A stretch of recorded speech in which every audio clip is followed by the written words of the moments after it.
wait, wait, wait, wait. Wait for HasanAbi.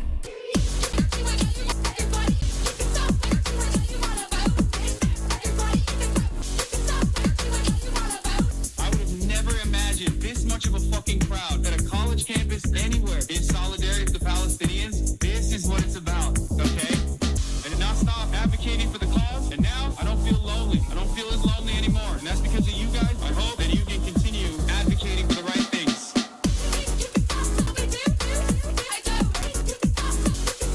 What's going on, everybody? I hope everyone's having a fantastic evening, fantastic afternoon, fantastic pre-noon, no matter where you are in the world. I'm Hasan Piker, and this is the HasanAbi broadcast coming to you live from sunny Dubrovnik, Croatia, also known as Croatia. I'm live and alive, boys, girls, and MBs, and I hope everyone's having a fantastic one because today's a beautiful day. Today's a wonderful day. Today is Monday.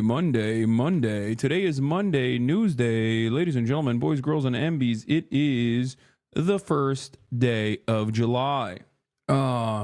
It's done. Finally, the whole gay shit is done. You know what I mean? It's over. No more gay shit. No more. None of that gay shit. It's no longer June. If you try to come in here, do some gay shit, I'm gonna tell you right now, cut it out. You will get banned. Okay? None of that. This is a straight only community, baby. Let's go.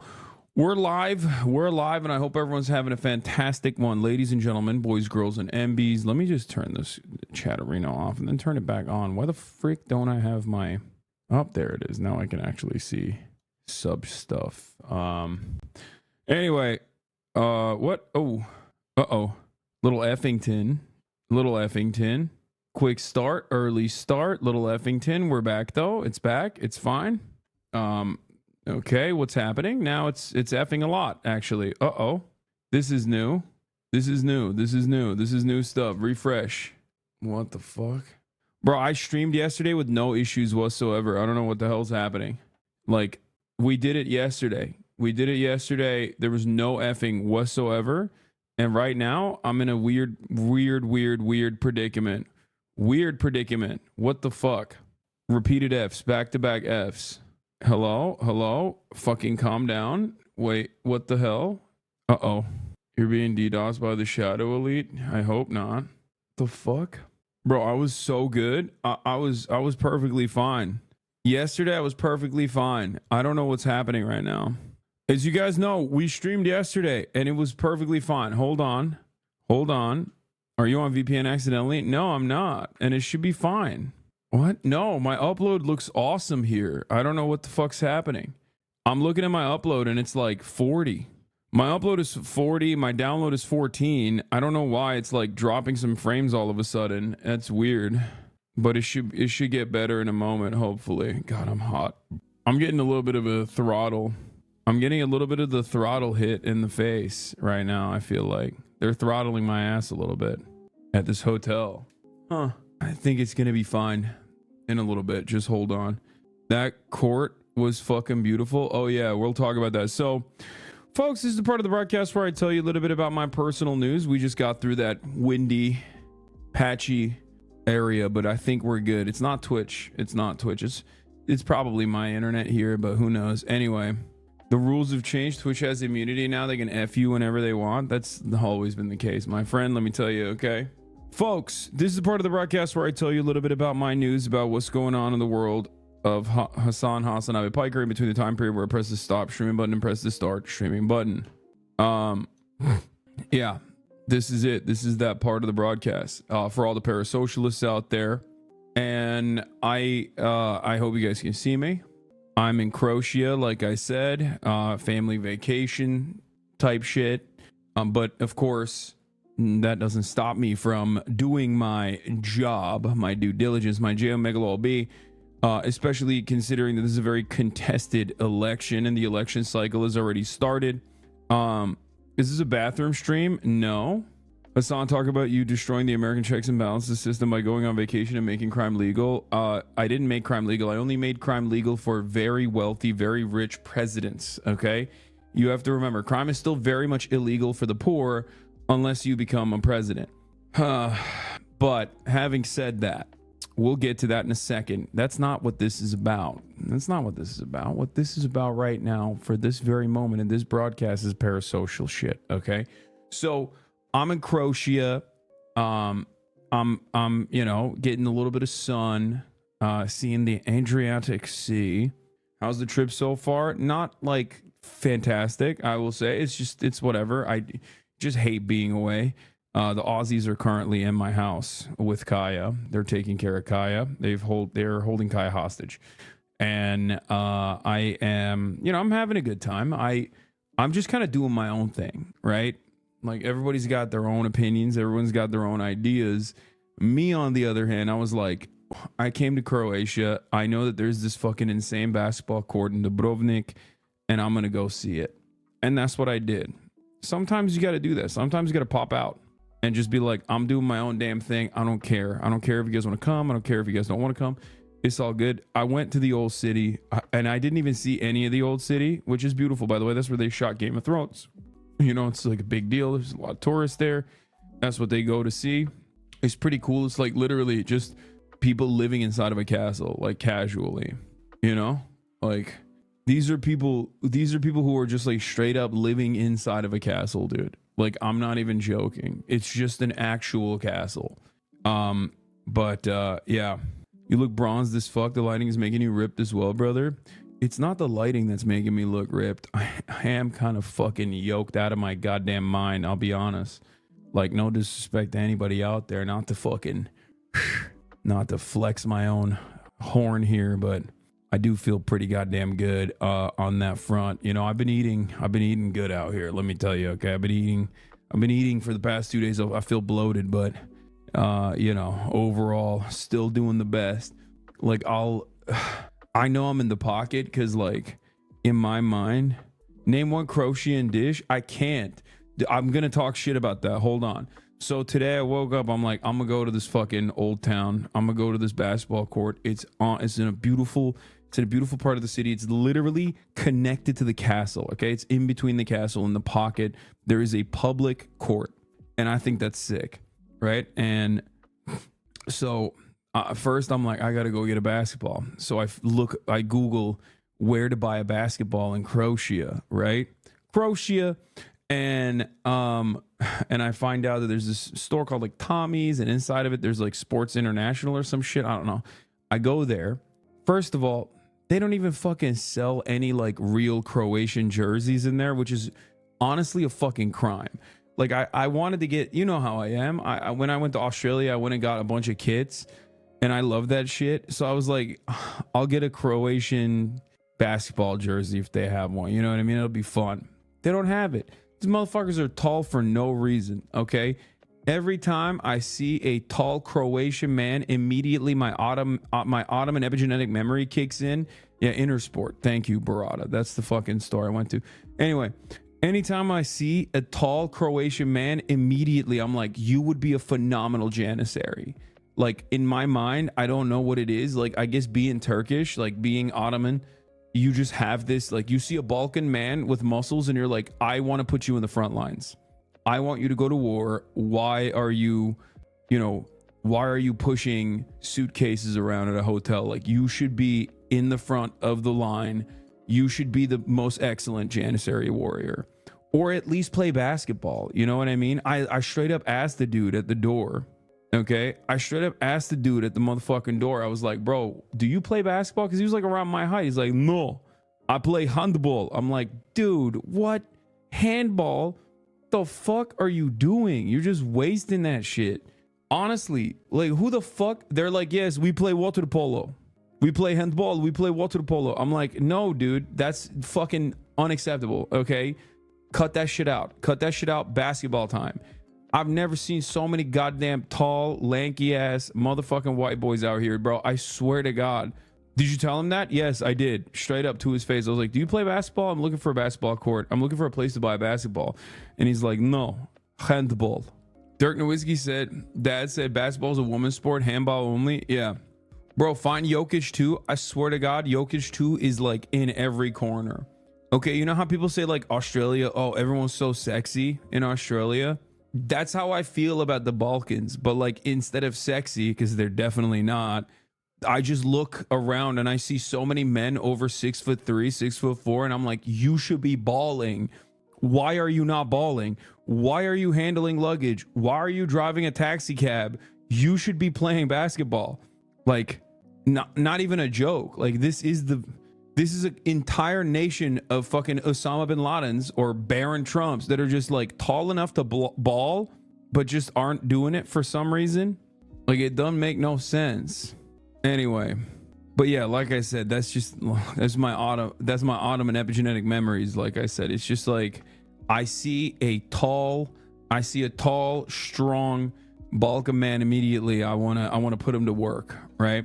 So, you know, no disrespect to Croatia, but that's just how it is for me. But yeah, so I went to Intersport. I got a basketball. They don't even fucking sell Croatian jerseys there. I got like a shitty Croatian jersey, not the cool white and red one, shitty blue one. I'll roll that out later.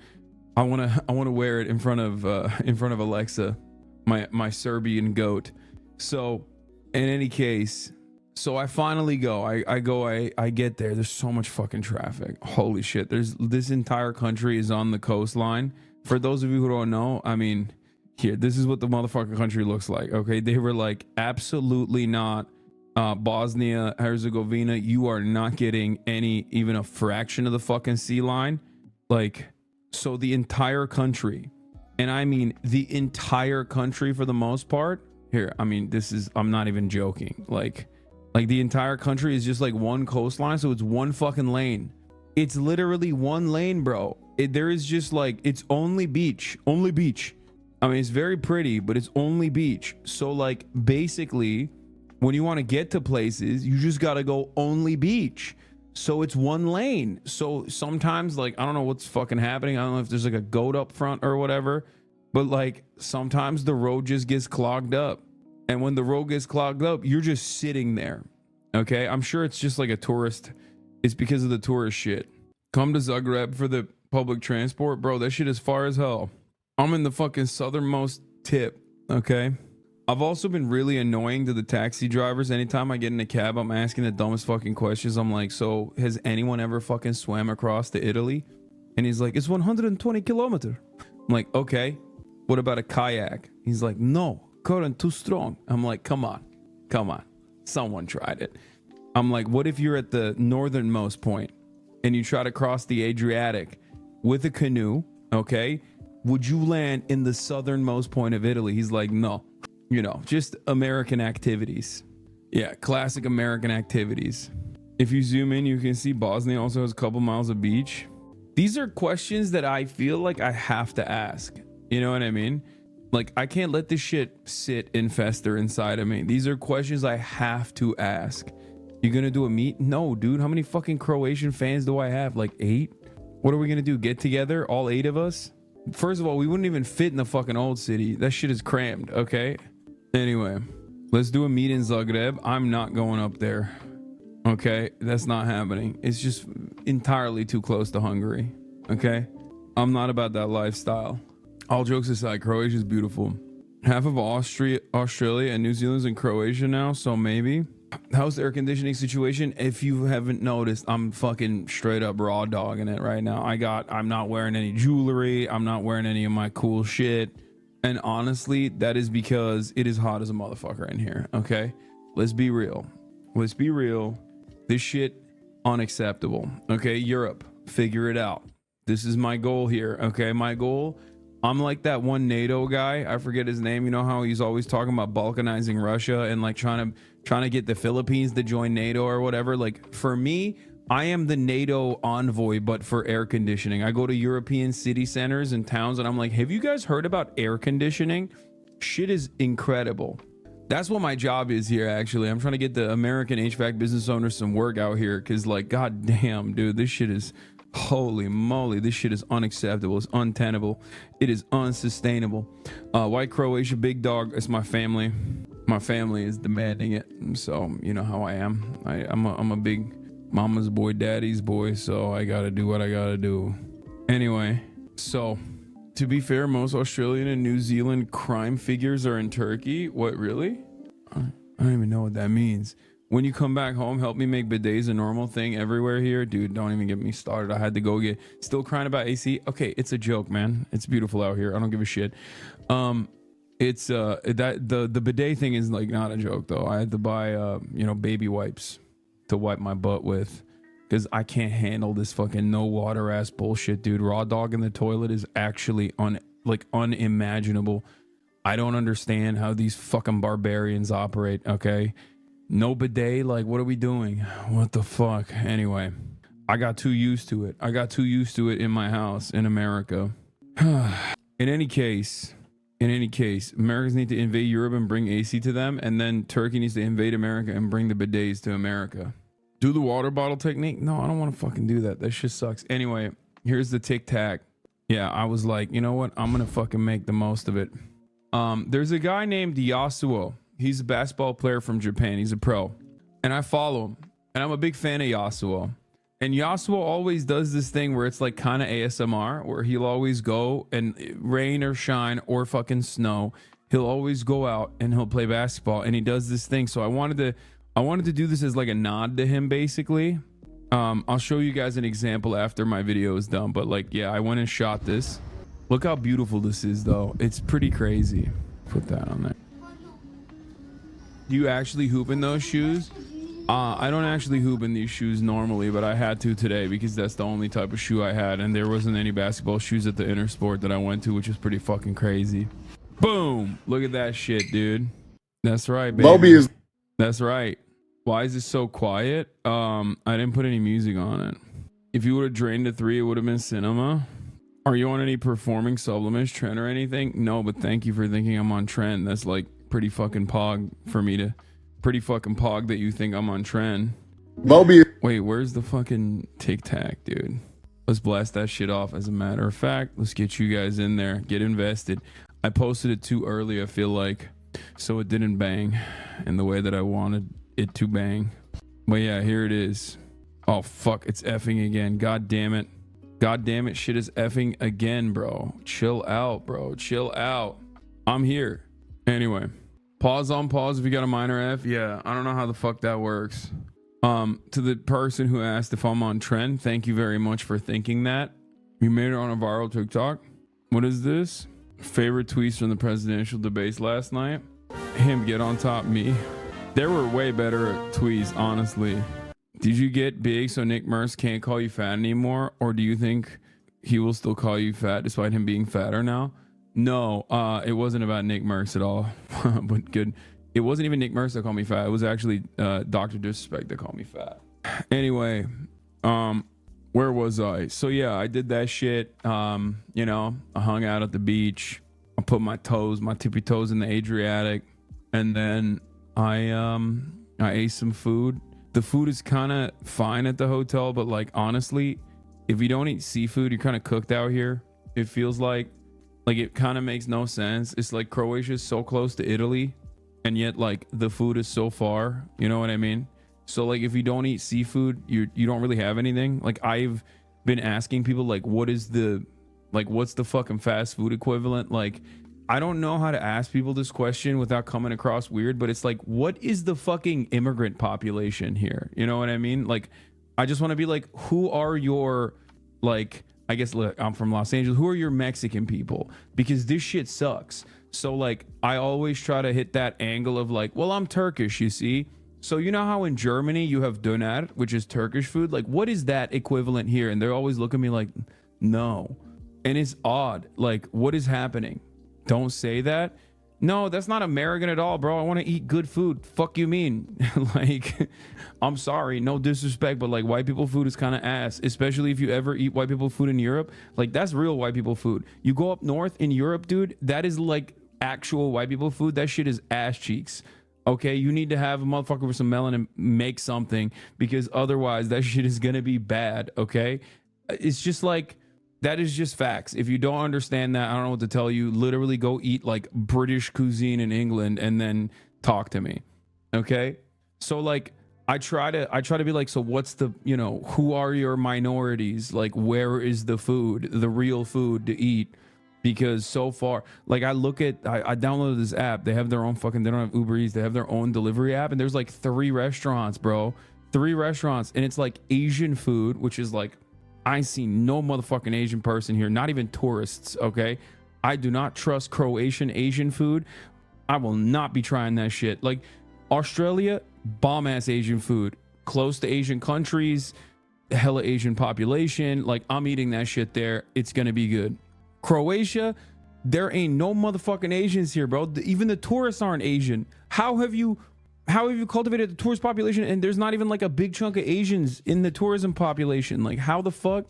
Yeah, so I was just like, yeah, who are you guys racist to? Like explain to me so that I can eat some good food.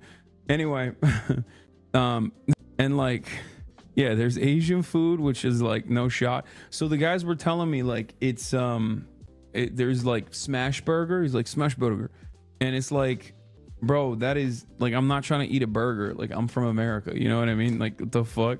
Like that's crazy. I have the best of the best, you know? So I'm not about to have a burger.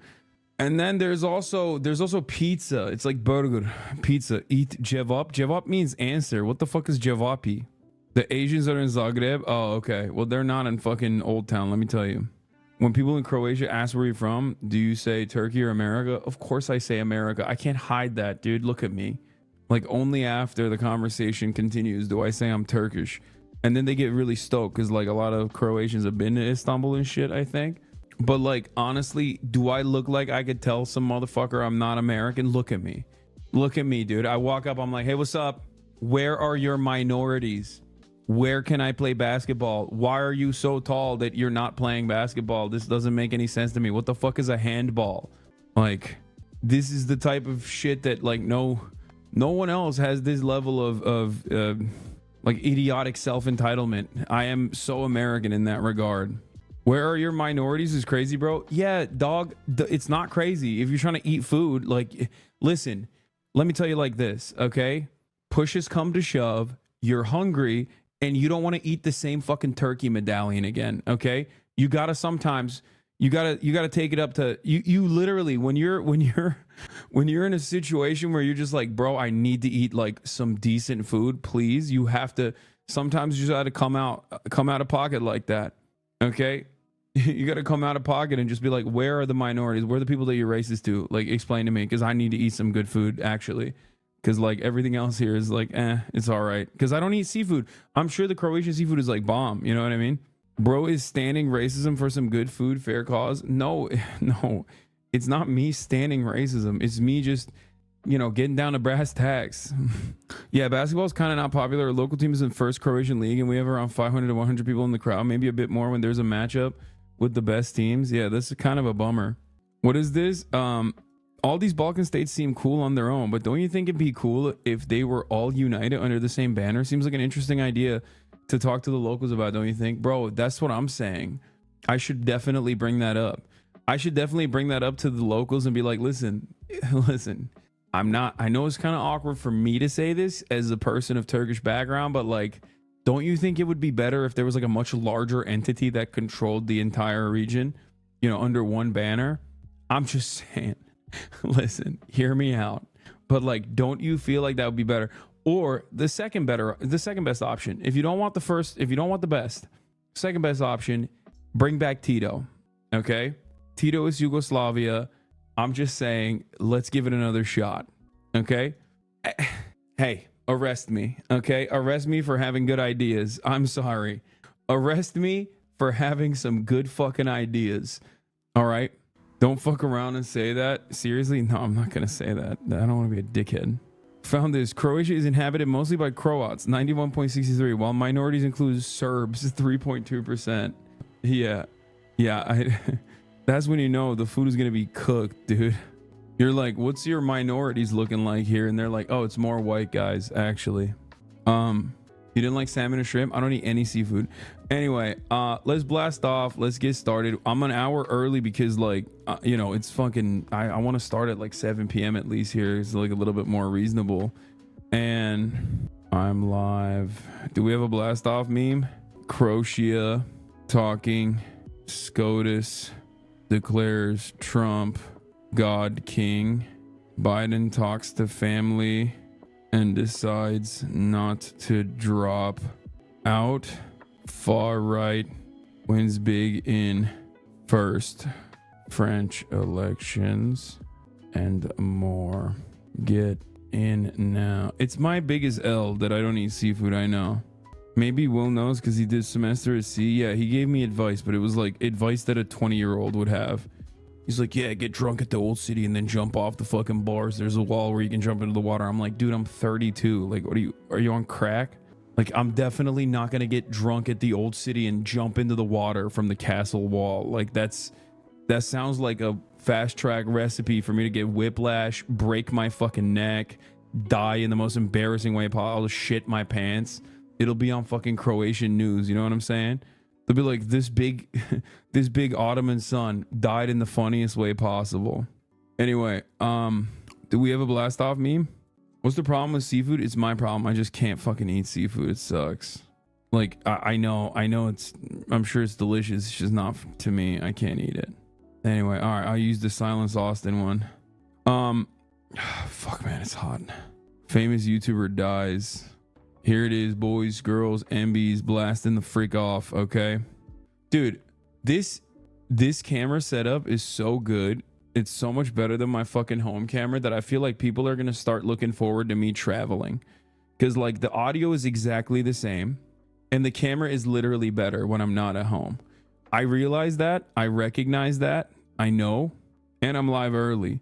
This dude is live early. I'm telling you, Croatia making him act different. It is making me act different because of the time difference, okay? It's like, dude, it is so fucking... I wake up at, like, what? I wake up at 10. I do this whole day, and I'm sitting there just like... There's only so many fucking articles I can read. You know what I mean? There's only so many goddamn articles I can read until I'm like, I need to fucking say the things in my mind from the articles that I've read. I'm just, like, live reacting to articles by myself, you know? Angle is trash. Really? I think this angle's fine. No jet lag. I mean, yes and no. I downed some ZQL last night. I woke up at like 2.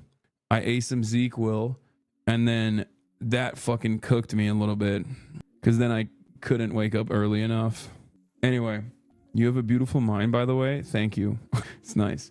Did you pack your Zin with you? What do you think, brother? What do you fucking think? You think I'm gonna be caught dead in this lawless fucking land without Zins? You think I'm gonna fucking be out here for like almost a goddamn week without like having my Zin, dude? Every time I travel, I get a fucking bag of Nicorette and I got my Zins with me. The Supreme Court completely obliterated my career in 2 days. Are you a lawyer? Are we talking about Chevron, or are we talking about the Trump one? Are you the guy who's wait, are you Jack Smith? Chatter's like, I'm Jack Smith, by the way. I'm a chemical regulatory specialist. Oh shit, that sucks, man. I'm sorry to hear that. Okay, it was one or the other, you know what I mean? Either you're literally Jack Smith, whose career got obliterated today, or anyone who's in the regulatory business. Yeah, RIP to Jack, a fallen soldier, just like that Chatter. Hey, yo, is there any way I can bring a little weed with me overseas? I'm flying from New York City to Greece and then to London. I don't want to go 5 weeks without a little weed. Bro, I don't know what to tell you, but I'm the worst person to ask this. 1, because I don't smoke. And 2, I'm pretty sure that's illegal. Like, can you get away with it? Maybe. Do you want to risk it? Probably not. You know, we're about to have a Brittany Griner situation on our hands. Greece is about to be like, listen, you have to release all of the Greek political prisoners. We have this one HasanAbi head who came in here with some fucking edibles, you know?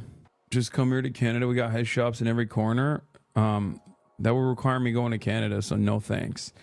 Anyway, but yeah, I'm early. I'm live. I'm alive.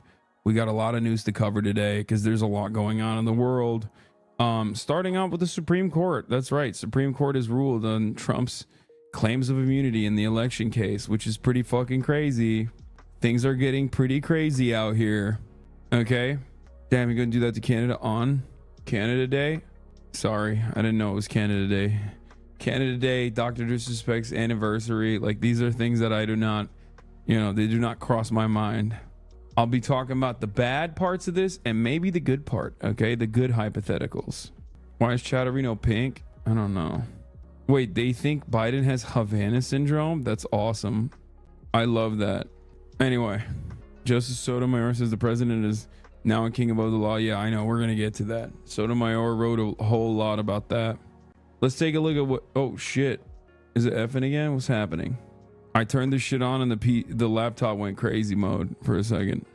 All right, let's get started. Paula Reed, I know you've been listening to this decision. What have we heard? We have. Of course, this is not a thumbs up, thumbs down. This is a complicated decision. We just got it here. It's an opinion from Chief Justice John Roberts finding that former presidents are entitled to absolute immunity for official acts, but not for unofficial acts. So what does that translate to? Well, this is something we saw that was sort of signaled in... Let me tell you, okay? Anything you can massage into the official act category, you can get away with. Like, for example... If, let's say, the current sitting president orders SEAL Team 6, as is in his purview as commander-in-chief, to assassinate his political rivals, that is technically under the purview of the presidency. If, for example, the president, sitting president, decides to do a military coup, that's now legal. Let's go, boys. Let's have some fun with it. Why the fuck not? You feel me? Okay. Let's go. Let's go, Brandon. What is happening? Dark Brandon time. Or argument, because what this means is that the former president cannot be prosecuted for anything that was officially part of his job when he was in office. And that's significant because even his own lawyers conceded during oral argument that not everything that is alleged in this indictment was an official act. So now the question is, what does the special counsel do here? He could potentially try to cull down this indictment to a more narrow one, just focusing on unofficial acts, and then try to proceed with this case. Still an open question, though, about whether even a slimmed down case could go before the election. 3 reasons for that. One, the judge overseeing this, Judge Tanya Chutkan, she has signaled that the lawyers should get some lead time on this. I mean, we're a couple months out from the election. The idea of putting the Republican candidate for the presidency on trial, where he would have to be in court months, weeks before the election, that's something that would likely have us right here again before the Supreme Court. Also, the Attorney General, unlikely to allow something to go ahead that quickly, but we'll see. But right now, this decision, the Supreme Court finding that former presidents are entitled to absolute immunity for official acts, but not for unofficial acts. This opinion, very, very long. It's going to take us a while to get through everything. Right now, I'm looking at an excerpt from the Roberts written decision. He says, quote, Trump asserts a far broader immunity than the limited one we have recognized. Send habit to Gitmo. That's what I'm talking about, dude. Get freaky with it. Get fucking freaky with it. Throw all the governors that you don't like in Guantanamo Bay. Okay? Fuck it. Literally go into the Department of Education and wipe out all the records. Who's going to stop you? Who's going to stop you? You're the president. It's an official presidential purview. Okay? Do it. Do the damn thing. Fucking YOLO mode. Okay? SCOTUS said Iran-Contra was unprosecutable. Nixon. Literally, Nixon. Everything Nixon did, vindicated. Okay? Wasn't wrong. Not meaning the court. The text of the clause provides little support for the absolute immunity claim that Trump asserts. So they're rejecting that. But in essence, all of the details as to the allegations made, the accusations made in the Jack Smith indictment of Donald Trump, not all of them, but many of them, the court is saying, we are sending this back to the district court. They have to decide whether Trump's communications with the American people, calling them to rally to the Capitol on January 6th, and everything that happened after that, the disruption of the counting of the electoral votes, the sham electors scheme, all of that, whether or not that's an official act. I mean, I'm just saying, why wouldn't it be an official act? He did it with the Department of Justice. Half the shit he did, he was the president talking to a governor. Literally everything Donald Trump has done in office, things that he was impeached for, like a pay-for-play scheme, holding up congressional funding, congressionally approved funding to Ukraine, with threats that if you don't find me blackmail on my political rival, technically that is not illegal. You're the president. You're talking to a foreign official. That's like well within your purview. Okay.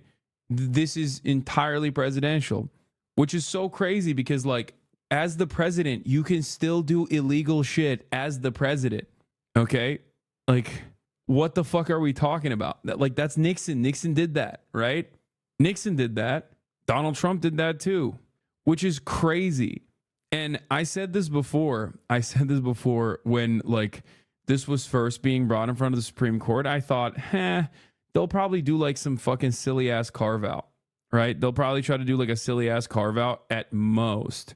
They won't give him like immunity as like immunity for things that the president can do as the president.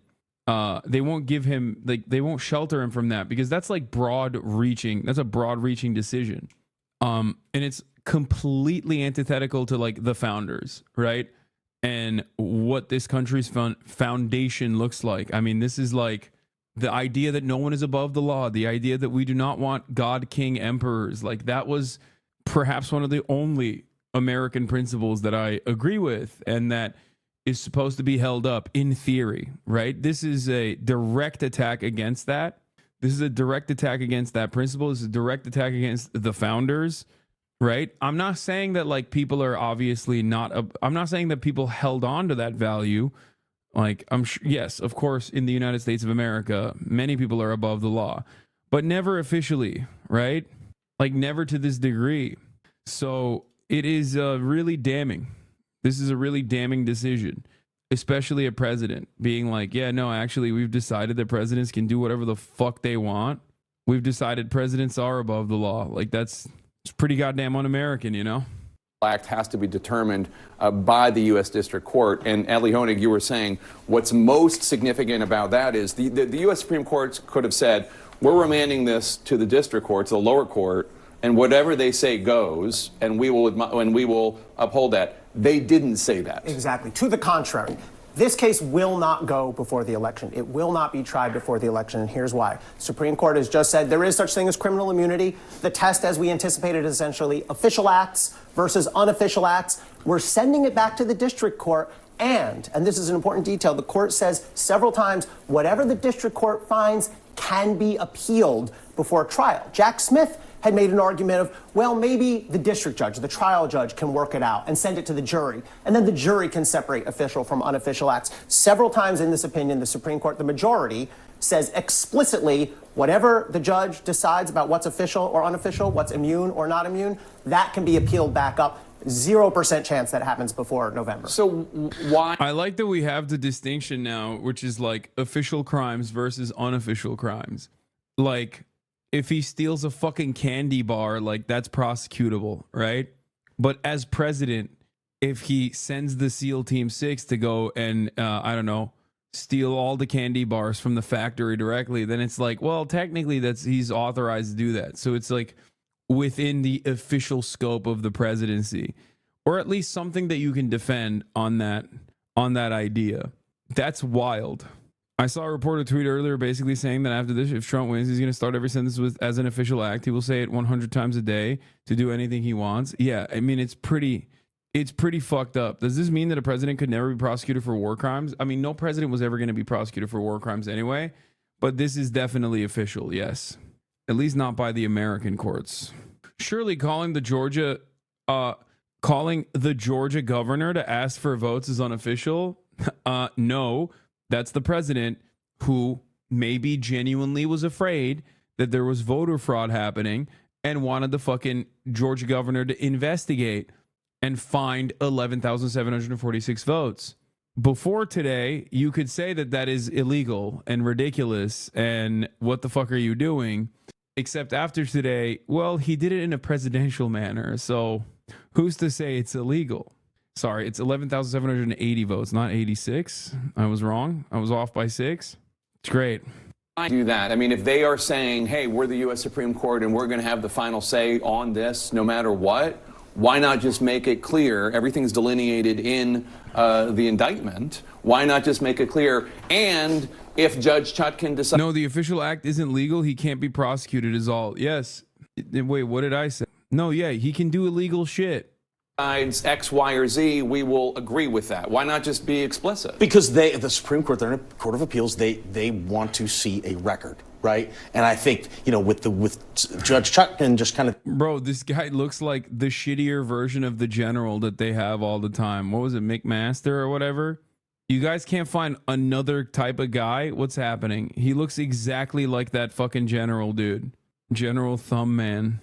dismissing out of hand. That's so irrelevant to the...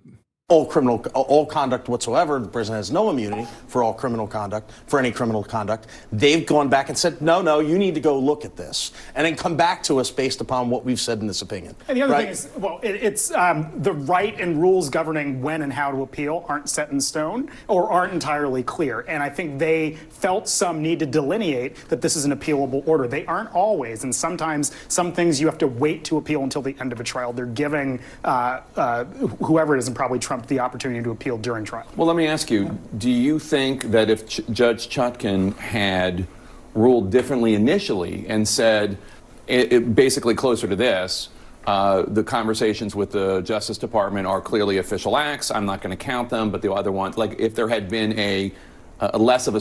Bro, like the conversation with the Justice Department or official acts is so crazy, like that, even that in and of itself literally means that you can legally do a coup or illegally do a coup, and if it works, then that's great. If it doesn't work, it's still not prosecutable because you did it as the president.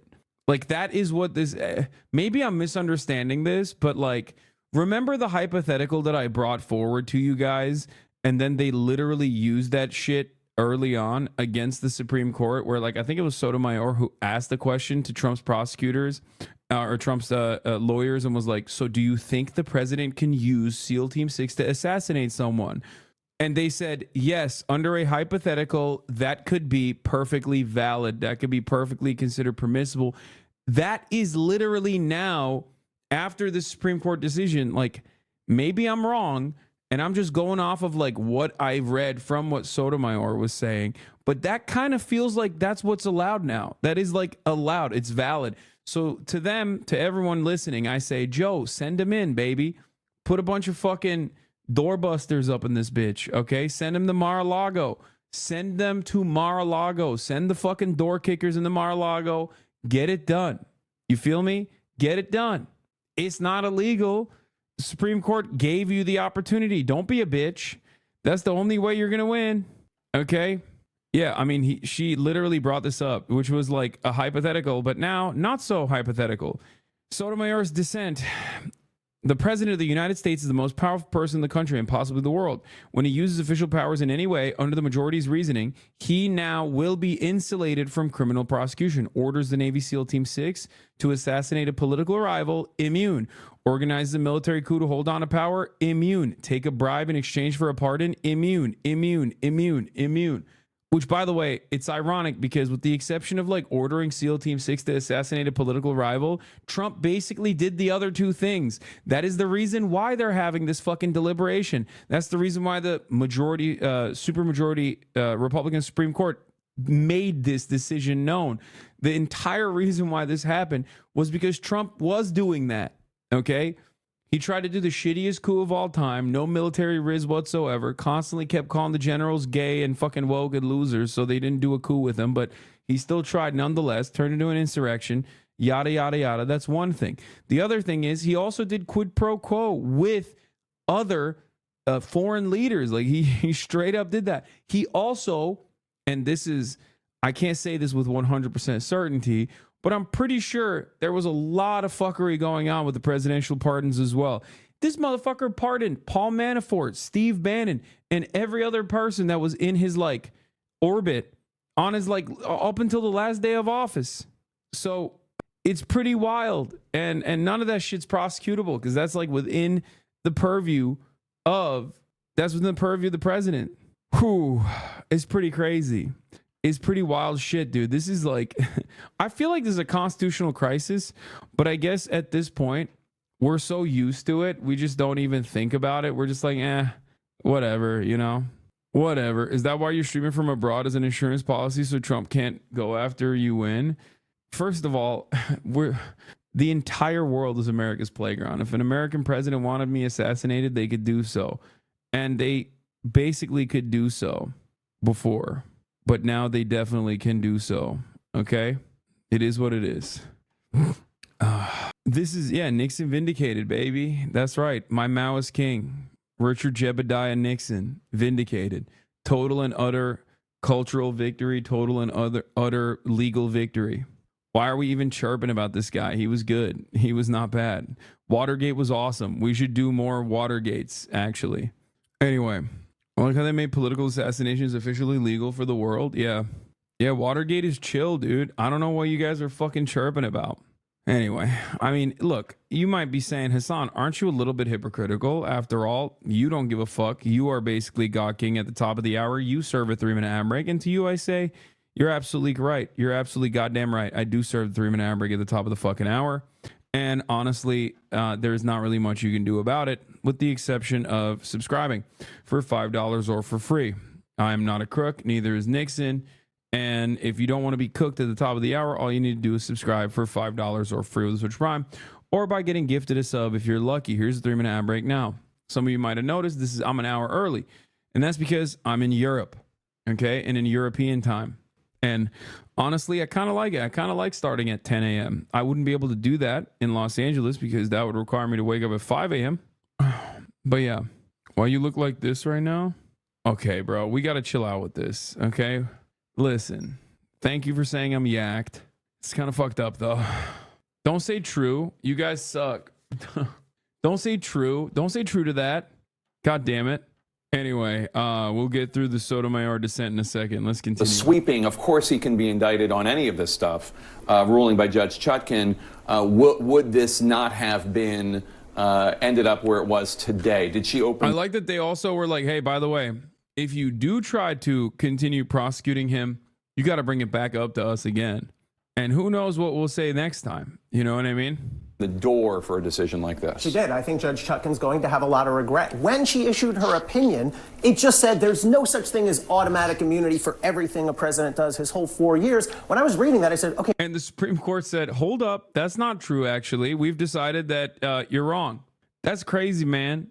That's like, what are we doing? What the fuck are we doing here? It's a clown show. Total fucking clown show. Where's Part B? I expected Part B to be, and I find, having reviewed the record and reviewed the documents, and I find that even if there is such thing as immunity, he was outside the scope. And by the way, that's what the Court of Appeals did on their ruling. The problem is, as Jim was saying, the Court of Appeals and the Supreme Court, they're not fact finders. This can only be done at the district court level. And so I suspect Judge Chutkan is feeling some regret. It wasn't like it was some leap of logic that she should do that. This happens. There are hearings. For example, in the Georgia case, Mark Meadows is trying to get his case. Yeah, actually, it's the district court judge's fault. Yeah, totally. Bro, that's crazy, okay? Like, I'm sure if she crossed her T's and dotted her I's, the SCOTUS would have fucking reacted in the same way that they're going to react to this, because they are not a serious legal body. They are not actually applying some kind of interpretation that is differing from one another.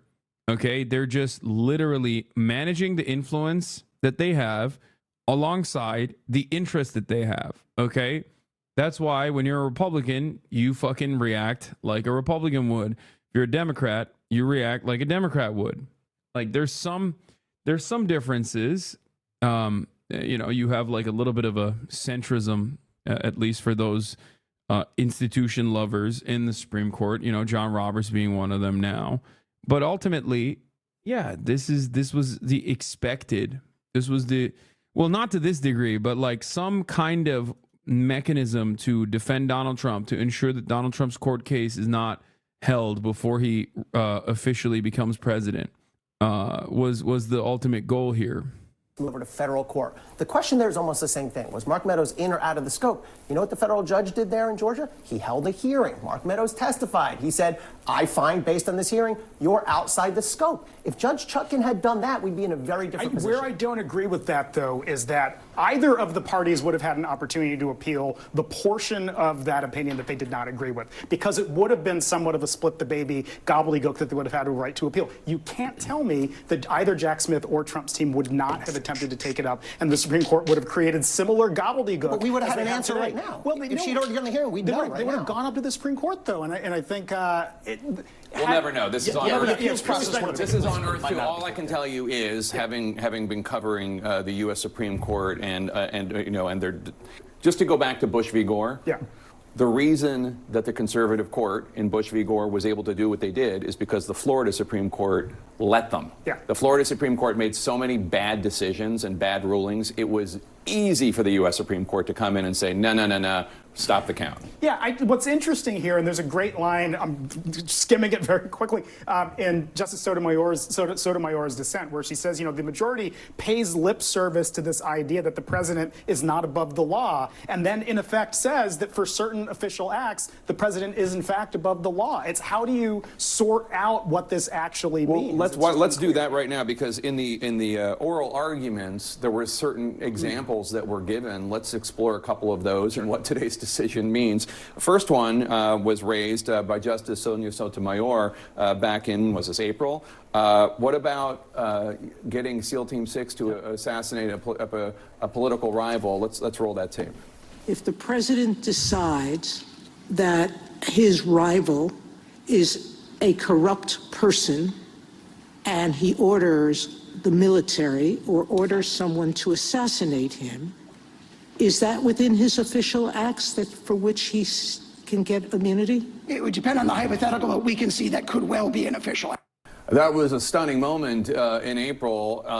Did the court just say, yeah, you can assassinate a political rival? No, I don't think they did. That's a ridiculous answer by Donald Trump's team, a dangerous and reckless answer. One really important thing. Why? No, that is what the Supreme Court said, though. What do you mean? Oh, that's a ridiculous and dangerous answer. No, that is literally what the Supreme Court decided. That is what it is. You can consider that to be fucking reckless or dangerous, but that is ultimately the case. I feel like, you know how I've talked a lot about Americans in the Western world coping with how much better they are than Eastern traditions and stuff. We orientalize bribery. We're like, oh, Pakistan, India, there's so much bribery there. And then we codify it, right? We codify bribery. We make it legal within the boundaries of federal regulation, federal regulation, right?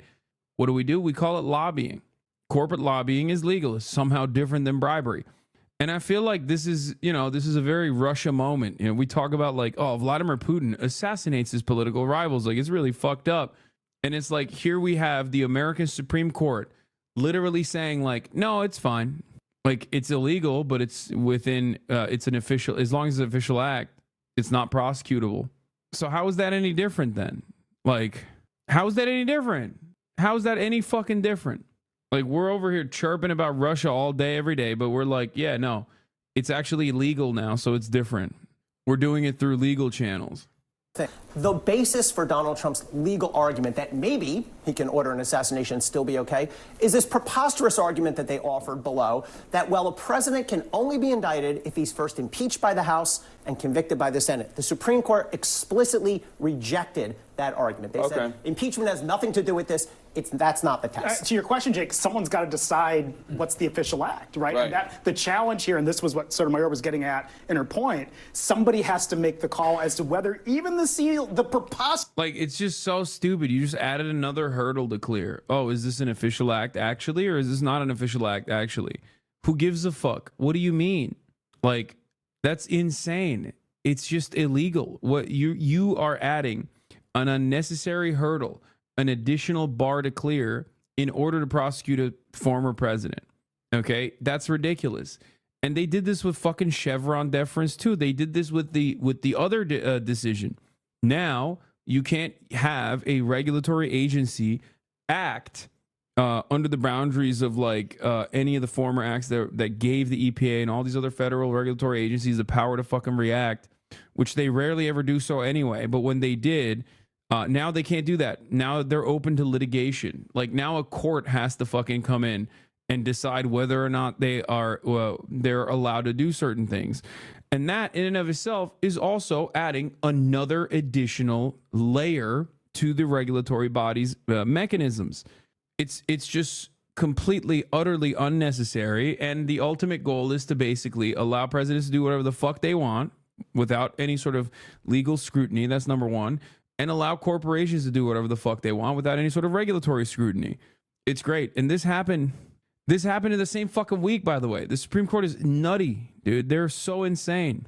Just SEAL Team 6 example falls under the ambit of official acts, and that's litigation in months in court. No, agreed. I think that's something that will have to be decided by the trial court if we were faced with that preposterous type of scenario. No doubt about it. Jamie. I just have a quick question for the lawyer. So one of the big concerns is getting evidence out in front of voters before November. We now don't think a trial We're not gonna get it. is possible. No.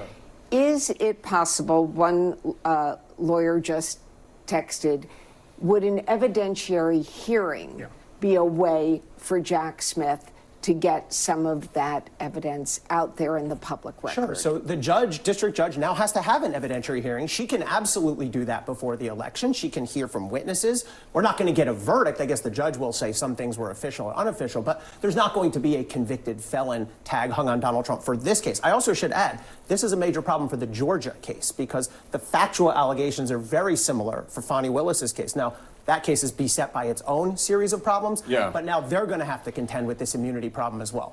On to the timing of all of this. The Midas Touch guys did a video on Michael this morning. Popak, let's talk about how the My goats at Midas Touch. absolute immunity decision by the Supreme Court granting Donald Trump where their sentencing happening on. I don't know why we're watching this. Like, I love their, fast-paced shit, but oh boy, big news. The only thing literally stopping us from having lead in our food is state-level regulatory agencies that are underfunded. Yeah, well, good luck. Dude, everyone's talking about like fucking microplastics making everybody gay. Guess what, dude? You're going to get a lot of those. You're going to get a lot more microplastics, baby. What are you going to do? We have no fucking regulation. Anyway, Sotomayor's dissent is pretty powerful. It's good to go through it a little bit. The Supreme Court rules. Here's the senior writer of Slate doing that for us, the summarization. The Supreme Court rules that President Trump has absolute immunity from criminal prosecution for all official acts, in air quotes, he took while in office. The vote is 6-3 with all the liberals dissenting. Sotomayor dissenting says, today's decision shields presidents from prosecution for criminal and treasonous acts and makes a mockery of the principle foundational to our Constitution and system of government that no man is above the law. That's like inherently the most un-American decision that the Supreme Court could have taken, by the way. The founding fathers, they didn't agree on whether or not you should be able to have slaves or not, right? Pretty fucked up if you ask me.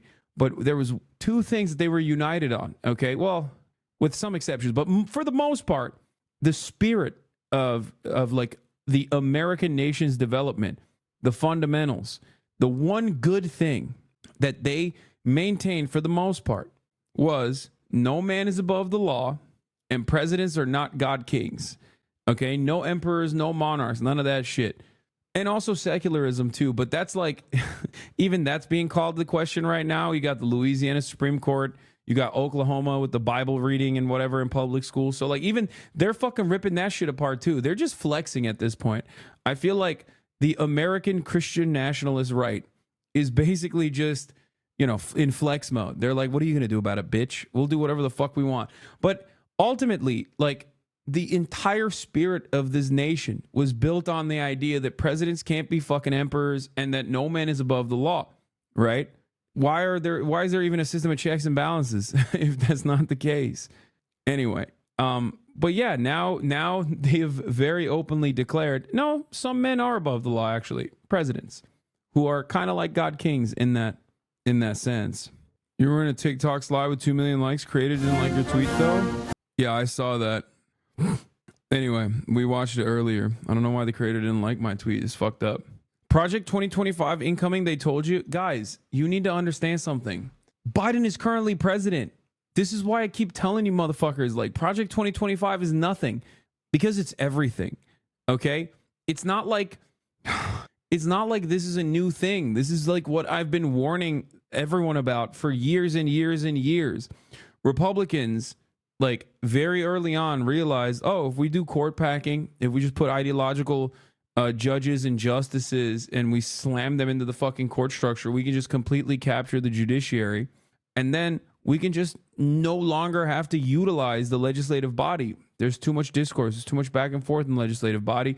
We can always say states' rights, states' rights, states' rights, and move our initiatives through state legislatures that, you know, you can absolutely cook the books on through districting, and basically pass like insane legislation at the state level, and then have that be tested in the courts and go all the way up to the Supreme Court so that it's like actually considered valid and permissible. And that's precisely what has been happening. It's not like this is a new phenomena, right? This is not Project 2025. This was Project 2005, okay? This was Project 2000, you know? It's not a new thing. Yeah, don't forget the unitary executive doctrine. The GOP have openly believes that the USA should be a dictatorship. Yes, they've been doing that. You told me to break up with my girlfriend because she didn't watch the debate. She actually broke up with me yesterday, so I'm all set for the next debate at least. Hell yeah, brother. That's right. You did the right thing. Or she did. This isn't even touching on the other case released today. If you remember, the Chevron decision lets anyone sue and judges can randomly overturn any new regulation. The one today makes the Chevron retroactive, and now you can sue over decades-old regulations, incoming 10,000 lawsuits to shut down all the agencies. Yeah, that way, by the way, you don't even need the fucking president. You don't even need the president to be a Republican so he can like cripple the institutions by refusing to fucking appoint people into the positions that you normally would appoint people to, or appoint like Scott Pruitt or whatever. You know what I mean? Like you can just straight up leave out the regulatory agencies to fucking die in the hands of like an endless amount of litigation from corporations. It's great. It's wonderful. It's awesome. Thank you so much to the Supreme Court. I mean, this is the most fucked up Supreme Court. Holy shit. I mean, obviously, you know, we had some Supreme Courts in the past with the whole slavery stuff, but like this is pretty bad, man. This is pretty fucking far reaching. It's pretty bad overall. You know, it's up there. One of the worst Supreme Courts. Shout out to RBG. Oh yeah, shouts out to RBG. My goat, my queen. Thank God she didn't retire. Anyway, she hashtag resisted. Yeah, except she couldn't resist cancer for the 12th fucking time. Incoming poison baby formula. Wait, isn't there literally a Johnson court case right now specifically about the poison baby formula? Am I crazy? Did I imagine that? I mean, I know Johnson & Johnson literally did sell poison baby formula. That's like not a joke. That's like, oh, anyway. Justice Sotomayor, with whom Justice Kagan and Justice Jackson joined dissenting. Today's decision grants the former president criminal immunity, reshapes the institution of the presidency.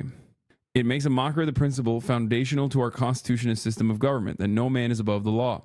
Relying on little more than its own misguided wisdom about the need for bold and unhesitating action by the president, Annie 3 at 3:13, the court gives former President Trump all the immunity he asked for and more, because our Constitution does not shield a former president from answering for criminal and treasonous acts. I dissent. Never in the history of our republic has a president had reason to believe that he would be immune from criminal prosecution if he used the trappings of his office to violate the criminal law.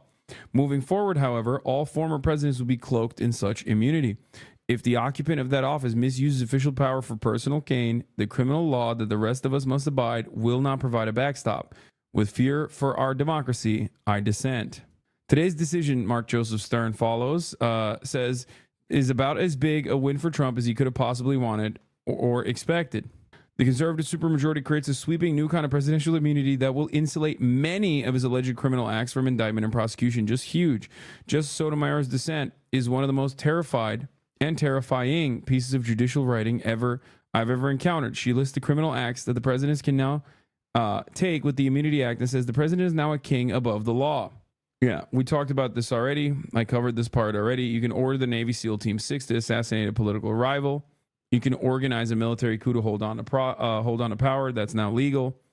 Takes a bribe in exchange for a pardon. Legal. Immune. Not even legal. It's still illegal. It's just that he's immune. So like it might as well be considered legal, I guess. If you want to be a semantics pervert about it, I know many lawyers are going to correct me on this and say, actually it's not legal. It's still illegal. It's just that the president has immunity, which is true. You're right about that. Wonderful stuff. How about removing Supreme Court justices? Brother, technically, you could remove them from breathing, okay? I'm just saying, technically, the president could do that, okay? This is such a good take. Where is it? Hold on. Yeah, this is such a good take because this is exactly how Republicans operate. I think the ruling is fine. What if I become president one day? I want that sweet, sweet immunity. Yeah, that energy is the exact same type of energy that dumbass fucking Americans have with respect to tax cuts and deregulation. It's like, bro, you work at a gas station, okay? You make $22,000 a year. These tax cuts are not for you. This deregulation is not for you. It actually harms you, but you don't even understand it. But it's like, well, what if one day I'm rich and a business owner, and then all those fucking poors just like me right now, they better watch out. Anyway, even if these nightmare scenarios never play out, and I pray they never do, the damage has been done. The relationship between the president and the people he serves has shifted irrevocably. Irrevocably. Am I saying that right? I don't know. Irrevocably, right? Or is it irrevocably? I think it's irrevocably. In every use of the official power, the president is now a king above the law. Both Sotomayor and Jackson below are extremely skeptical to the majority's arbitrary and irrational distinction between the official and unofficial acts will allow accountability for Trump or any other future president. Yeah, as long as it's official, okay, you're fucking clear, baby. Brandon should do an official act, is what I mean, okay? Brandon, I know your brain is not too good, okay? I know I've asked you to retire, but let me tell you, okay, I take everything back. Brandon, it's just you and me right now. I'm in this room. It's just you and me. Listen to my words, okay, Brandon? Joseph Robinette Biden, you are the president. Do some official acts, perhaps against the Supreme Court, perhaps against your other political rivals. Perhaps you should do an official act like abolish student loan debt. You can do that. It is an official act. Do it illegally. You can do it illegally now. You have immunity. Brandon, make sure your legacy sticks. You want to be the new FDR, dude? Make it fucking stick. Use the army. Use the CIA. Take out the fucking stroke gun that you used on Bernie Sanders and start using it on everybody else. I don't know. Okay? Take out the car crash gun that you used on John Fetterman. Bust it out. Whip it out. Give him Havana syndrome. You can do it. Fuck it. YOLO mode. You can do whatever the fuck you want. No, not even in a video game, brother. Not even in a video game. In real life, I mean. Okay? Why am I meaning that? Because the Supreme Court told you can do it. The Supreme Court told you can do it. You're the president right now, Brandon. You are not the vice president. I know your brain's no good, and you probably forgot that you're president, but let me tell you, okay? You currently are the president. Oh! Brandon hit me with the fucking fizzle gun. My shit got fizzled. Coca-Cola, drinking Coca-Cola with a Pepsi shirt. Yeah, this Pepsi shirt I've owned for years. I don't like Pepsi, but I'm drinking Coke Zero. Is that like when you got Adidas socks on with your fucking Nike shoes? Because that's what I'm doing. If you're worried about the presidential immunity ruling, good news is that it almost certainly won't apply to them presidents. Oh yeah, no, for sure.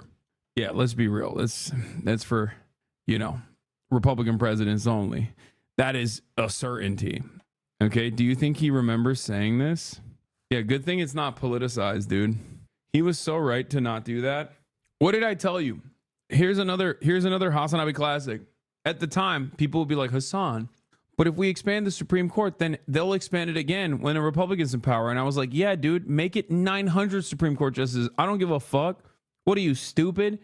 It's just for this current leadership, for this current tenure, for these 4 years, expand it so you can actually fucking use it.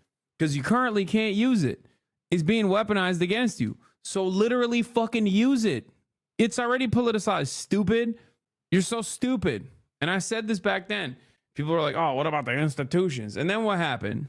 Dude? Make the Supreme Court so big it just becomes another Congress completely dysfunctional? Yeah, kill it. Burn it with fire if you can't fucking actually use it as it is currently, and you can't. I just hate this fucking dog and pony show where Republicans get to do whatever the fuck they want to do always and forever. And when we ask a Democrat to have like that same energy, it's like, God forbid. Oh my God. Like, I've literally never heard an honest Republican voter turn around and be like, what do you mean? This seems like a really fucked up thing to just like ship undocumented migrants to New York and Chicago without giving them proper go ahead. That seems like human trafficking. I've never heard a Republican voter turn around and be like, yeah, think of the institutions or think of the law. Like, they don't give a shit. They're like, oh, fuck yeah, it's awesome. Violate the law. They did January 6th. They don't give a fuck. No Republican cares. But God forbid a Democrat is like even a little bit outside of the fucking ball game. You know, just like plays it a little serious. Maybe 10% like a Republican does. You're like, whoa, law and order. These institutions are solid. These are golden institutions. We got to fucking defend them. We got to defend them tooth and nail. It's like, what good does that do to you? Institutionalists, and this is another fucking classic HasanAbi take, institutionalists end up destroying institutions because they concede to the Republicans who always and forever are working against the institutions. Okay, so if you're an institutionalist, honest to God, and you're like, well, what about all these rules that we have? And if you want to preserve those rules, if you want to preserve the sanctity of said institutions, you have to fucking play you have to play ball. Sometimes you have to do shit that in the short term look a little crazy. Anyway, so one might ask, what remains of accountability for presidents under the law? I'm asking that. With today's paradigm shift, the majority leaves in place only the chance that this court might someday determine that the criminal conduct in question was an unofficial act, or that the government will somehow rebut the presumption of immunity that applies to president's official acts, such that criminal consequences might attach. But with the parameters of official and unofficial conduct unknown, I think it highly unlikely that a sitting president would feel constrained by these remote possibilities. Yeah, it's great. It's good stuff. For kicks, the Supreme Court could retroactively make Watergate legal. I mean, yeah. Seth Mandel. Sounds like the Supreme Court did exactly what Andrew McCarthy predicted, which was to leave the 2 of the 4 charges not only still standing, but arguably maybe even stronger by virtue of Trump's camp's admission that these were indeed private acts. I don't think these guys understand. This is copium. The oral argument for the immunity case, Justice Amy Coney Barrett wrung from Trump's counsel, John Sawyer, a concession that the fake elector scheme, as charged, involved private behavior by Trump and his campaign, i.e., it was a political action of an office seeker, not the official action of a president. Even then, you could literally make the argument. You could make the argument that you can grant presidential pardons for money. Okay? You can do that. That is an official act of the presidency. You can do quid pro quo schemes with foreign officials, like Trump tried to do with Ukraine at the time. Yet another official act of the president. That's not like it's all up to interpretation, and it creates, in my opinion, an entirely unnecessary separate distinction that doesn't need to be there. Okay? Couldn't Trump pardon his recent conviction? That's another constitutional crisis. We don't know. Technically, yes. The federal one, he probably could. I don't think it's ever been done before. It's only been done with like a new president pardoning former presidents. That's been done before. Or other like people acting alongside the president. Iran-Contra comes to mind. But ultimately, even then, it's just the way that the Supreme Court is operating. Do you really think if Trump becomes president and then this fucking case goes through, first of all, he can drop it at the DOJ before, if the case is happening, Trump can shut it down as the president. That's number one. And if he doesn't do that, let's say it happens in like a weird time frame where a decision comes down and basically Trump is found guilty, okay, of criminal conspiracy to like overturn the election results or anything like that, right? Let's say that happens. He could technically pardon himself because it's a federal case. He wouldn't be able to pardon himself in the Georgia one because Georgia is a state prosecution. So for that, he'd have to go to the Georgia governor, which is really funny, but who he hates personally for the entire Georgia RICO and the federal case happening is partially due to the Georgia governor. But ultimately, he could pardon himself. And do I think that this Supreme Court would find that unconstitutional? Abso-fucking-lutely not. Look what they did today. Look what they fucking did today. I don't know. Anyway. Hence, even if the Supreme Court recognized presidential immunity from prosecution for official acts, Trump's campaign has acknowledged that the fake elector scheme would not be immunized. Moreover, the scheme involves the manufacture of false documents intended to influence the outcome of the congressional proceeding rather than forcible intimidation that prevented the proceeding from happening. Ergo, even after Fisher, it remains chargeable as obstruction under 1512C2. Also, according to this analysis by McCarthy, the court made it possible where before it wasn't to get a trial before the election, possible, not automatic. If this is true, the complaining about it will come from people who don't realize the above. That part, when the trial comes, is up to a lot of factors. Yeah, no, the Supreme Court did this and it was actually good is such a wild fucking take. Yeah. Except they didn't have to do this. They could have immediately fucking followed through and been like, yeah, the president is of course not immune from the law. What the fuck are we talking about? And then, you know, move on with it. And actually, because like when Jack Smith brought this up to the Supreme Court, the expectation was either they're going to sit on this or they're going to immediately rule that the president is not immune. And if they immediately rule that the president is not immune, then boom, it's happening. It's like the court process can start. Except the Supreme Court was like, hold on, we need to deliberate on this a little bit. We need to let this fucking sit. And then everybody understood, oh, they're waiting for, they're literally doing a layup. They're helping push this back so that this court proceeding doesn't happen before the election. So this person is fucking delusional for stating that like, oh no, actually the Supreme Court made it easier to fucking prosecute Donald Trump by adding an unnecessary additional fucking hurdle to clear. Which is like, is this an official act or is this an unofficial act? And then that is going to go up to the Supreme Court, potentially. The one dose of cold water McCarthy seemed to pour on the case pre-SCOTUS rules was that the fake electors case may not be as strong as they think it is. But that's another issue. The case seems to survive the court's ruling this morning, so they'll eventually get to test it. Oh, yeah, it's just... Yeah, he's just going to say it's an official act. Like, these guys are... This guy is so stupid. Hypocrisy and testimony seem two different things, but that is above my pay grade. Shut the fuck up, dude. Ay. The actually Andes. Yeah, Seth Mandel, husband to Bethany Mandel, who once famously posted that her sons were spewing like brown bile out of their mouths when the mask mandates were around. Who once famously wrote an article about how you should befriend Nazis. On the forward, I think, or tablet, that Bethany Mandel. They're both freaks. Seth and Bethany both. Anyway, I wonder if this woke Durbin up finally. What a gross decision. Yeah, right, dude. Yeah, dick. Sure. You mean, yeah, the Senate Judiciary? I'm certain they're going to fucking finally take action. Like, I would be genuinely shocked if the Senate Judiciary actually... Like, if they actually got together and were like, hold up, let's take a look at these fucking SCOTUS, the SCOTUS decisions a little bit. No fucking shot. They should have done that with all of the fucking clear-cut, the clear-cut bribery that they were getting. Guys, Clarence Thomas has gotten $4 million in bribes, okay?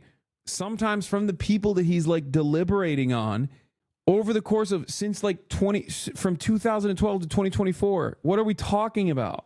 Where's the fucking Senate Judiciary? You think the Republicans would let a fucking sweet opportunity like that go? Fuck no. They held on to Benghazi for Hillary Clinton for years. The Republicans held more congressional hearings on Benghazi than 9/11. Okay? The 9/11 Commission was not as comprehensive and as long as the Benghazi shit was. Okay? Understand something. Republicans never let a good crisis go to waste. Democrats, on the other hand, are voluntarily letting the Supreme Court tear the country apart. That's why I'm like, I come across as like a little defeated when I talk about this kind of stuff, because it's just like, what can you do? Anyway, let's see what the Fox News guys are saying about this. President Trump has given a statement to Fox News Digital in the wake of this decision. I'll read it for you here, and Jonathan Turley, get your take on it the other side. Former President Trump said, I have been harassed by the Democrat Party, Joe Biden, Obama, and their thugs, fascists, and communists for years, and now the courts have spoken.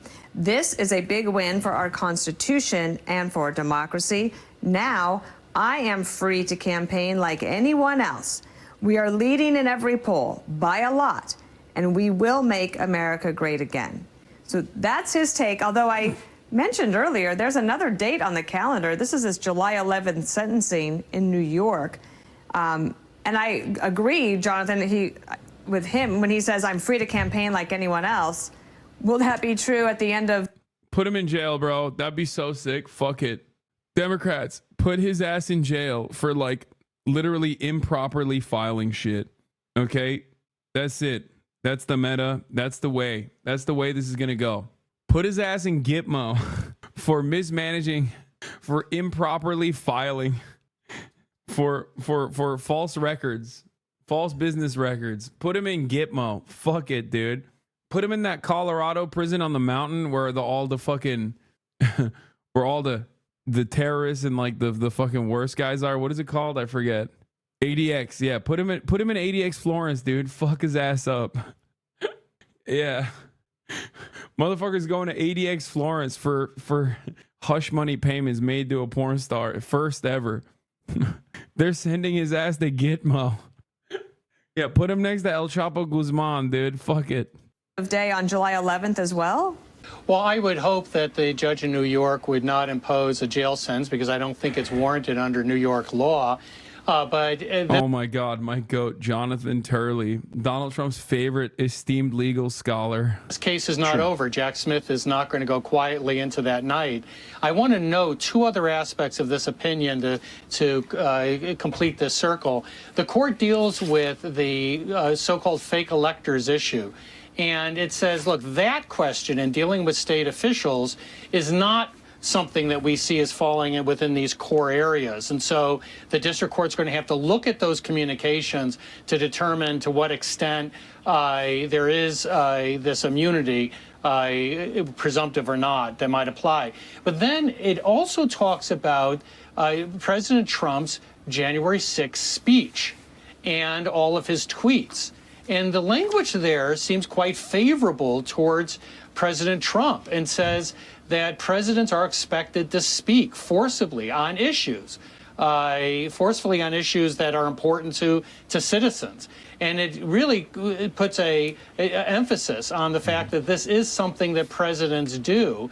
Many of us believe, certainly I do, that President Trump's speech was entirely protected under the First Amendment.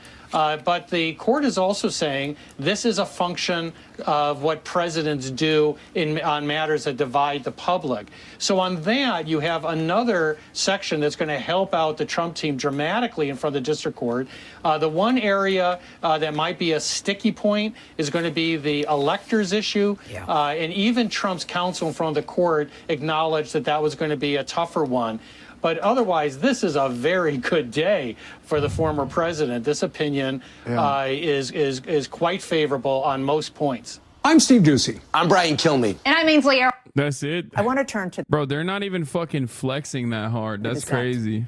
Carrie. And there was... The dissent was written by Justice Sotomayor. We also had from Elena Kagan, from Ketanji Brown Jackson. But I want to start with Justice Sotomayor. And I believe I'm going to pull up, just for the control room, the first Justice Sotomayor.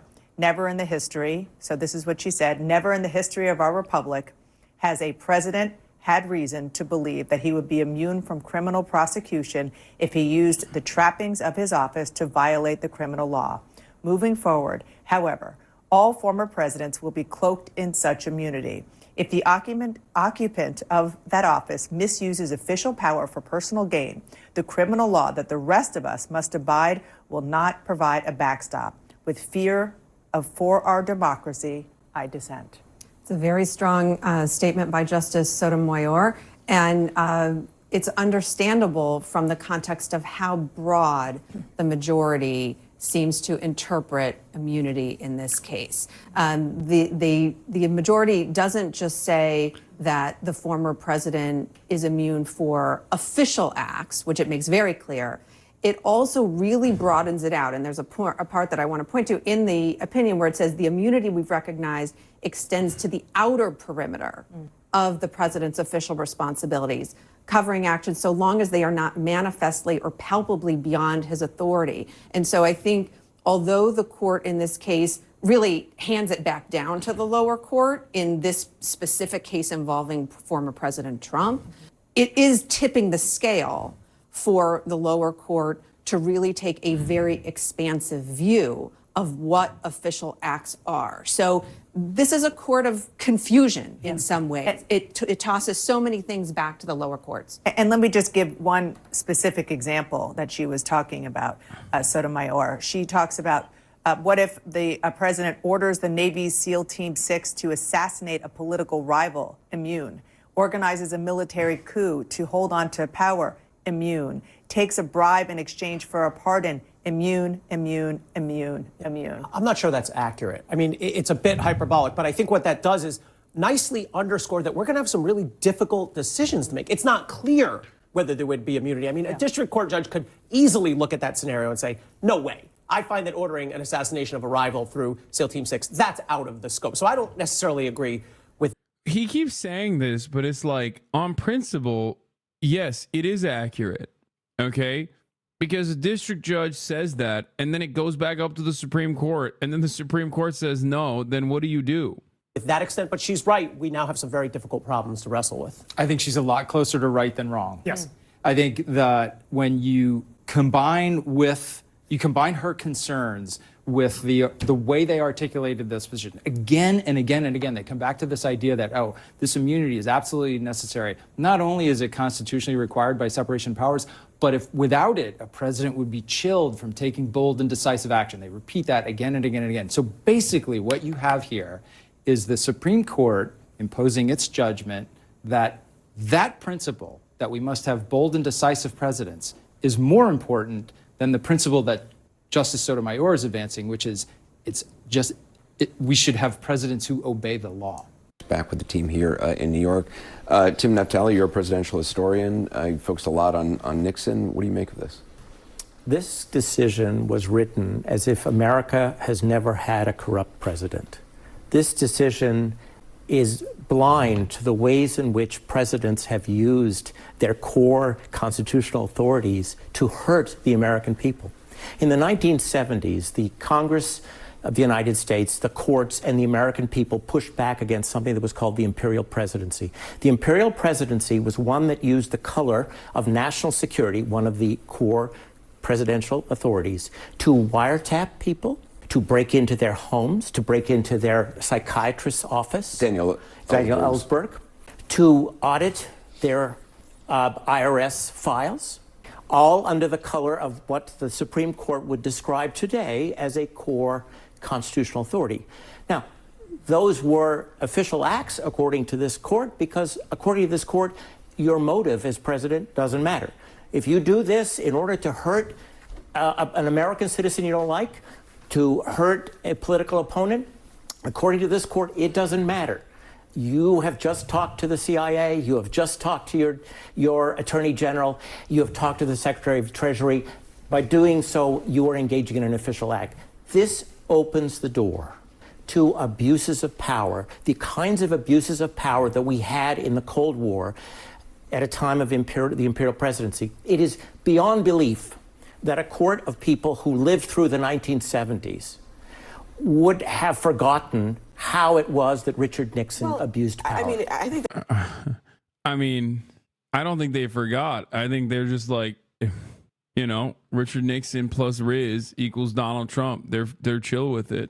They know who's buttering their bread, man. That's it. I don't know. That's it. I feel like a lot of people in positions of power recognize that the conditions are worsening and they see the writing on the wall. Like, we got to do a little bit of fascist law and order up in this bitch, So they're just opening up the floodgates to a guy and giving legal, allowing that to happen legally. That being generous. There are a lot of people, I think we underestimate this, a lot of people on the right who are conservatives, Republicans, whatever you want to call them, who believe that those Nixon decisions were wrongly decided, who believe that the president did and does have way more power than was applied in that Nixon example. So the fact that this is a sort of redo of the Nixon era is not surprising in the least to me, because that has been a project on the right for a long time. And one of the interesting things, I mean, I was reading pretty closely Amy Coney Barrett's dissent in part because she addresses some of the key parts of this. One is that she says it's not right to say that there are not official things that can also be criminal, and that Congress has a say in that, that criminal law has a say in that, and that pushing this to the district court is a justice delayed, justice denied kind of scenario in which you could delay the adjudication of these issues so much. Dude, do you think there's anything we can actually do here? No. Okay, unlike the top of the hour, when there is something you can do when 3-minute ad break comes, which is subscribe for $5 or for free with a Twitch Prime. In that situation, you are not powerless. You know, you have something. In this situation, you are completely powerless. You're just going to have to watch 3-minute ad break at the top of the hour. Here's the 3-minute ad break now, by the way. What's happening in the Georgia indictment? Is it delayed beyond the election? The Georgia one is also delayed. Yes, this is impactful for the federal case, though mostly. Well, I guess it touches the Georgia case too, because the Georgia one is also about the false electors and you know, Trump's involvement as a official presidential act. This now gives additional official presidential. This now gives another way to cover Donald Trump and push the court case back as well. So that justice is never seen. And then on top of that, the idea that you can't take evidence of official acts and use them in criminal prosecution, taken together, all of those things say that even in the areas where they say a president can be criminally prosecuted, the bar becomes so high that it creates huge roadblocks that this will happen in any particular case. And I think it's not something that is like completely out of the realm of possibilities. I mean, we are living through it right now. Joey Jackson, just from a legal standpoint, this now moves to lower court. So I'm concerned. I'd go pretty far in my view. I think it's a disgrace. Let me express why.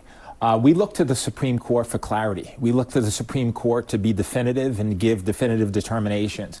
There's no definitive determination here. They gave uncertainty. They gave more litigation. They gave instances where you can go back to the district court just to be appealed again. And where does it come? To the Supreme Court. That's number one. Number two, when you look at a court. The very same Supreme Court that created this additional carve out for no fucking reason, which like opens up presidents to be immune to prosecution if they are in clear-cut violation of the law, is also going to deliberate on whether or not the illegal violation of the law that the president is committing is considered an official presidential act or not. I'm not gonna fucking put my I'm not gonna fucking bet against the Supreme Court in that situation. I suspect that they will say, oh, yeah, no, this is actually a official presidential act. I'm just saying, can't put Biden in jail now, though. That's what you think. Brother, this kind of stuff only works in one direction, okay? That's why for years I've been saying Biden needs to fucking pack the goddamn court. Slam that shit, okay? Slam that shit. Ethel said he forgives you. Who the fuck is Ethel? Lord and Savory. Anyway. Slam that motherfucker with as many Democrats, 35-year-old Democrats as possible, okay? And here's the thing. He should have done that pronto. He should have immediately done that shit.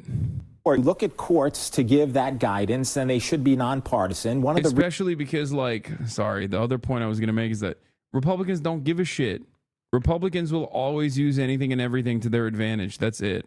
Reasons you want to talk about 70s founding fathers and 200 years ago is because you give lifetime tenure so that you can make a decision, and that decision, you know what, you're here, doesn't matter. The reality is that don't the current ones have to die? No, expanded, brother. What do you mean? The Supreme Court has been expanded in the past. No, stack that shit. 15 Supreme Court 100 Supreme Court justices. Okay, fuck it, YOLO. Put every 35-year-old legal mind who's like ideologically committed to the Democratic Party. They don't even have to be fucking communists or whatever. I mean, I'm in it for like marginal civil liberty protection. Okay. He should have done that. But Brandon said that would make the court too politicized. It's like, bro, what are you talking about? It is politicized. We need to have Yeah, make every American a Supreme Court justice, okay? Make every American in the United States of America a Supreme Court, 335 million Supreme Court justices. Fuck it. Make the undocumented migrants Supreme Court justices too. I don't give a shit. Confidence in our institutions, for our institutions to be respected by people. And so you have 6 conservative justices protecting the president and 3, okay, Amy Barrett, perhaps this. How can you see this and then be like, nope, one issue voter genocide by another foreign government granted ally and advocate sitting this election out? Wait, what? Is this a top of the hour ad break debate from a 30-month subscriber? Because I already ran the top of the hour ad break. The fuck do you mean? Brother, I don't think you understand. I could be door knocking every goddamn day for Brandon. This is happening under his watch, okay? I'm literally in the process of explaining what I've been demanding, what many people have been demanding from the Biden administration from the start in terms of court packing, okay? And you're over here literally being like, nah, let's not do this. Here. I already tweeted out what my thoughts are on this. Republicans are not going to be fair. Republicans don't play the game fair. Republicans are not going to be like, oh yeah, let's wait for a Trump re-election when his chances look bad already. Republicans are not going to play fair. They're going to do everything they can to get like mother Ted Cruz as the new Supreme Court. Okay, that like Trump was pretty open about it. He will fill a vacancy. Trump in August, I'll do it on filling vacancy. The final 5 months of term, I would move quickly. Why not? I mean, they would. The Democrats would if they were in his position. They didn't because they're dumb. They should have never, ever, ever, ever, ever think that the Republicans are going to be honest. They are not honest actors. They are never going to be honest, and they're not going to be honest in this circumstance too. CMAC, you are correct. They are going to say the incumbent is running again. Last time around, the president was going to shift power. This time, the incumbent has a very good chance of winning re-election. Perfect. And then the counter to that is, well, if he has a very good chance of winning re-election, why doesn't he wait till he wins re-election? So it's not exactly the best line of reasoning. But if we're being honest, when have Republicans ever needed a good line of reasoning to do some horrifically awful nonsense thing that they would never, ever in a million years, as we know, as you saw, let Democrats get away with? So yeah, we are. It's going to be a 6-3 conservative supermajority. The country will turn into a literally like they can do whatever the they want after that. They run elections because of electoral college. It's just absolute madness. It's absolute trash.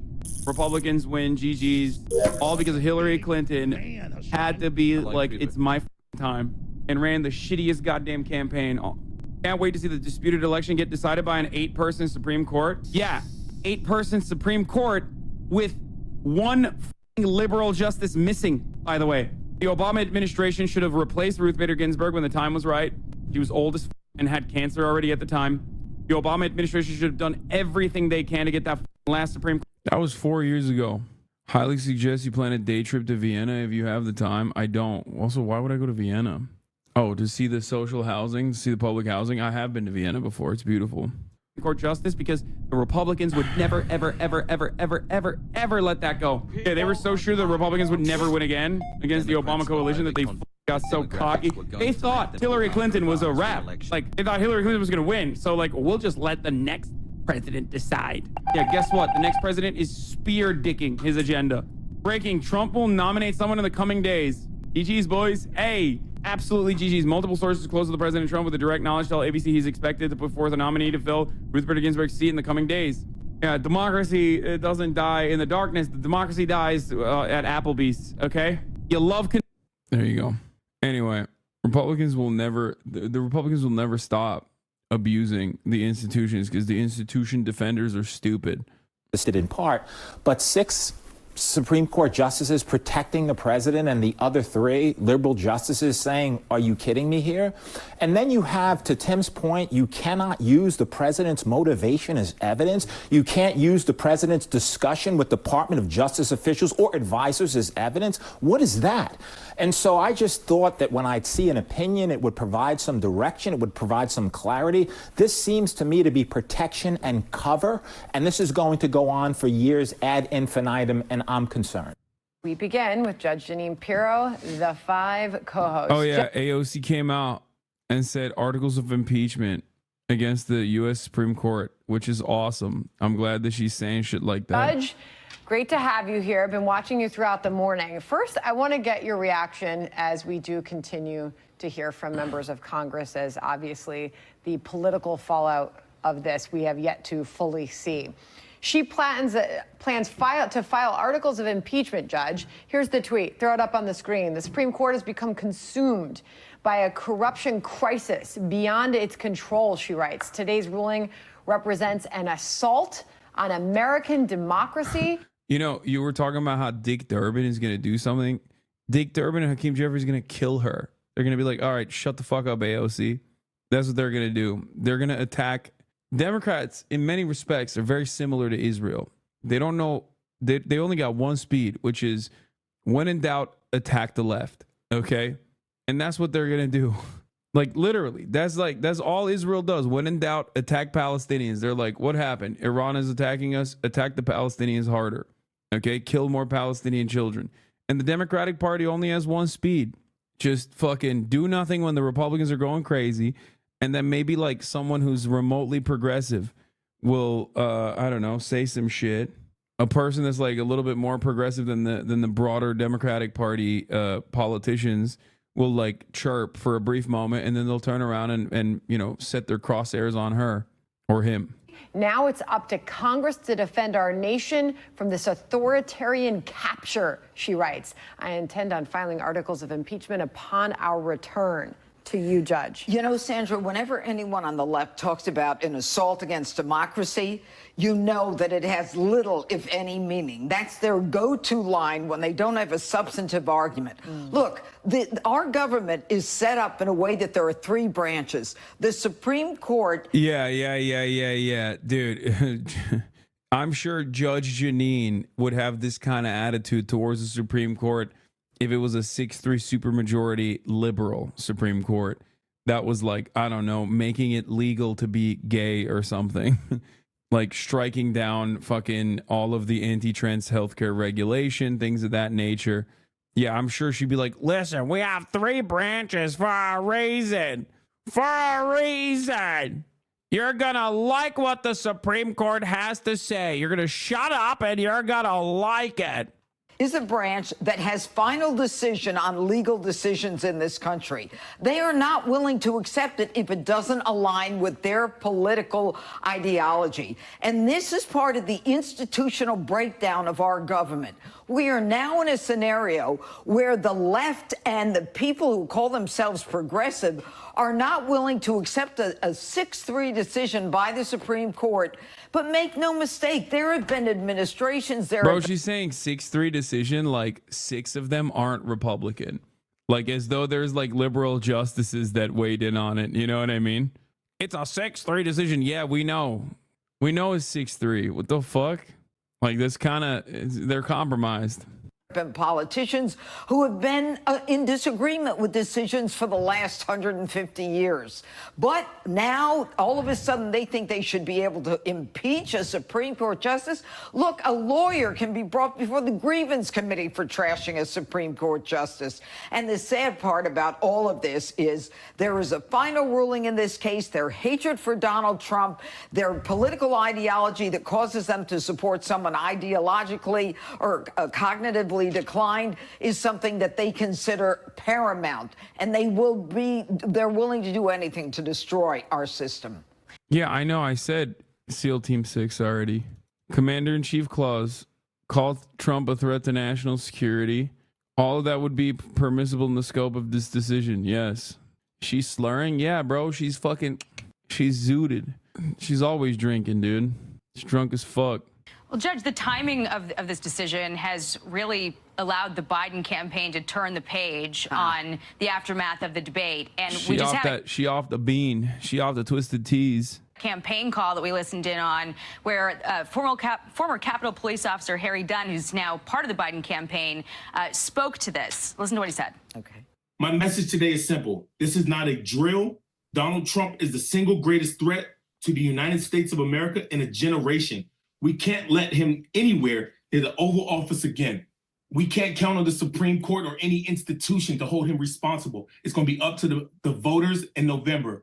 Well, Go ahead. What's the response to that? My first response is, if this guy was a member of law enforcement, I feel terrible for anyone that had contact with him. Number two, he's a former officer. Number three, explain why Donald Trump is ahead in so many states, and especially those swing states that are so important. Look, these people have a big mouth. They speak about things that the American people are not aligned with. And when the United States Supreme Court makes a decision... No, the American people are so aligned with the president having like complete immunity from prosecution. Like every American's like, I love that. Thank you. That's for me. After all, I might be a president one day and I would like to do some illegal shit when I'm president. That's what they're saying. This is so stupid. Yeah, just like the American population was like, I want to make sure that my water is polluted by the corporation with the most amount of money with the best legal team that can now hold up any kind of regulatory agency with mountains of fucking paperwork, okay, with mountains of litigation. That's what I want. I want to make sure that my water is perfectly lead poison. I want to make sure that there's so much PFAS in my water, so much microplastic in my water. It's not just in my balls. It's just pouring out of every orifice. That's what I would like. Please. I love lead. Yum. I love asbestos. Bring that shit back. America used to be a country. We used to have asbestos. We don't anymore because of this gay ass regulatory agency taking that shit away from us. I don't want microplastics. I want macroplastics. Exactly. That's what I want. That's what I demand. And I'm so glad that the Supreme Court is making these sorts of decisions that defend my interests. Okay? That's what I like. Also, the abortion thing. That's another one. That's another good one. I love the notion that 50% of the country just cannot get this perfectly valid, perfectly normal medical procedure because a bunch of freaks decided that it should be held to the states. It should actually go back to the states, and that it shouldn't be a decision between a woman and her doctor. It should be a decision made between a woman or doctor and the Supreme Court, or, whatever the local legislator is that has decided that this should be illegal, actually. It's pretty cool. Love that. Every American loves that. Thank you. Important is this one. The Supreme Court speaking for the first time because no other president has ever been criminally indicted for actions while in office. It's about time we listened. I want to read just a little bit from the majority opinion written by Justice Roberts. The president is entitled at a minimum to a presumptive immunity from prosecution for all his official acts. That immunity applies equally to all occupants of the Oval Office, regardless of politics. Bro, I'm telling you, Roberts is literally winking at Brandon. That's what he's doing. Okay? He's winking at Brandon. He's like, that immunity applies equally to all occupants of the Oval Office, Brandon. Get the SEAL Team 6 ready, boys. We're going. Not the fucking Korengal Valley. We're going to MAGAville, baby. Send the Black Hawk helicopters to Mar-a-Lago yesterday. Okay? That's what he's saying. He's like, come on, dog. Do the thing. Do what must be done. Or party. Will Sharp, member of President Trump's legal team, joined me earlier on the Faulkner Focus with his response to all of it. They've recognized a very broad doctrine of criminal immunity for former presidents. I think there are some choice paragraphs in there from Chief Justice Roberts criticizing the haste with which this prosecution has proceeded. The Biden campaign of lawfare against President Trump has just been dealt a decisive blow by the U.S. Supreme Court. Really interesting part of that, Judge. Yeah. Well, Dude, Republicans are literally just fucking such donkeys, dude. Look at this. Look at this. 74% of independents, immunity for former presidents, Trump v. United States. Some people think that the former presidents are not immune from criminal prosecution for actions they took while president, and so can be criminally prosecuted for such actions. Other people think the former presidents are immune from criminal prosecution. What do you think? Okay. Out of all respondents, 26.5% said presidents should be immune or are immune. Okay. That was 10% of Democrats, 26% of independents, and of course, 45% of Republicans. 45%. Look, the point is 73.6% of Americans said, of course not. Of course the president is not immune. But like, what do you say to this? What do you say to this? These guys are like straight up monarchists, dude. They literally just want a God king. God, they're so fucking. God, I hate Republicans so much. It's just like my hatred for Republicans. This election cycle, now the hogs are trickling back into this space, and I'm very excited because they've been gone for so long that it's just like the only hogs that I have to deal with are like the annoying, smarmy liberals. But also simultaneously, my hatred for them grows every fucking day. I mean, it never went away, but like it just comes back to the forefront every single time I have to hear some dumb shit from these fucking animals, okay? Yeah, ironic that the monarchists are named Republicans. Ironic, but it's true. The fact is that the Supreme Court also attacked not just Jack Smith. I mean, this is a court that has ruled against him unanimously in the past. He is not considered an ethical prosecutor. He's the one who indicted the former governor of Virginia. That case was overturned. He has a political agenda.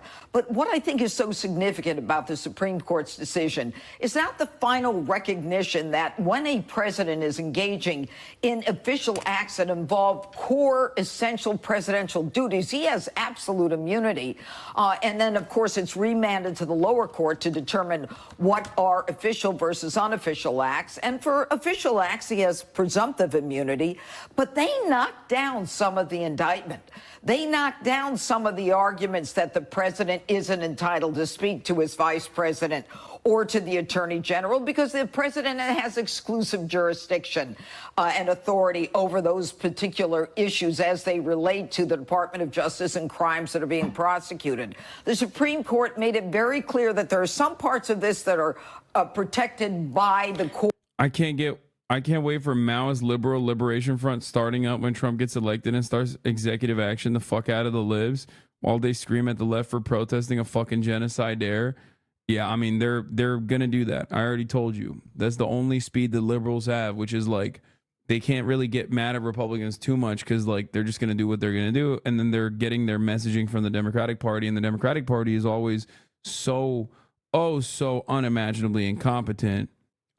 So they're just gonna look for anyone to get mad at, which will be the left. The left didn't vote for Biden, so you're responsible for this. And it's like, dude, this is happening under Biden. Like, it's happening under Biden. It's been happening for years. This is like far before Biden became president. Okay.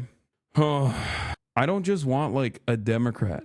Okay. I don't want just like Democrat to run and win. I want like someone who will actually roll back the things that the Trump administration did. Okay. Instead of leaning into it. That is what the expectation should be from all Democrats, from all voters for the Democratic Party. It's so fucking stupid. Where are you, a DMV for rich people? Yeah, I'm at a DMV for rich people.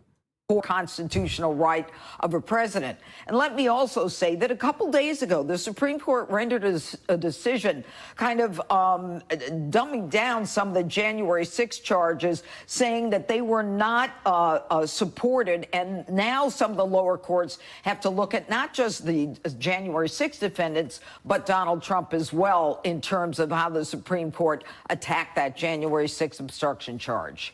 Judge, I just want to sort of circle back to where we started, which was with AOC calling for articles of impeachment following this ruling. And you had heard ahead of this decision. Yeah, she's like, Janine, get back to shitting on AOC. You've been talking about some other shit. Top Democrats, Chuck Schumer among them, asking for Justices Alito and Thomas to recuse themselves from this case, making allegations about impartiality questions. What kind of an impact does it have when you have our elected leaders sort of questioning the credibility of the... Can you explain the theory behind not voting for Dems in this election? Bro, I don't care. Go vote for the Democrat. Go vote for Joe Brandon.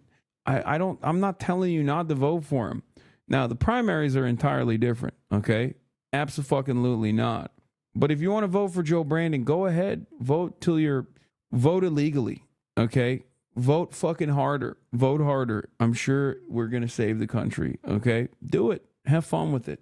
I've never been anti-voting in general. I love voting. I think you should do more of it. You should do it illegally. Work for your money. Republicans on top, you bum. It's the funniest part about shit like this is that, dude, I've made it. Okay. The Republicans at this point literally help me out. Okay. They don't help you out. And you're engaging in team sports. It's like, okay, tax cuts for the wealthy come. That's good for me, technically. It's not good for me in the long run because I want a fucking healthy, normal country. I want a country where there's like actually some kind of parity, some kind of equity. But yeah, you know, I want good roads and not as much of the tax dollars to go to like American wars in Israel and you know, the domestic military force that is the police force. You know, I want to pay teachers instead. So yeah, it's not, you know, in my best interest. But immediately, if you're thinking about it, like that shit's not helping you. Okay? It's so dumb. I want healthcare. I want houses for the homeless. You can fucking Trump 2024 baby your way out of this all day, every day. But ultimately, it's not going to help you. It's not. It's not going to help you. Just like Democrats fucking act like voting for Brandon is going to fucking, you know, somehow give them some kind of moral victory. It's not. It's not. Look at the past 4 years. What do we get? The board. Well, I think it has a huge impact, and I think that the Supreme Court has of late been subject to tremendous criticism. And I think that, you know, there's a reason that our founding fathers wanted these justices to serve for life. I mean, they should not be affected by the mob or by the criticisms or the attempts to impeach. And I think that more than anything, they recognize how important their job is. In this case, Gorsuch. Are you saying nothing's been done in the last 4 years as far as all the broad agenda items that the Brandon administration put forward that they were going to follow through on? They all got neutered by fucking the literal Democrats, okay? Centrist Democrats, right-wing Democrats. And that's the successful legislation. Much of the legislative agenda was completely cast aside, if not immediately turned on. The first 100 days immigration promises were literally reversed. The Brandon administration effectively continued Donald Trump's immigration agenda. And on top of that, is now trying to do a last-ditch effort to push for a right-wing immigration policy. All the while, civil liberties are effectively neutered at the state legislature level. And they're contested in the court system, but the courts are completely fucking dominated by Republican judges because they court pack like a motherfucker all the way up to the Supreme Court where it really matters. And you're over here talking about like, wow, what do you mean? Lesser evil voting is great, okay? It sounds great on paper, okay? In theory, it sounds like it's a morally infallible strategy, but lesser evil voting has openly created a cycle where the Democrats don't even roll back some of the Republican agenda, but instead adopt it entirely, and sometimes push the needle in the rightward direction like they're doing with immigration right now. It's crazy. The expectation shouldn't be to just simply put a 4-year pause on the right-wing tilt in this country. The expectation should be claw back with the same veracity the Republicans claw back social progress and civil liberties and the like whenever they're in power. Nowadays, they don't even need to be in power to fucking claw that shit back. They just use state legislatures to claw that shit back. He said it himself. It's not just about the case before us. This is a case for the ages. And they knew that. And that's what the decision reflects. Such a great point. All great points, Judge. Thank you so much for joining us. We'll see you on the 5 tonight. I'll be there. Okay. I'm Steve Ducey. I'm Brian Kilmeade. And I'm Ainsley Earhart. And click here to subscribe to the Fox News YouTube page to catch our hottest interviews and most compelling analysis. President Biden's attempts to reassure supporters and really all Americans after his stumbling, at times vacant debate performance last week. The president did appear more energized at a rally on prompter and at some weekend fundraisers. But a CBS News poll shows that voters, not the media, but voters have serious concerns. Nancy Cordes is at the White House with new reporting on all of it. Nancy, good morning. What are you hearing? It's been a busy weekend, Tony. President Biden spent the day yesterday with family at Camp David, and we're told that they encouraged him to stay in the race. Biden officials spent the weekend on the phone trying to reassure worried lawmakers and donors. They told them that they understand their concerns, but that there are no plans with just 4 months to go to change the campaign strategy or the candidate. Joe Biden is our nominee. Joe Biden is our leader. Top Democrats closed ranks around the president Sunday as a slew of editorials from some of the nation's largest newspapers called on him to drop out. I want to remind everybody that one debate does not define a person's record. Very clearly, he should stay in this race. And yet a new CBS poll finds Thursday's rocky performance did take a toll. Look, if we finally beat Medicare, 72% of voters now believe Biden does not have the mental and cognitive health to serve as president, up from 65% before the debate. Nearly half of Democrats said he should step aside as the nominee, while virtually no elected Democrats have been willing to go that far on the record. Some acknowledged the panic publicly.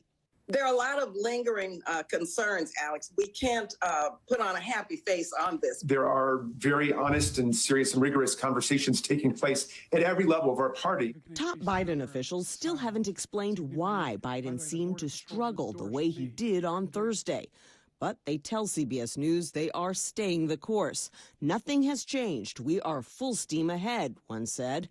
We still believe Biden is the best position to beat Trump. They point to his energetic post-debate campaign stops in Atlanta, Raleigh, and New York. I give you my word as a Biden, I would not be running again if I didn't believe with all my heart and soul I can do this job. Because quite frankly... I mean, this is the Edinger Momentum analysis, right, in play, which is that voters know Brandon is old as shit, old as dirt, and the liberals that are like invested, committed to the Democratic Party are not going to turn around and be like, oh, well, he's too old now. They know he was old. They know he's even older now than he was before, and they don't give a shit. And that is like the MAGA base, but for the Democratic Party. And much like Donald Trump, Joe Biden is relying on that base, the blue and on, to be like, listen, we still have people. We still got people. Fuck it. Who cares? The stakes are too high. Part of the calculus for the Biden team and other Democrats is that there's no guarantee an alternate candidate would do better against Trump than Biden would. Recent polling being disseminated by the Biden campaign indicates that those candidates would fare the same or worse than Biden. Even the process of choosing a different nominee this late in the game is fraught with uncertainty. And so, Gail, there are risks either way. All right, some people want to take the risk, though. Nancy, thank you very much. Fallout from President Biden's performance in last week's debate. Over the weekend, Biden's team scrambled to contain the damage. Some Democrats are calling for the president to step aside. We covered this yesterday for those of you who weren't in, but I watched one by one all of the least likable, all of the oldest and the worst brain-having Democrats come up on Sunday TV, on all the shows, and launch the perhaps worst fucking defense for Joseph Robinette Biden. Okay? They literally came out as like fucking Jim Clyburn, who's old as shit himself. Nancy Pelosi, the oldest person on the planet. John Fetterman, bad brain in a different way. Okay? They were all like, no, you don't understand. Biden is doing great. He's a young whippersnapper. Better than ever. Yeah. And now Democrats want to nominate Biden ASAP. That's awesome. Democrats weigh in early Biden nom to squash talk of a swap. Dude, they're doing literally the most Democratic Party shit. It's awesome. They are demonstrating the absolute worst political instincts. The threat is maximum copium. Oh, yeah, I have this. Don't worry. I have this lined up right here. Urgent scientists work at Havana talking about how it's a Havana syndrome. The Havana syndrome's our boy. Candidate. Rachel Scott is tracking it all. Good morning, Rachel. Hey, George, good morning to you. Look, there is no way around this. It has been a rough 72 hours for President Biden after that debate. His campaign is eager to turn the page, making calls to donors and Democrats, but the questions about his age and mental fitness have not gone away. This morning, the Biden campaign is scrambling to dismiss doubts about the 81-year-old president, pushing ahead with his re-election campaign after the debate that many Democrats have labeled disastrous. With the COVID, with dealing with everything we have to do with, look, if we finally beat Medicare. Biden's campaign team making it clear that the president will not step aside, telling allies in a memo obtained by ABC News that Biden got off to a slow start, but then drew a sharp contrast with Trump on the issues that matter most to voters. and arguing to supporters that if Biden were to drop out now, it would lead to weeks of chaos, internal food fighting, and a highway to losing to Donald Trump. Some of Biden's top allies insisting one bad night will not derail his campaign. Let us not make a judgment about a presidency on one debate. Let's talk about what it means to people in their lives. He knows, as the American people do, that when you get knocked down, you get back up and you fight harder. That's what he's planning to do. But Democratic Congressman Jamie Raskin admitting there are honest and serious conversations happening within the party. There was a big problem with Joe Biden's debate performance. There are very honest and serious and rigorous conversations taking place at every level of our party. The president heading to Camp David for the weekend as the New York Times editorial board called for him to step aside, insisting continuing his campaign would be a reckless gamble given the significant threat Trump poses, adding, the greatest public service Mr. Biden can now perform is to announce that he will not continue to run for re-election. But Biden himself has made it clear he's not going anywhere. I don't walk as easy as I used to. I don't speak as smoothly as I used to. I don't debate as well as I used to. But I know what I do know. I know how to tell the truth. I know right from wrong. And I know how to do this job. Yeah, the crowd at that rally chanting, yes, you can. Dr. Joe Biden, who was on this month's cover of Vogue, told the magazine this weekend they will not let those 90... That's crazy, by the way. What the fuck are we doing? First Lady Jill Biden, we will decide our future. She's literally like, she's signaling. She's like, yeah, I will decide your future. Okay? I'm holding the strings of power in my hand. The queen. This is the most Democratic Party thing to do, actually. With down ballot Dems being a massive source of complaints to the press pool about Biden's placement on the ticket, insulting the backbench is clearly the worst possible option. A Biden campaign fundraising email tonight, including a polling graphic comparing Biden versus Trump to potential alternatives, including Harris, Buttigieg, Newsom, Booker, Whitmer, Klobuchar, Shapiro, Pritzker. The inclusion of the information feels more revealing than the info itself. Dude, that's awesome. Saying that the Democratic Party has no alternatives in comparison to the fucking old man that 75% of Democrats want off the ticket is so sick. I'm telling you, dude, this is a suicide mission. It's fucking awesome. This is like Hillary Clinton shit. So I'll let you in on a little secret, okay? Hillary Clinton and Joe Biden hate each other. There's a couple different groups within the Democratic Party that have always like fought for control. And since the Clinton era, you have the Clintonites, okay? And then post-Obama, you have the Obama people, right? And Biden has a lot of the Obama people as well. And the Obama world and the Clinton world are almost always at odds with one another. But this right here is positively Clinton shit, okay? This is literally the most Hillary Clinton-esque thing that I've ever seen. Just like dunking on other more popular figures in the Democratic Party like this to your donors is so funny. It's great. Keep it up. Keep it up, big dog. On a text I got from the DNC, they said that they log not voting for Biden as a vote for Trump in some of those polls. They're going to be running attack ads like this for every D senator. Worst debate I've ever seen in my entire life. No two ways about it. That was not a good debate for Joe Biden. Panic. Not just panic, it's pain. Oh my God, oh my God, oh my God. So what do we do about this? Everything we have to do with look. What would you have Joe Biden do to make the case that he's not an elderly, well-meaning gentleman? People are going to see it in the campaign. No question he's prepared to do this job today and would be were he reelected. One of my best buddies, very close friend, one of my closest friends, Bobby Casey. I have a lot of confidence in his leadership. No question he's prepared to do this job today. The worst debate I've ever seen in my entire life. No two ways about it.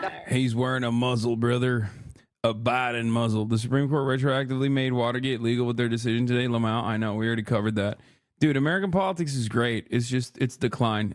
Empire in decline is the era. Oh, Jen Psaki's clapping back. Let's go. It's a Psaki bomb, baby. There are a lot of important discussions and debates about this political moment we're in and the path forward, with the notion that the issue at the debate was a prep process done by people like Ron Klain and Anita Dunn.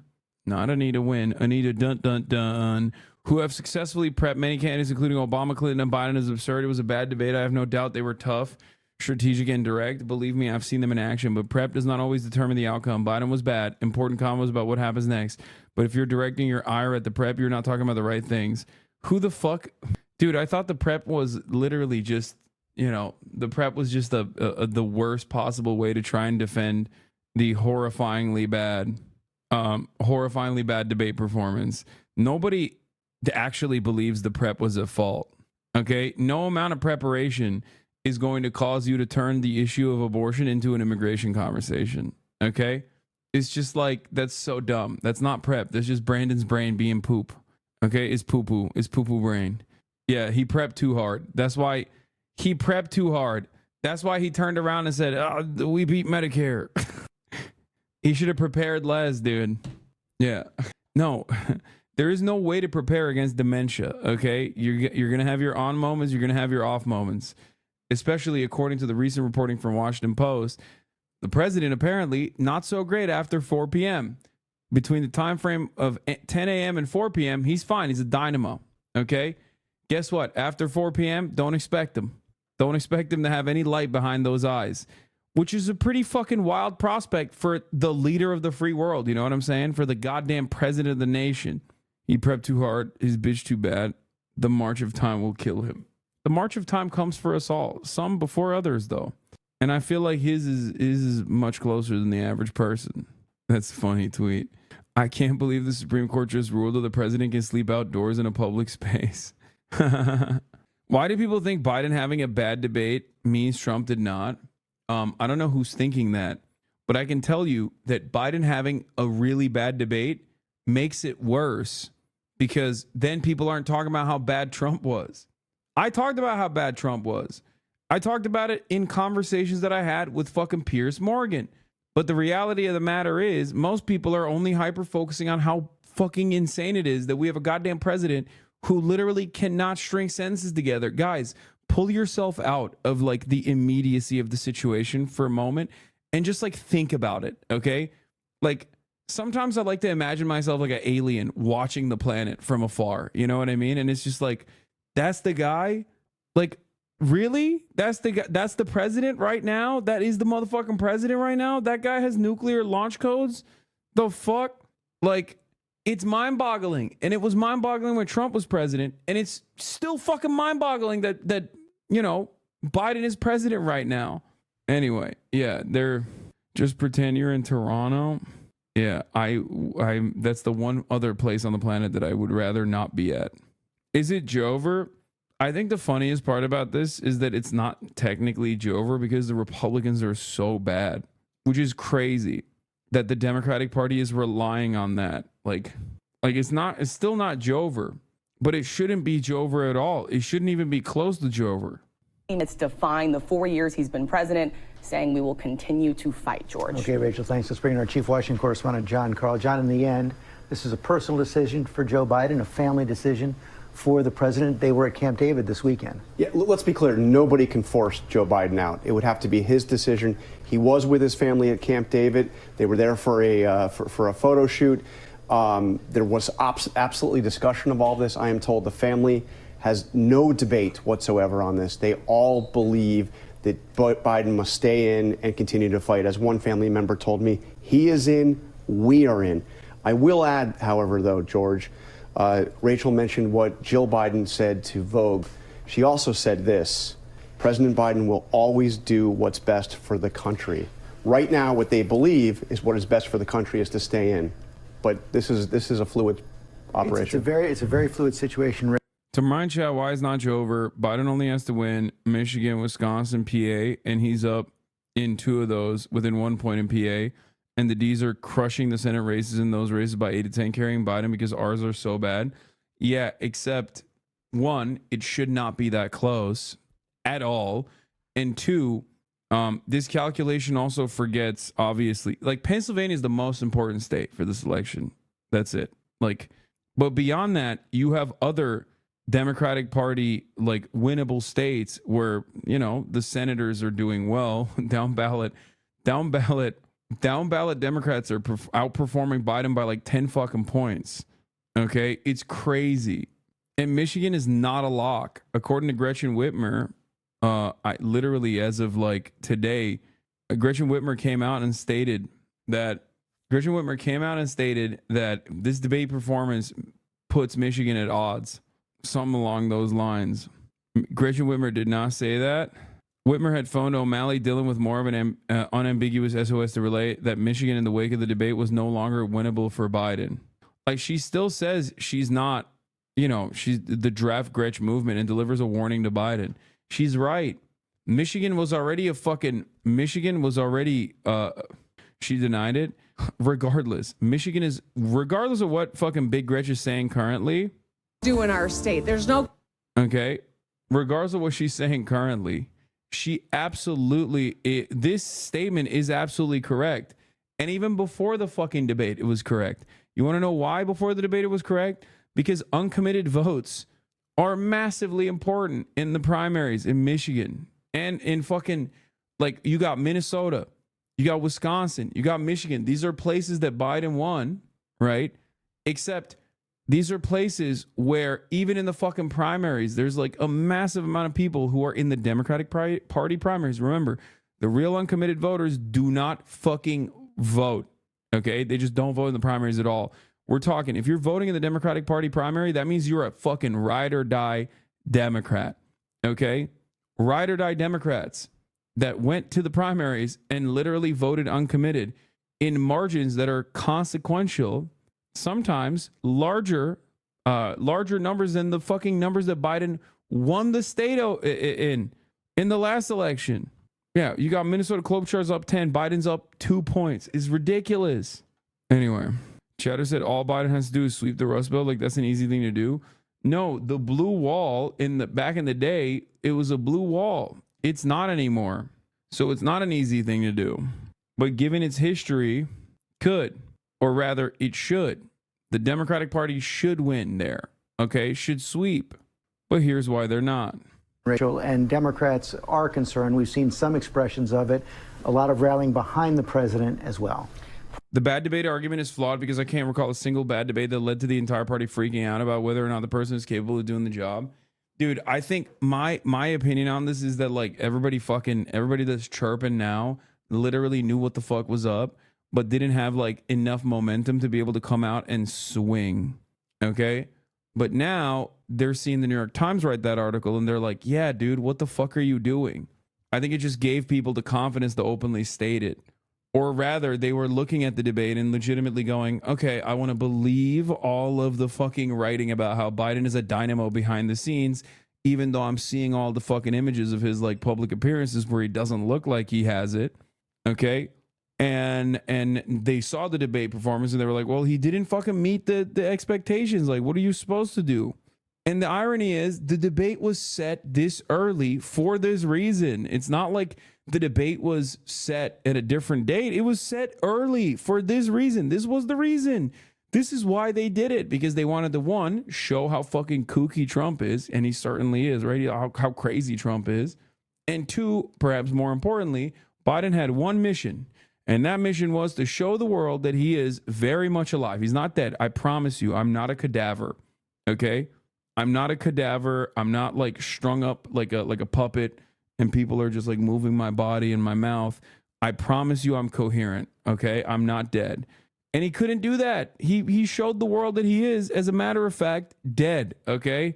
Not early enough. Wasn't before 4 p.m. True. I meant early as in like the date of the debate. It's not being held in fucking September. It's being held, last week. Private concern.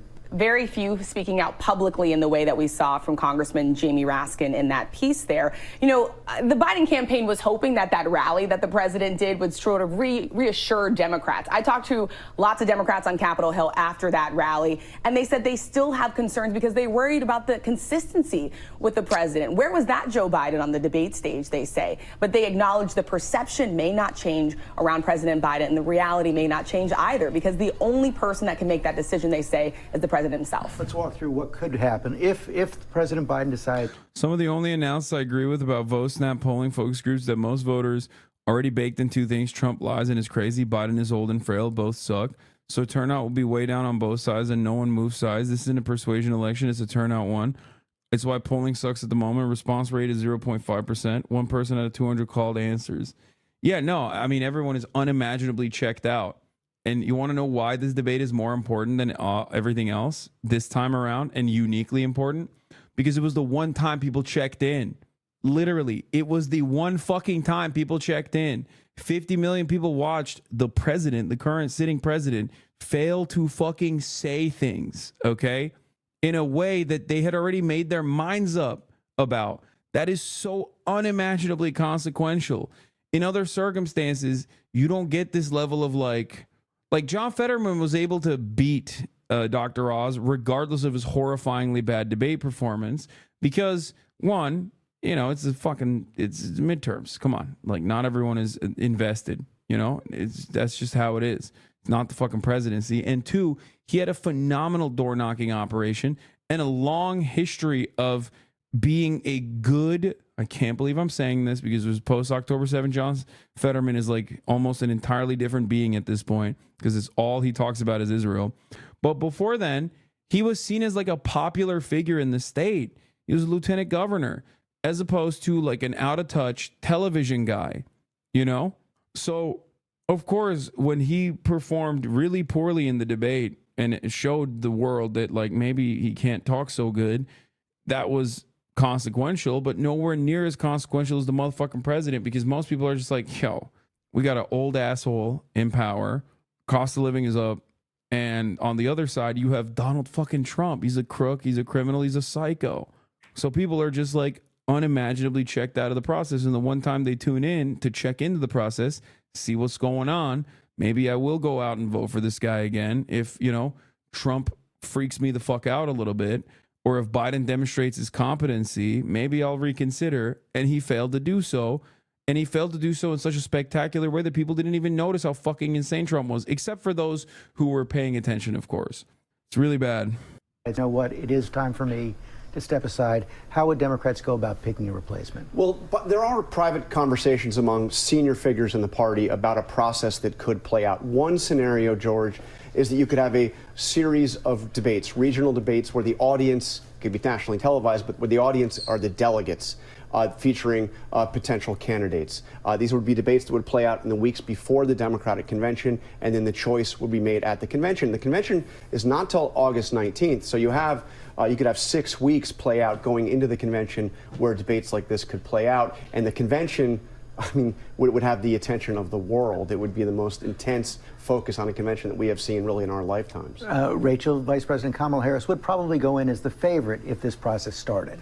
The favorite, but of course, as you know, George, there are a long list of Democrats that are sort of waiting in the wings, especially ahead of 2028, and that is the concern from the Biden campaign. Does this turn into a party food fight where no one gets ahead in time to possibly have everyone rally behind a potential different nominee to face off against Donald Trump? What all Democrats are watching for right now, John, are the latest polls showing was there real damage, vote damage, coming out of the debate. That's exactly right. And we're not really going to know for another week or so how the polls play out and also the effect on other candidates, Democrats running for House and Senate. Thank you both very much. Have Americans been duped about President Biden's fitness for office based on his aides keeping him in a bubble? Well, I can tell you that I think a lot of Americans, including Democrats. Alex Thompson is the one that wrote the article about the fucking 10 a.m. to 4 p.m. thing, if I'm not mistaken, right? I said originally it was Washington Post, but I think it was an Axios report. Liberals are not okay. That's awesome. Why aren't they talking about Trump's health? They're so obsessed with getting Biden out. Jesus fucking Christ. Why aren't they talking about Trump's health? Bro, the dude lives on fucking Big Macs and Diet Coke, okay? He's not going anywhere. I don't know how. I don't know why, but he's just, that's it, okay? This motherfucker, you can't use your mind power to wish away Donald Trump. It just doesn't work that way. And it's so funny because this is the most Turkish motherfucking thing, dude. Us Turks in Turkey have this fantasy about Erdogan. Every couple of months, there will be a new fucking story about how Recep Tayyip Erdogan has cancer, actually. Low key. He's hiding it. He's hiding it. He's going to die any day now. Russians have this about Vladimir Putin. Okay. And it is literally the dumbest. It is just pure fantasy. Evil never dies. These motherfuckers are not going away. Please, it just only shows me that America is becoming like a more crippled nation, and more like the countries that it dominates for the most part. It's so funny to just be like, no, yeah. He's just, nobody's talking about how bad fucking Trump's brain is actually. It's like, is it? I don't know. I mean, he's been fucked up since day one. He started off talking about how immigrants are rapists, and he's kind of still doing that. That hasn't really changed since 2016, you know? My big brain theory is that his family pushed Brandon to say it. Stay in because they didn't have the heart to say otherwise and figured he'll die if he keeps going, so win-win. That's crazy. No. Yeah. The idea that like Trump is actually in a fucking state of mental decay akin to Joe Biden is also pure copium. Like, you can just rewatch that debate and you will recognize that Donald Trump is insane but coherent. Okay? And sometimes he's still incoherent when he's like, you know, going off the cuff or whatever, but like he can still deliver a speech. Joe Biden, on the other hand, is probably sane when he has his moments, but he's completely incoherent. Like, he's demented. Do you know what I mean? Like, I suspect in his good moments, he has like, you know, he has a clear mind on things, but he's just not going to be able to demonstrate that because like, it's too wishy-washy. He's sundowning. There's going to be moments where he comes off like he doesn't know what the fuck is going on. And he's just going to pop off like this. And it's not a stutter. You cannot just like personally write this off as a stutter. It's ridiculous. No. Next debate, give him 3 lines of coke. I mean, fucking Biden will literally die, I think. He will just die on the spot. Trump has a theory on exercise. I know. We've talked about this before. And God damn it, maybe he's right. The idea that he has a finite amount of energy like a battery, and that's why he doesn't exercise, because he doesn't want to deplete his fucking battery. And guess what, dude? He's doing fine. So maybe he's right. It's one of my funniest Trump tropes, is that he thinks his heart is like a battery, and there's only a finite amount. From the Democratic Party, lawmakers that have actually spent time with Joe Biden have felt duped, have felt gaslit. And part of the reason that I wrote this piece is because that anger, that frustration also includes people in the White House as well. The fact of the matter is that really only about 20 people regularly interact with Joe Biden on a day-to-day basis in sort of an intimate way. A lot of the other aides, even ones just 1 or 2 clicks outside that inner circle, you only see him every once in a while. And, they've noticed, little, gaffes, or you can call them brain farts, but they were always in ways that you could sort of rationalize them as, well, anyone could say that. And, he's always been a bit loose. So the fact is that aides in the White House were just as shocked as many other Democrats on the Hill at what they were seeing. And there was real anger. And there was sadness because they felt like this would maybe hurt them in the election. There was like anger. They felt that they had not been told the truth by their bosses. And a lot of them still feel like they are not getting clear answers as to what happened in that debate. And was this the first time that Joe Biden acts like that? That blank face stare, the mouth agape, not being able to put sentences together. There was this feeling that there is no way that this was the first time this happened, and there's a feeling that it's not going to be the last time it happened. So there is not just discord within the Democratic Party writ large, there's also discord within the White House, within the Biden campaign as well. And you're seeing the public perception of all of this playing out in the polls. There's this new CBS poll taken after the debate, and it asked the question, should Biden be the nominee? Among Democratic registered voters, 55% said he should stay in the race, but 45% said he should step aside. And then you look at, does Biden have mental and cognitive health to serve as president? In June 9th of this year, 65% said he did not.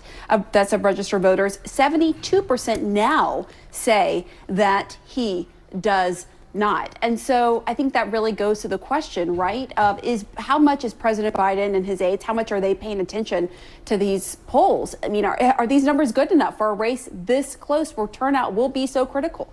I mean, it is still possible. I want to be clear. It's still possible that Joe Biden can win this race because there are tens of millions of people in this country that would vote for Joe Biden at 110 over Donald Trump. That is sort of the Trump polarization effect. Half of his voters still want him to fuck off. Yeah. And the Democratic Party's looking at that just like they did with Hillary Clinton and going, honestly, these guys are still going to go out and vote for him. And they're not wrong.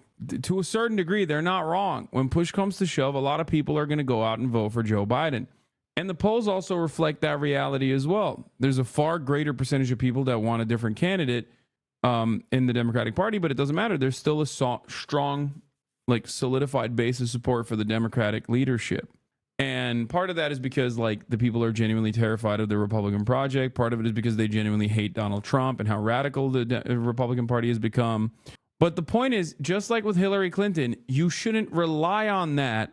You shouldn't rely on negative polarization to go and vote for a bad fucking candidate, because guess what happened with Hillary Clinton? She fucking lost. Do you understand? This is my point. Like, I know I'm probably the worst person to make this point because, like, I'm so fucking critical of the Democratic Party that, like, people probably look at me and go, you don't give a shit. You want them to lose. It's so easy for a lot of liberals to say this. And they don't understand it. They don't understand that, like, dude, even if you should be fucking screaming this from the rooftops if you're like a diehard Democratic Party guy, okay? If you're the most annoying liberal on the planet, you should be genuinely trying to replace Biden. And I still think it is possible to win. The bigger question is whether or not he can serve adequately in the job he is running for 2 years from now, 3 years from now, 4 years from now. But to your point about the polls specifically, it's going to be really critical to see how people respond once we get more polling. The CBS poll was really only what we have so far. There are polls in the field right now. We will see if we get any before the July 4th weekend. We'll almost certainly get some in the week after. Donors are looking at them very closely. Democratic lawmakers are looking at them very closely. And there could be sort of like a run on the bank effect if it shows a real collapse of his support, but we don't know. Let me quickly ask you about his family telling him to stay in the fight. You have First Lady Jill Biden telling Vogue magazine the family will not let those 90 minutes define the 4 years he's been president, and maintained we will continue to fight. But how much is a family's stance about Biden's legacy and remaining time in office versus the 4 years in office if he were reelected? To remind everyone, if he were reelected at the end of those 4 years, he would be 86. What is this? Wait. New post-debate New Hampshire poll came out. Shows former President Donald Trump holding a narrow lead over Joe Biden. Nah, there's also the Robert Kennedy part of this conversation, which I can't believe we're having, but it's like, what is happening in this country, dude? What is happening in this fucking country? Like, there's nothing funnier to me than all of these conspiracy guys loving RFK Jr. because he's such a regular fucking Democrat in every sense of the word. NPR finally interviewed RFK Jr. And in that interview, he, of course, said a bunch of shit like NPR is never showing my debates or my rallies because they're too afraid of the truth, whatever, right? So the NPR was asking, like, okay, so what are your opinions on foreign policy? Like, how do you differ from Joe Biden? How do you differ from Donald Trump? He's like, we need to cut military spending. We need to balance the budget. And I was like, oh my God, he's talking about fucking balancing the budget. But hold on, let him cook. He's talking about cutting military spending. So then NPR asked him the question. Okay. You go, okay, what aspects of military funding would you want to cut? He's like, oh, we need to go back to like Cold War era spending. If it was good enough for the Cold War, then it's good enough for us now. Fine. And then they're like, so would you cut funding to Ukraine and Israel? And how did he answer that question? How did RFK Jr. answer that question? He said, I would cut funding to Ukraine. And of course, NPR predictably did not follow up on that and went, what about Israel? Would you not cut funding to Israel? Because of course he wouldn't, because he is like, on that front, he's basically just a Republican. On every other issue, he's a regular old Democrat. Okay, he is a regular run-of-the-mill Democrat who just is an anti-vaxxer, anti-medicine. I don't even want to just say anti-vaxxer, because RFK Jr. seemingly is anti-medicine, which I think is funnier than just simply being an anti-vaxxer. And honestly, that's it. You're like, I want the regular old Democratic Party agenda, but I also think medication makes you gay and autistic. If you're that kind of guy, RFK's for you. And it turns out there's a lot of people. There's a lot of people who are like that, apparently. Significant enough people, which is crazy. Anyway, let's continue. I mean, it's such an interesting question. The Biden campaign, Biden political life has always been a family affair. And they are now in their bunker and they are trying to rally. What? I've been watching you for a long time. I'm surprised you haven't talked more about RFK. Seems so much better than Biden. Not captured by corporations. Most important thing since Biden's doomed to lose. What are you talking about? RFK's not captured by corporations because he's already a run-of-the-mill Democrat on issues that fucking matter. Kind of a Republican on issues that are also pretty consequential. Okay, specifically so that he can, become an outsider, seemingly be an outsider. But that's it. That's the reason why I don't talk about RFK Jr. Because he is not the outsider, ball player that you guys want to believe he is. Okay, he's just the crank guy. I was right on Andrew Yang before when everyone was glazing him in independent media. I was right on Tulsi Gabbard when everyone in independent media was glazing her. Okay, and I'm right on RFK now. Please stop with this fucking nonsense. Oh my Lord.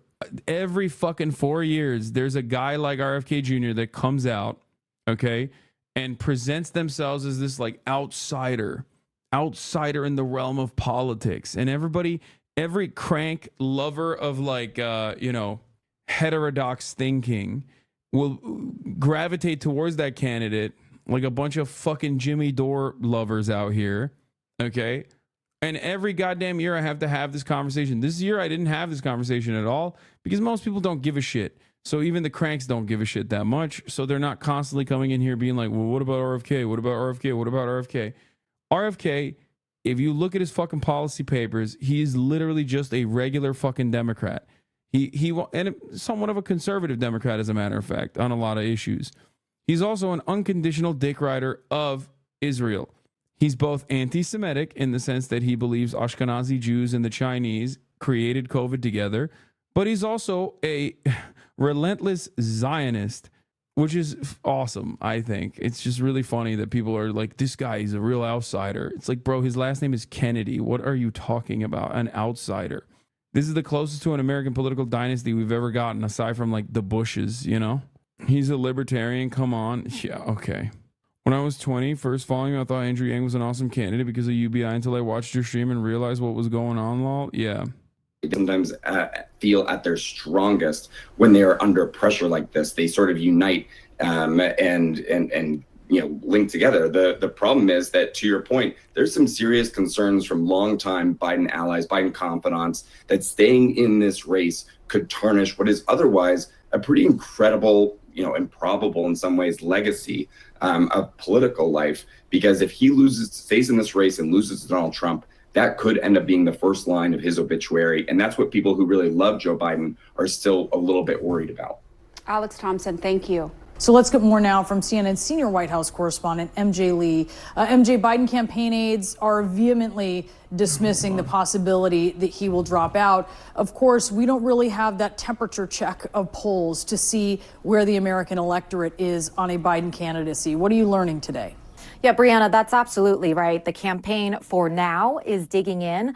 White House officials, senior campaign aides, they're all saying that there's no world where they are currently contemplating the idea of President Biden dropping out of the 2024 race, really emphasizing that he is staying in, and also the family making clear that they are fully behind the president as he continues to run for re-election as well. But it is really hard to overstate the widespread and deep panic within the Democratic Party. Biden aides, of course, they have been fielding phone calls, messages all weekend long from surrogates and donors and others within the party that were very concerned about the president's debate performance. And I think a really important space to watch going forward, Brianna, is going to be the down ballot races. I spoke with one Democratic lawmakers who said Congress is the firewall for the Democratic Party, and what they are. Just wondering, Corbyn put UBI in his manifesto for election in the UK. Universal basic income is not necessarily a bad idea. It can be a left-wing UBI. It can be a right-wing UBI. The difference between a left-wing UBI and a right-wing UBI is that right-wing UBI is utilized as a mechanism to displace existing social safety nets. Left-wing UBI is complementary to the existing social safety nets. Andrew Yang's UBI was right-wing UBI, akin to Milton Friedman and his original assessment on UBI, which is give Americans money, but gut the social safety nets, gut the social sector, completely, and then have them operate in a private marketplace. Anyway. Are doing right now, Democratic lawmakers is really waiting on research, waiting on polls, any data that could come in the coming days. One question, why do you always have Jimmy Dore's dick in your mouth, aka Pookie? Please tell me it's because I forgot to run the 3-minute ad break at the top of the hour and you're not an unironic Jimmy Dore dick rider in the year 2024. Like, that's crazy. Please, I'm not. Like, I forgot to run the 3-minute ad break. You're going to tell me that, right? Like, you're here to be like, haha, just kidding. Like, you forgot to run the ad break. That's why I'm saying this. I'm not kidding. Oh, God. We're back. We're back. Listen, this is a byproduct of being back. Okay? You're going to have some fucking MAGA dick riders in here, and you're going to have some fucking cranks in here. That's awesome. Here's the 3-minute ad break now for all, though. Unless you want to not see those ads. I love you all, but it sucks y'all still have beef. Brother, what are you talking about? It's the most one-sided beef of all time. I never wanted to talk about Jimmy Dore at all. I don't give a shit about Jimmy Dore. Get the fuck out of here. Every single one of these, I never talk about him. I just talked specifically about cranks, and his name was brought up for that reason. Like, this is not like a friendly contest where we were just like friends who we now have beef. Okay, I don't want anything to do with him. You stay bringing him up though. Can you find another moment where I brought him up in the past year? Like, it's going to be fucking two editions. And it's because of forced to vote. We all know. No, you dumb fuck. It's because he's like become this right-wing grifter who literally shits on anyone who doesn't come on his show, including Bernie Sanders. Okay. Who thinks that like there is a, allegiance that we can cultivate with like MAGA Trump supporters. Shut the fuck up. Okay. Delusional nonsense. I fucking hate how not only do I despise political cranks of this magnitude, specifically, I hate how parasocial and fucking sweaty you are. Like, why won't my two favorite content creators make up? Like, Jimmy Dore is like a 65-year-old man, brother. What the fuck are you talking about? Make up. Let him live his life. Go watch him if you want to watch him. I got nothing, I got nothing. With Jimmy Dore, Candace Owens attacking George Floyd, what is this? Fuck Jimmy Dore. The police did nothing wrong. They lied to you about George Floyd. Candace Owens. What is that? Is he a kick streamer? Is that Rumble? Yeah, dude. Why can't you make up with my favorite political commentator ass Andes are so stupid? And the one fucking clear and coherent through line here is that these people have no fucking real values. They have no principles. They have no moral convictions. The people that like, you're just watching this for pure sport. And this guy appeals to you in some way. And I say the same shit about Destiny too. I say the same shit about all these people that you're like, oh, why aren't you friends with these people? It's like, they're not my fucking friends, dude. Okay? They're not. I have real legitimate differences in opinion on a lot of issues. And all these motherfuckers should be happy that I don't talk about them. Okay? Instead of constantly talking about them like I do with Ben Shapiro. Jimmy is a kook, but he has legit political strats. That's all. No, he doesn't. Jimmy is an idiot, but they know American political strategy. Yeah, no, totally. That's why he's always fucking cooking big time, dude. He kind of does. No, he doesn't. The fuck are you talking about? No, he's sold himself to you as such. So you're just in here regurgitating that. The last best thing that Jimmy Dore ever did was spit on Alex Jones. Okay, that's it. He did that, and it's been downhill since then. It's so funny. Anyway, don't say hawk to a. Ugh, you guys are lame. Anyway, where are these Jimmy Dore stands coming from? I don't know. Jimmy Dore show. The forced the voters watched the Republican Party explode over the past year and are still running on that narrative that level of like chaos is actually was a sound strategy. Like, look at the Republican Party. They did the forced to vote shit, which Democrats never can do regardless, but like they did that and they just have never let it go. Yeah, they it's so funny. They're just like wreckers. They claim to be fucking leftists, but they have the utmost contempt for anyone who is like ostensibly on the left. The members of the squad, those are the worst people in American politics in their eyes. Okay, they're all big phonies. And also the Republican Party, on the other hand, they're not so bad actually. It's like the moment that you say that to me, look, I'm a very simple guy, okay? I'm not very smart. I recognize that all day, every day. The moment that I start feeling like you don't have the same level of fucking smoke for the American Republican Party, which are the most significant terrorists in this goddamn nation, both domestically and in foreign policy, the moment that I feel like you don't have that level of fucking smoke for the Republicans that you do for like AOC and whatever, I'm like, I'm done. I'm cutting you out. Fuck it. Democratic Party across the board. I despise the Democratic Party. I shit on them with regular frequency. The moment that you fucking start taking for granted what the Republicans are saying and don't apply the same level of criticism that you have for these fucking charlatans in the blue is a moment where you're done. You're done. I will never be able to take you seriously because this is something that many people fail to consider. I talk about the Democrats a lot. So they come in here and they think, oh, this guy hates the Democrats just like I do. Okay, which is true. I do hate the Democrats. They're fucking awful. But the moment that you do not apply that same exact fucking level of criticism to the Republican Party, it's done. It's over.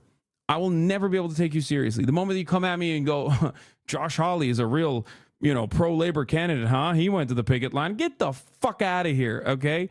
The moment that you capitulate or even give a shred of legitimacy to like right-wing populism, immediately I'm like, I'm writing you off. You're a fucking moron. You're the dumbest person in America. Like, why do we distrust the Democrats? They claim to care about the labor part. They claim to care about labor. They don't, right? They don't. So why in the ever-loving fuck would you ever think the Republicans care about labor when they historically never have? It has to be righties pretending to be lefties, man. It happened in 2016 too. No, dude, you're fucking silly. It's not that. No, it's not right wingers pretending to be lefties, brother. It's way dumber than that. It is literally way dumber than that. Americans want to be like, they want to present themselves as smart. They want to present themselves as heterodox thinkers, and that's it. It's just stupid people. It's literally just stupidity. That's it. There is no other rhyme or reason. It's not like an operation where they're like secretly like, let's infiltrate the Jimmy Dore sphere and we can fucking convince everyone in that sphere, all 300 of them, to be right wing. Like, well, yeah, okay, these guys weren't going to vote anyway. What the fuck are you talking about? That might show that not only is the president going to lose the presidency, but he is going to lose the House.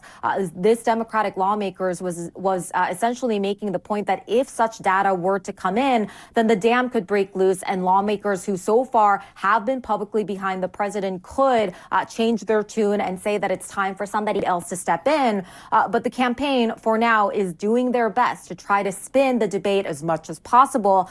They released a new campaign ad. The first one. Jimmy Dore, Donald Trump will resurrect the Democratic Party if Trump gets elected, and we will have Elizabeth Warren in 2020. When he said that, Sam Cedar responded to him and said there's a chance Trump will add 3 Supreme Court justices. Sam was right. He also didn't know what a filibuster was. Okay, I have my own Jimmy Dore moment. Back when we were on the Young Turks together, we had a conversation in the 2016 election where I told him that I hate Hillary Clinton. However, Hillary Clinton will be significantly better than Donald Trump. On a lot of issues, Hillary Clinton is awful, okay? But Donald Trump is going to be far, far worse than Hillary Clinton. I said that. I said that to his face. We had an argument about it. I was right back then as well.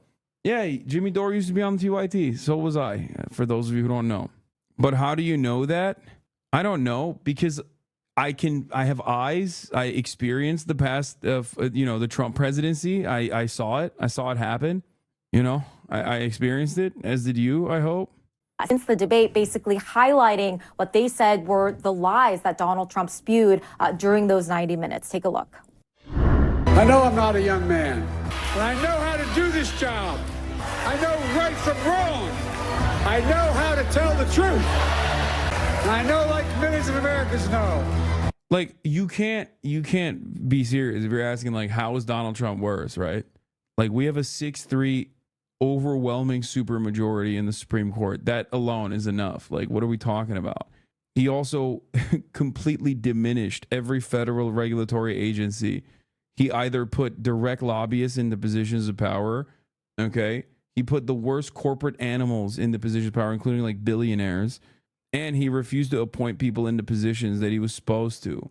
it got so bad that fucking GM came out and was like, you really have to do something about carbon pollution. Or no, not carbon pollution. The what was it? He deregulated fracking. And it got so bad that even American industrialists were like, we have to dial this back a little bit. Like it's just out of control. Anyway, it's not carbon capture. Anyway, this is a shit approach from Biden campaign. Everyone knows Trump lies constantly. I know. When you get knocked down, you get back up.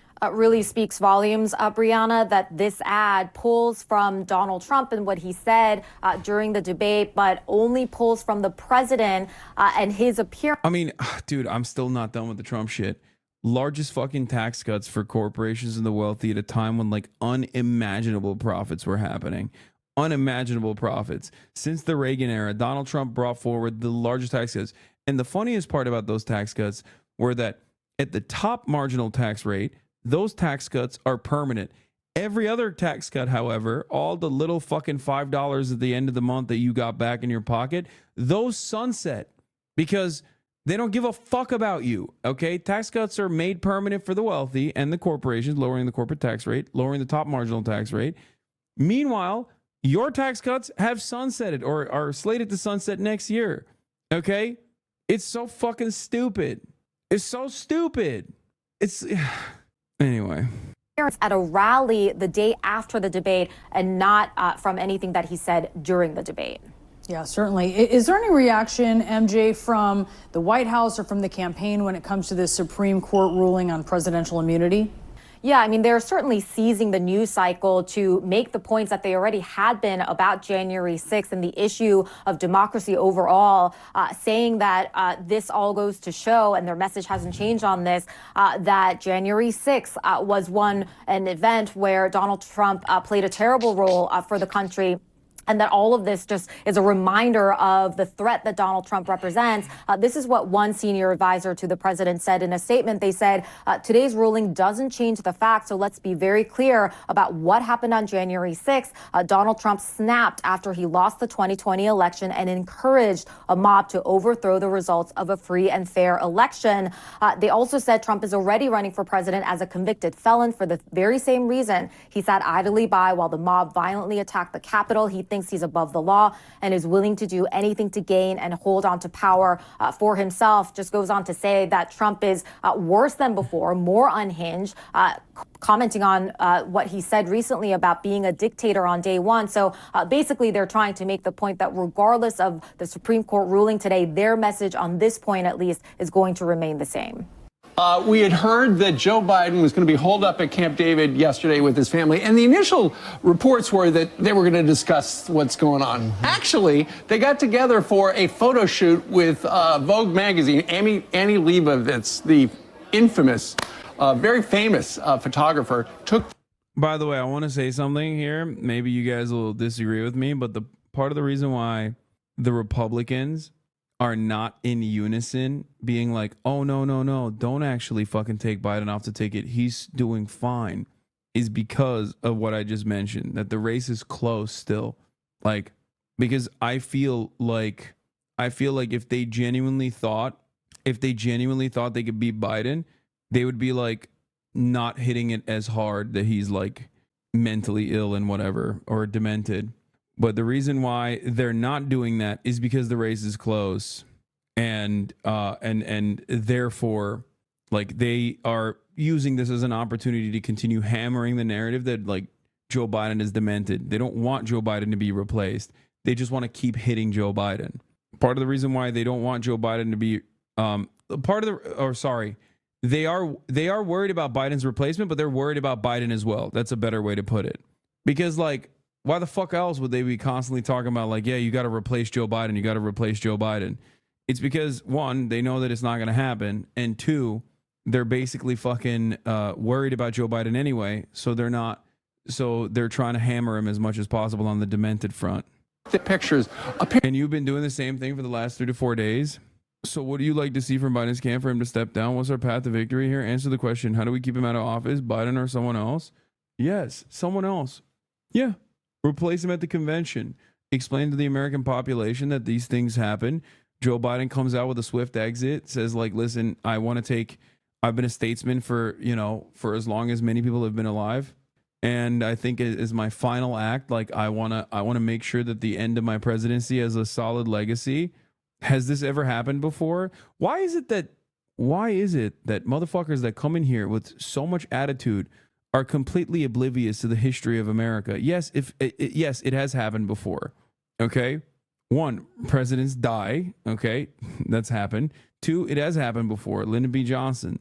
The point is, it's about how it should happen. It's about how it should happen.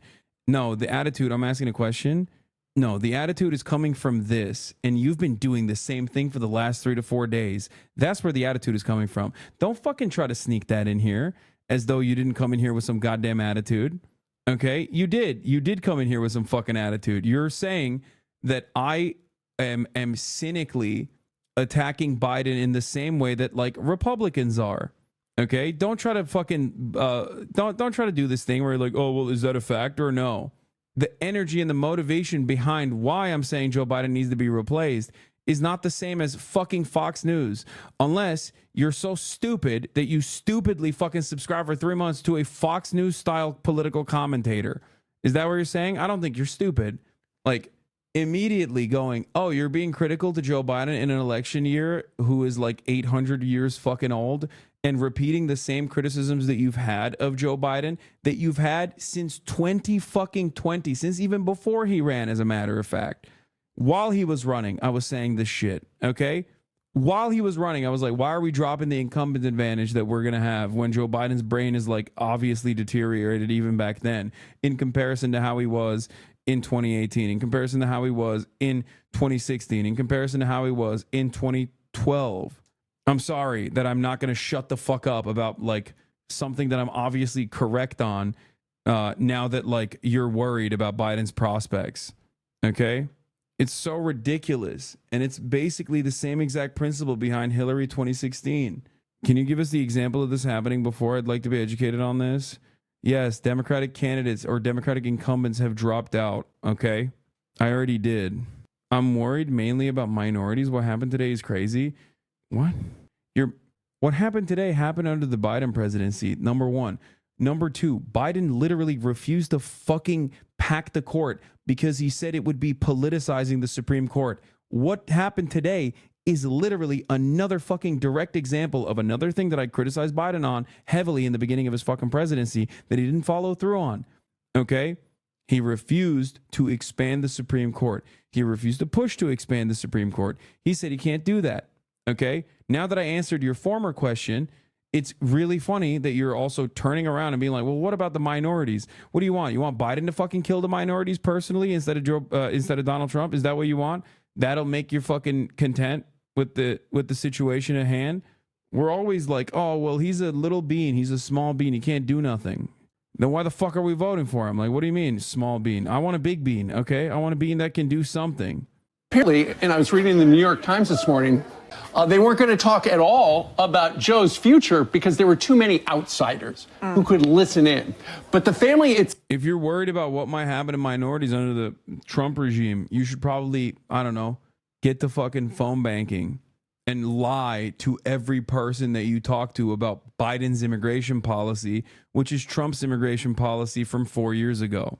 Okay?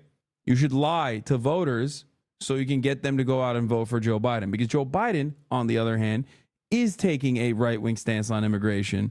So maybe you don't care about minorities at all. You just want fucking the Democratic Party to win. I don't know. Itself is saying, you know what, Grandpa, go for it because you're the only one who can beat Joe Biden and beat Donald Trump. And one of his staunchest allies who said, don't give up, Dad, is Hunter Biden. Hunter Biden is now Hunter Biden is not my enemy, by the way. Like, I can't believe I'm saying this. I've defended him for so long. I love Hunter Biden. You guys know this, my fucking crack smoking king. You son of a bitch. You could have saved this goddamn nation, but look at what you did. Crackhead motherfucker. An advisor to the president. Of course, President Joe Biden has said that he's the smartest person that he knows. They're now blaming advisors. Politico had this headline: Biden's family privately criticizes top advisors and pushes for their ouster. at Camp David meeting. It's very interesting. They went on to say the blame was cast widely on staffers, including Anita Dunn, the senior advisor who frequently has the president's ear, her husband, Bob Bauer, the president's attorney who played Trump in rehearsals at Camp David, and Ron Klain, the former chief of staff who ran point on the debate prep in previous cycle sessions. So they're Yeah, is everybody but Biden is at fault? back at Camp David, the place the president spent a week preparing with these 16 advisors. And Lawrence, they're now trying to blame the performance on them rather than maybe on the president and the way that he did. Yeah, that is their fault that he just came out and was like, well, we beat Medicare. Yeah, it's their fault, actually. We beat Medicare. How insane is this family? I mean, these are the people that essentially. I don't trust the word that Fox says about this. No, this is like they're flexing, but this is like actual fucking reporting from the New York Times. Is actual reporting from Axios. They're not like their commentary on top of it is obviously bullshit, but the accuracy of the statements. You know, I mean, it's the New York Times. You can't treat it with the same level of scrutiny that you treat Fox News, I guess, especially when it comes to domestic policy. They're just covering the New York Times reporting on it and shitting on the New York Times reporting on it. They're not making this stuff up. The president on life support that are scripting his every move. They're defending his son, his family's business dealing, everybody that wants to be ushered in and out of the White House, a crisis with his granddaughter who he just started to claim after they were shamed into claiming him. Every single day, they're having to deal with something with this president and his standing with the world. And instead of getting some type of gratefulness for trying to let the president rest for 7 days and give him all these canned lines, they're blamed, Brian. Yeah, I mean, it's unbelievable. They're going to blame people that have been with him for 25 years, whether you like it or not, Anita Dunn. Whether you like it or not, Ron Klain. These are the people that drilled him, and James Clyburn said, hey, he was over-prepared. Really? He was over-prepared? I think the other story is he had an emergency call with donors yesterday, not him, but his people, to assure them that he's not going anywhere, your money's good, Joe's still going to win. And according to Joe Zalazar, one of the people on that call, they didn't really feel assured that things are going to be better. They didn't have anything substantive to say how things are going to improve. Why? Because there's a big talk that Joe can't do anything after 4 o'clock. Right. Between 10 and 4 is the only time he can get work done. Well, he scheduled... like, that sounds like a Fox News lie. Because it's so insane, right? How ridiculous. Excuse me, that's the sitting president. You're telling me that the sitting... Oh, wait, that's an Axios reporting from Alex Thompson, who literally was just on CNN in the video prior that we watched. And he's the one who reported on it. I know that, like, when you hear Fox News say it, you're like, this must be fake because it's fucking Fox News. But the reporting on it is actually sound. It's real. That's what's crazy about the situation, that it makes Fox News look reasonable. He scheduled a debate. He got all his terms at 9 p.m. You saw him 5 hours into his sunset period. By the way, it brings you to a bit bigger story. Can you do the job between 10 and 4? That's a 24-hour job. Right. You notice how when he goes out to the G7, he goes overseas, guys, he needs a day off. Yeah. When he comes home, he needs a day off. Where's he going to go after tomorrow? He's going to have more days off at the beach in Delaware. Okay, this is also ridiculous because you're Trump Dick Riders at Fox News, and he's the king of time off task. Like, are we serious? Like, that motherfucker also hated working. At least Biden is, like, dying. You know what I mean? At least he has an excuse. He's 854 years old. Donald Trump, old too, but, like, he's more mentally competent than fucking Joe Brandon is, and yet he fucking loved taking days. He didn't work a day in his goddamn presidency, dude. He didn't even age. That's what I've been thinking about that since that chatter brought it up. That motherfucker didn't even age during the 4 years. Like, every president goes to the beach that makes you old, usually. Over the course of the first 4 years, your hair starts to get white if it's not white already. You know, like Barack Obama. Donald Trump looks the same, which is really fucking annoying, which shows me that he was not working, okay? His ass was not working. He did not give a fuck about being president. Like, the noticeable the noticeable rapid deterioration did not kick in the same way that it did for Brandon, in the same way that it did for Obama, in the same way that it did for George W. Bush. That motherfucker got a tan on. He was golfing the whole time. Piece of shit. He's telling you in so many words and his actions, he can't do the job. Yeah. Well, do you remember a couple of election cycles ago when the question was, will this person be able to answer the phone call at 2 or 3 o'clock in the morning? 3 a.m. phone call. The answer, according to Joe Biden. Once again, Trump is not answering any phone calls at 2 a.m. Okay? Trump is not answering any phone calls at 2 a.m. You're out of your fucking mind if you think he's like doing the same shit. He's working less hours than 10 to 4. Okay? Come on now. And staff is absolutely not, unless you get him after breakfast and before happy hour. He's shot. Bill Ackman, who was not a Trump supporter but now is on the Trump train, he did support Joe Biden financially, but he wrote this yesterday on X, formerly Twitter. What?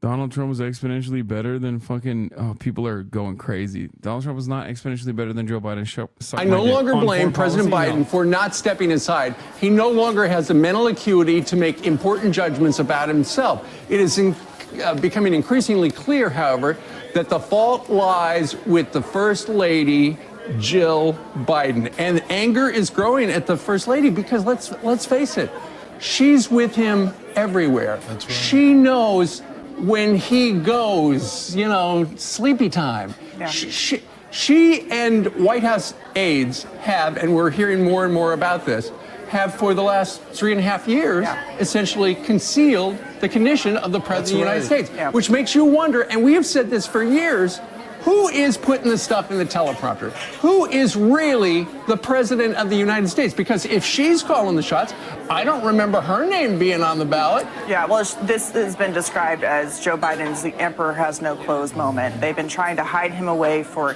years. They've never made the White House physician available for questioning by the press corps.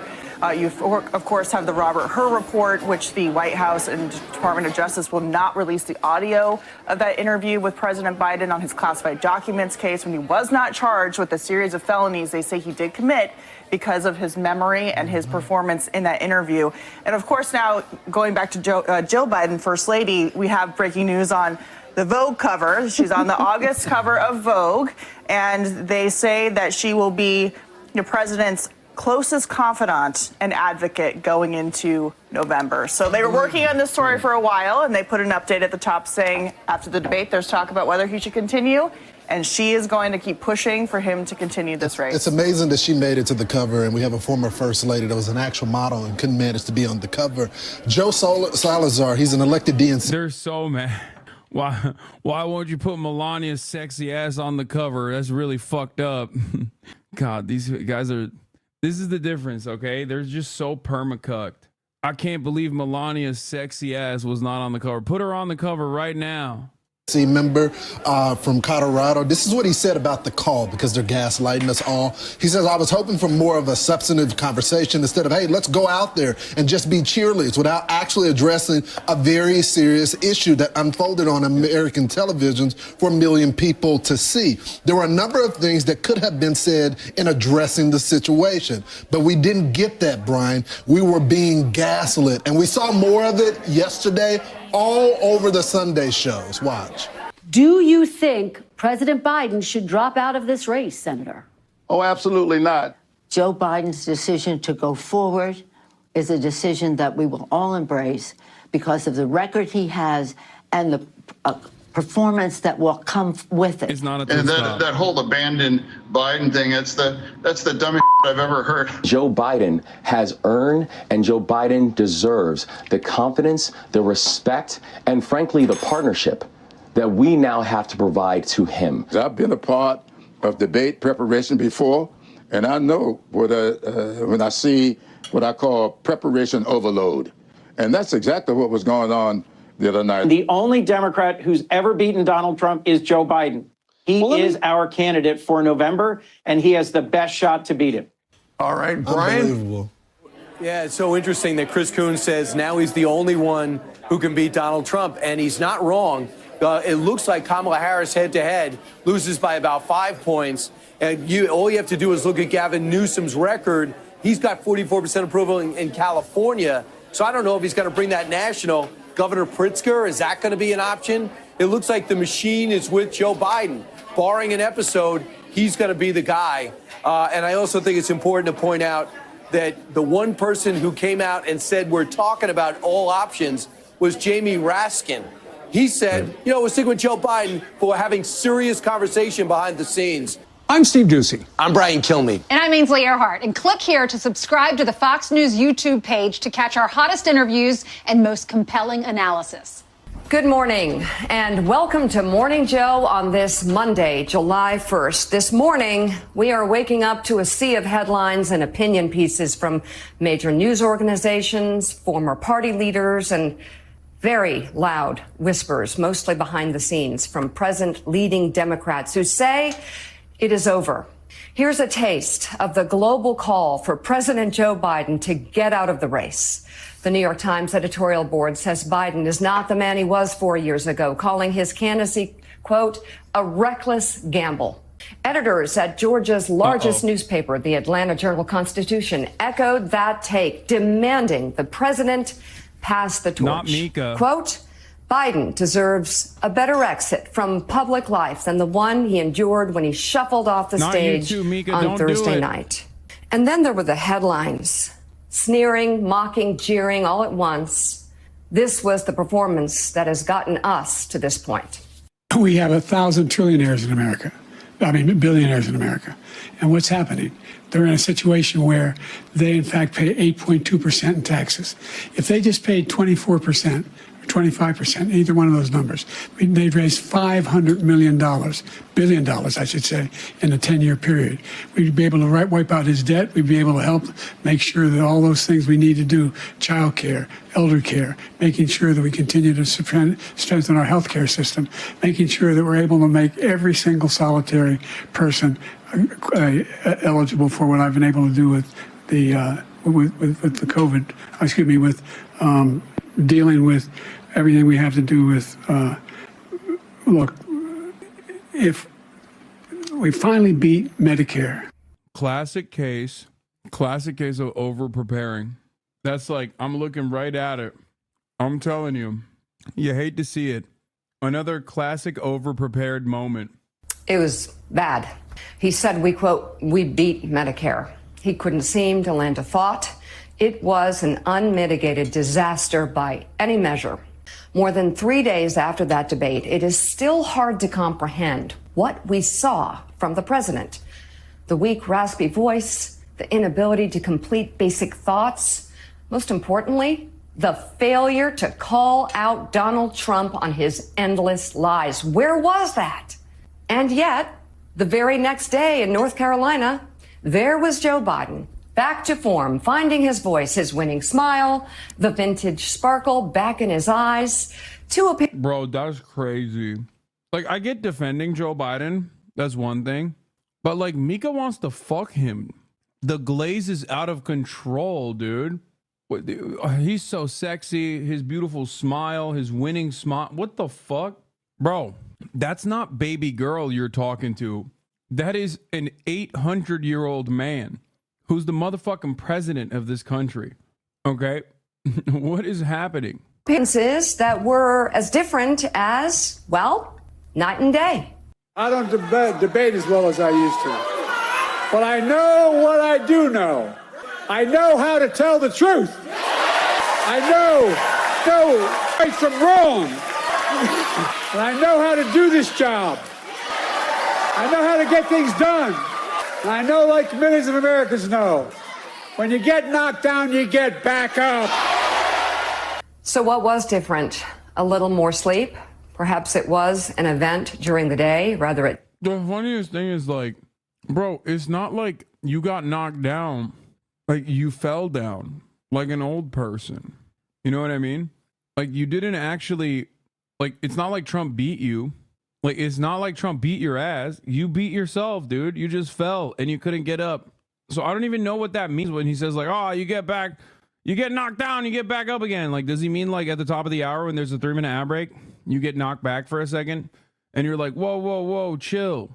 what do you mean? And then, you realize you're subscribed to the HasanAbi broadcast, so you get up again and you actually continue watching without any sort of interruptions whatsoever. Maybe that's what he means by that. Chumbawamba ass. Muffin Coats, thank you for the 5-tier and gift the subs, allowing 5 people to no longer see the ads at the top of the hour. Here's the 3-minute break now. At night, on debate night, 90 minutes starting at 9 p.m., Joe Biden was fresh off back-to-back trips to Europe, first to Normandy for the 80th anniversary of D-Day and a state dinner with President Macron, and then to Italy for the G7, followed by a flight across 12 time zones to L.A. for a fundraiser with former... Oh, he was too tired, bro. He was a tired little guy. That's what it is. That you guys are being silly. I didn't realize. He was eepy. Former President Barack Obama. Just 33 hours later, he was headed back to the East Coast. Someone in the chat said, honestly, you sounded like him yesterday. 1, I am not the fucking president, nor am I running for president. That's number 1. Number 2, when I fly, I don't fly in Air Force One with like medical healthcare professionals by my fucking side, ensuring that I am mentally fit at all moments, firing off on all fucking cylinders. The fuck? I'm over here running a fucking trying to catch a connection in Munich that is delayed with my bags and shit, and you're like, oh, isn't that the same? Yeah, dude, it's the same as flying with Air Force One. The debate was also 2 weeks after his son Hunter was convicted on 3 felony gun charges and faces prison time. Okay, this is President awesome. Biden painfully told America he would not pardon his son. I really question his schedule. It makes me angry that he was moving across the world on 4 different time zones. It seems to me this is a lack of discipline. These were important events that he was going to, but the stakes in this election could not be. This is awesome. Dude, this is officially blue and on Trump level dick riding for Biden. That's awesome. He was an eepy little guy. He was really sad. I'm actually mad that they made him fly around to like do presidential duties. That's great. That's awesome. Like the setup is so sick for the, oh, well, next time it'll be different. And higher. Like many, I want to know, was this a one-off episode or a sign of what's to come? Can his team and the president himself move forward with more discipline and also manage the fact that he's 81? And while we're at it, let's talk about his age. Age is wisdom and experience that in the case of Joe Biden leads to more bipartisan legislation passed than any president over the past few generations and the largest expansion of NATO's alliance in history. Under Joe Biden and his age, America is stronger economically and militarily than any time in half a century. And while facts may not... I hate when people just like openly go, oh, it's Biden's fault that Ukraine happened. But like, how is this any different than saying, no, Biden did Ukraine? No, man, the NATO expansion happened because of Vladimir Putin, just like the Ukraine invasion happened because of Vladimir Putin. Fuck do you mean? Oh, he expanded NATO so perfectly. It's like, no, Vladimir Putin expanded NATO. It's so stupid. Not matter to Donald Trump and his friends in the far right media. Those are the objective facts. And that is the undeniable truth. I'm beyond the point of like even Here's considering another that a truth. W. I don't think so, but regardless. Age also needs to be managed. On my 50 over 50 lists, I celebrate women who are reaching their highest power well over 50, 60, 70, 80, even 90. And yet every one of those women are managing their fabulous age. I don't think it's over. This moment in the race fits the entire narrative of Joe Biden's life. In his personal and professional life, Biden has repeatedly risen up from rock bottom. It's what we love about him. So many draw hope from his empathy and his ability to have perspective, even right now, and to persevere when he is completely counted out. His list of losses and failures is long and would be unbearable for most. In 1972, his wife and baby daughter were killed in a car accident. He had been elected to the Senate and took the oath of office in his surviving son's hospital room to remain by their bedsides. In 1987, his first campaign for president came to an end, and so nearly did his life, when a few months later, he suffered a brain aneurysm. It was... Yeah, bro, God's been telling this man to hang it up.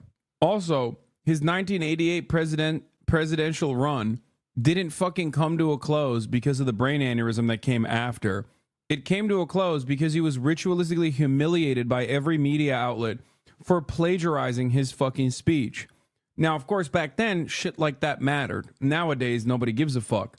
But like back then, people certainly did care about it. He actually very famously plagiarized verbatim a speech that a Labor guy gave in, I think, was it in like British Parliament? I can't remember. Kinnock? And yeah, and that is the reason why he had to, he humiliated himself so much. They used to call him an idiot. They made fun of him. Yeah, it was Neil Kinnock's speech that he stole. I'm the first Biden to ever, I'm the first person with the last name Biden from my family to go to college. Didn't Joe also should have lie half the time? Yeah, he used to lie back then. He lied a lot in the 2016 in the 2016 run. He lied in 2020 as well, in the primaries. Yeah, the funniest is, yeah, it is an autobiographical speech that Kinnock gave. That's why it was funny. All right, let's continue. Severe that his doctor told him his chance of survival was less than half just to survive the surgery. And even if he lived, a long list of physical and mental limitations were likely. At his bedside before the surgery, he told his sons he was proud of them. And then Joe Biden survived the surgery, rehabilitated, and didn't look back. In 2008, his second bid for the presidency came to another early, painful end. After a poor showing in Iowa, he finished near the bottom with less than 1% of the vote, his campaign bottoming out after another low blow. And yet, the following summer, Biden would be back. Yeah, this fucking dipshit rehabilitated him because they needed like a racist dude on the ticket, you know, in a democratic way. Like not obviously like a Republican style racist, but like at least like a centrist, goofy, somewhat likable white guy. That's why they brought him in. Literally, everyone was terrified of a black dude with the middle name Hussein. So at the time, the Democratic Party's calculation was, oh, we need like a racist guy on there, on that ticket to like, you know, soothe the fears of the white voters that are going to be terrified of a man by the name of Barack Hussein Obama. On the Democratic ticket as Barack Obama's running mate. 5 years later, a year into his second term as vice president, Joe Biden's son, Beau, was diagnosed with brain cancer, believed to have been caused by exposure to burn pits while his son was serving in Iraq as a captain in the Army National Guard. Beau would die 2 years later. The second child Joe Biden would have to bury. That is the lowest of lows in Joe Biden's life. In 2015, another political failure. Barack Obama chose to support Hillary Clinton as his heir apparent and not even his own vice president. After numerous political and personal setbacks, Joe Biden may have questioned whether he would ever return to presidential politics again. Yeah, he should have never run. Or told Obama to fuck off and ran in 2016, which he still would have lost, but he would have beat Trump. Straight up. It's just so funny. She just did not say like what he has done that's good. Like this has been 8 minutes of her being like, he's a fucking loser. Everyone around him has died over and over again. Like he's almost died many times over. Look at the sequence of L's as he's just been uplifted for some weird fucking reason by others around him. I'm back. That's annoying. I lived, bitch. That was crazy. Wait, what the fuck? I'm still effing. Hotel Wi-Fi, guys. Not much you can do. It's jumpy. It's going up and down. It might be effing a little bit. It's a little unstable, but we'll get through it. It's going to be a little unstable for a brief moment, and then it's going to fix itself again. Fucking Croatia, dude. Did you find some migrant food? No, I had a turkey medallion and a fucking filet. tell your neighbor to stop downloading porn. He's hogging the Wi-Fi. I know. Anyway, I like that Joe Biden's big moment is Charlottesville. Like she's so invested in the narrative. Like he saw Charlottesville and was like, I have to put a stop to this. A threat to our nation's core values, Biden announced his third try for the White House. And just like his first two presidential campaigns, he was staring at an early exit in the race, stumbling in the first Democratic debate after a broadside by Kamala Harris. He finished a distant fourth in Iowa and an even worse fifth in New Hampshire. All experts, just like right now, said I hate this fucking, he just came back from the dead over and over again. Like, dude, he's been carried every time. Am I effing again? Fuck. Classic. Hold on. It's just patchy for now. The internet is going to fix itself. It's just patchy. It's cutting in and out at the moment, but it'll be fine in a second. I don't know why the fuck is so bad, but this would never happen under Yugoslavia rule. Yeah, my fucking download speed right now is 2.65 megabits. It's so bad. And my upload, I suspect, is even worse. I don't even know if you guys can see me or hear me right now. No, my upload, it says, is at 41 megabits. What the hell? My upload is great, actually. Dude, I'm looking at my upload speeds right now. It's at 40. My download is 2. My upload is 32. How is that possible? Why is that possible? European internet is so weird. No, March is not here. The internet's going to fix itself. That's DNC's strategy for Biden. Yeah, except what do you want me to do? This is completely outside of my power at this point. I'm in a fucking foreign country. It's so funny because a chatter asked earlier, how do you have such consistent, reliable speeds whenever you're in a hotel? Like they literally asked that question earlier, and now you understand. I do not. Your faith in the hotel Wi-Fi is stronger than my grandmother's Catholic faith. Yeah, maybe the neighbor's streaming too. My fucking Croat neighbor is streaming. You just occasionally lag out. Yeah, hold on. It was over for the man from Scranton. No one has gone this far, finishing fourth and fifth and vastly under expectations. And when you make an argument that you're the most electable Democrat in the field and you can't back that up, that's a serious problem. There's tremendous amount of goodwill for the former vice president. Very, very well liked in the Democratic Party, but you have to give a reason why you're running. Yeah, Biden's plummet has been really something to watch.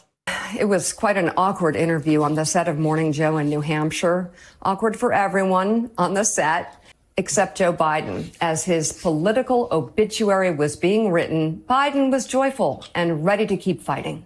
I still feel good. This is, it's a long haul. Any Democratic candidate who's beaten an incumbent has been someone who so far has been able to get a significant support from the African-American community. I think Donald Trump's demonstrated. The last guy he wants to run against is me. Bro, straight up, even then, he was old. Even then, I criticized this quite a bit. But right now, think about how he sounds like right now versus back then. Think about it. He's kind of obsessed with you. Mildly. I've become the opposite with great affection. Our Joe Scarborough wrote a piece for the Washington Post at the time entitled, "No Matter How This Race Ends, I'm Proud of Joe Biden," which ended, quote, "Whether his campaign can survive the body blows delivered by Iowa and New Hampshire remains to be seen, but as Joe Biden has endured worse." And yet, once again, Biden found a way up. I never want to hear liberals or anyone else like talk shit about Kim Jong-un ever again. This is literally just some Kim Jong-un shit. Like, this is like dear leader praise, dude. Straight up. Our Joe, she said. Up from rock bottom. South Carolina gave his campaign new life and he secured the Democratic nomination. And the rest is historic, literally. As president, his legislative wins are unmatched this century. The American Rescue Plan to help the recovery from COVID. Dude, he was always expected to win South Carolina because of Jim Clyburn. And the media literally covered it as though it was like this most unimaginable victory. And they gave him $3 billion. I remember at the time, $3 billion in fucking free media over the course of 2 days before Super Tuesday. He cleared out Super Tuesday without stepping foot in half of those fucking states. Okay? I'm telling you, it's just like this man has never won anything on his own. He's never won anything on his own. Bipartisan infrastructure law to rebuild the country, the Bipartisan Safer Communities Act, the first legislative action on guns in decades, and the CHIPS and Science Act.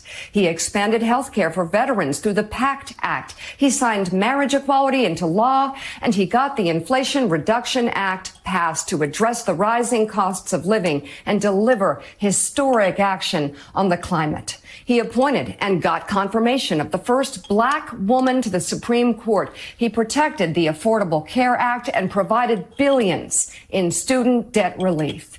He negotiated the toughest, most conservative border control bill in decades, only to see it get torpedoed by Donald Trump, who cynically didn't want a solution to the problem, only an issue to demagogue and campaign on. Yeah. It's great. Yeah, boo. I can't believe Donald Trump ruined his like beautiful policy for the border. Like, what the fuck are you saying? God, I hate these people. They're such charlatans. They have no convictions. They have no morality. They have nothing. Like, it's all just posture. All the while, Biden solidified key international alliances, expanded NATO, and rallied the world in support of Ukraine in the face of Russian aggression. Right now, he's managing not one, but two hot wars. Days after the October 7th massacre in Israel, Biden got on Air Force One to attend an Israeli war cabinet meeting in person. This after going to Kyiv, Ukraine by train via Poland, despite the tremendous risk and difficult conditions. And through all of this, he delivered the lowest unemployment in 40 years, the strongest dollar in 50 years, and the most successful stock market of all time. So now, after Thursday... Bro, if this is glazing, like, we deserve to lose. Like, actually. Oh, man, he went to Israel, dude. It was so sick. I love him. Negative real wage growth for 2 fucking years under his 4-year presidency. I'm so glad he expanded NATO. Like, what American... I'm sorry. Outside of the DMV, what fucking American that isn't on Reddit all the goddamn time is like, yeah, you know, I really love Biden for expanding NATO. Yeah, it's my favorite that he went to Israel. Love the way he's dealing with Israel. 75% disapproval on Israel, by the way. People literally think Donald Trump outside of the DNC. No, DMV. I said what I said. Is abysmal debate performance. President Biden finds himself at rock bottom again. It was bad. And again, a chorus of Biden doubters. My family and I, as you know, have known this man for decades, and his family as well. And yes, I know them personally. And I still believe in Joe Biden. Yeah, no shit. I've learned that counting him out is always a mistake. And doing that now could be catastrophic for our country.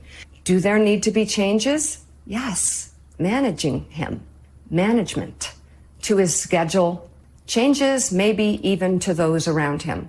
I'll also say America needs an explanation from Joe Biden and reassurance that the other night was a one-time event and not part of a larger problem. By the way, Biden likes to tell people, don't compare me to the almighty, compare me to the alternative. So let's take a quick... Bro, Democrats deserve to lose every election. This is so crazy. I just know your fucking parents are watching this. Is that a Milka bar San chocolate review? No, it's a legendary Pop-Tart. 180 calories, 20 grams of protein. It's a banger. It's the blueberry one. This level of glazing is insane. It's just not even bordering on delusion. It is actually delusional. To look at the current alternative. Not a hypothetical, imagined new Democratic candidate, the actual current alternative, who was across from Joe Biden at Thursday's debate. Donald Trump, the man who incited a political coup against our government and who indicates he will not accept the results of the 2024 election if he loses again. Bro, it is the severity of Donald Trump that is supposed to cause the Democratic Party to take serious action and not like rely on defensive voting and not rely on lesser evil voting. Okay? Like that is the whole point. Oh, this is crazy. I can't believe you want Donald Trump to win. Okay, dude. It's not even top of the hour. What the fuck are you talking about? The convicted felon who faces 3 more indictments, the man who was found liable for sexual assault, the man who was found liable for massive fraud, the man who brags about having ended a woman's right to abortion health care, a decision that is killing women and babies and causing immeasurable and preventable agony for women across the country. The man whose tax proposals could cripple the economy, according to over a dozen Nobel Prize economists. Are you in favor of Trump because it will more quickly initiate the change we need to see? Like, what are you? Yeah, dude, I really want a Muslim ban. Nobel Prize economists.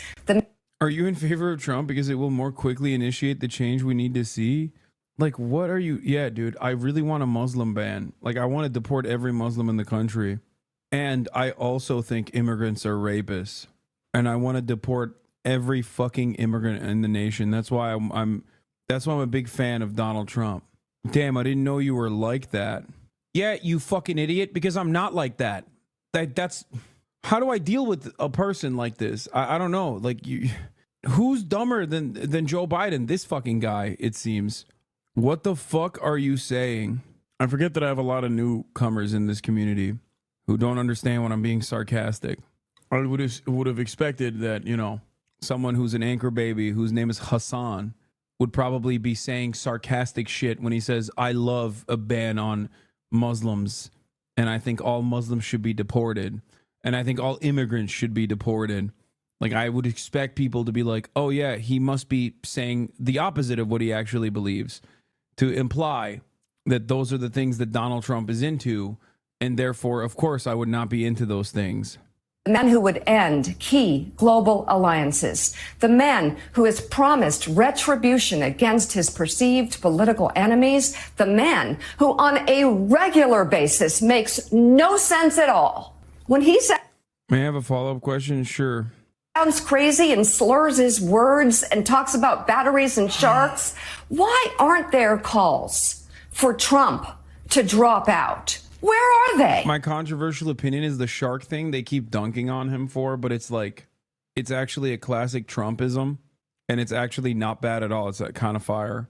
Like, they keep going like, the shark battery equation that he put forward, the hypothetical scenario, where it's like you're in a fucking ship with a electric battery in it. He thinks that like electricity would, like, you'd get electrocuted if the battery fucking touched the water. Not understanding how bodies of water works, not understanding how batteries work. And then he's like, oh yeah, I would, like, you know, would I jump in the water and die by the shark, or would I get electrocuted by the battery? And it's like, that's a classic Trump take, you know? That's a classic Trump story. It's hilarious. It's very fucking stupid. He has this like very reasonable fear of sharks, which I do too, to be fair to Donald Trump, my goat, who I'm voting for. I told this guy you can have a follow-up question, and he died, I think. He forgot how to breathe. Yeah. He said Don. In the Philadelphia Inquirer, their editorial board did take a stand, writing, quote, to serve his country, Donald Trump should leave the race. Well, there's one. But where are the other editorial heads? Leaders who were so rocked the other night. Dude, why would the fucking guy whose base wants to kill journalists, like execute them Pinochet style, why would the guy leading the fuck journalism fake news cause ever listen to the Philadelphia Inquirer or the New York Times? If the New York Times is like, oh, Donald Trump needs to step down to save democracy, yeah, he'd be like, look, they hate me. Look how awesome it is that these fucking pieces of shit hate me. Don't you guys hate these elitist pieces of shit? Well, they hate me because I love you. Boom, it's over. It's so fucking stupid. Yeah, of course the New York Times op-ed editorial board is not writing about Donald Trump like that. That doesn't mean they like him. They literally very clearly showcase how much they hate him in that fucking op-ed. They're like, this guy's a threat to democracy, which is fair. I mean, it's like, it's not wrong. He is a threat to democracy. This guy wants to deport every immigrant in this country, which is also, again, fair. He said that. So if this is as serious as the Democratic Party claims it is, if democracy is truly on the ballot, then our hitter can't be Joe Biden. It is precisely because the New York Times and many other fucking outlets understand the severity of circumstances, that they don't want a repeat of 2016 with Hillary Clinton. That's literally all this is, by the way. The major difference, however, is that there's no Bernie Sanders type person that would like terrify mainstream media and every fucking elitist piece of shit into saying, no, Hillary is our gal. So because there's no Bernie alternative that terrifies rich people, they literally see the writing on the wall. They're like, what are we doing? What are we fucking doing here?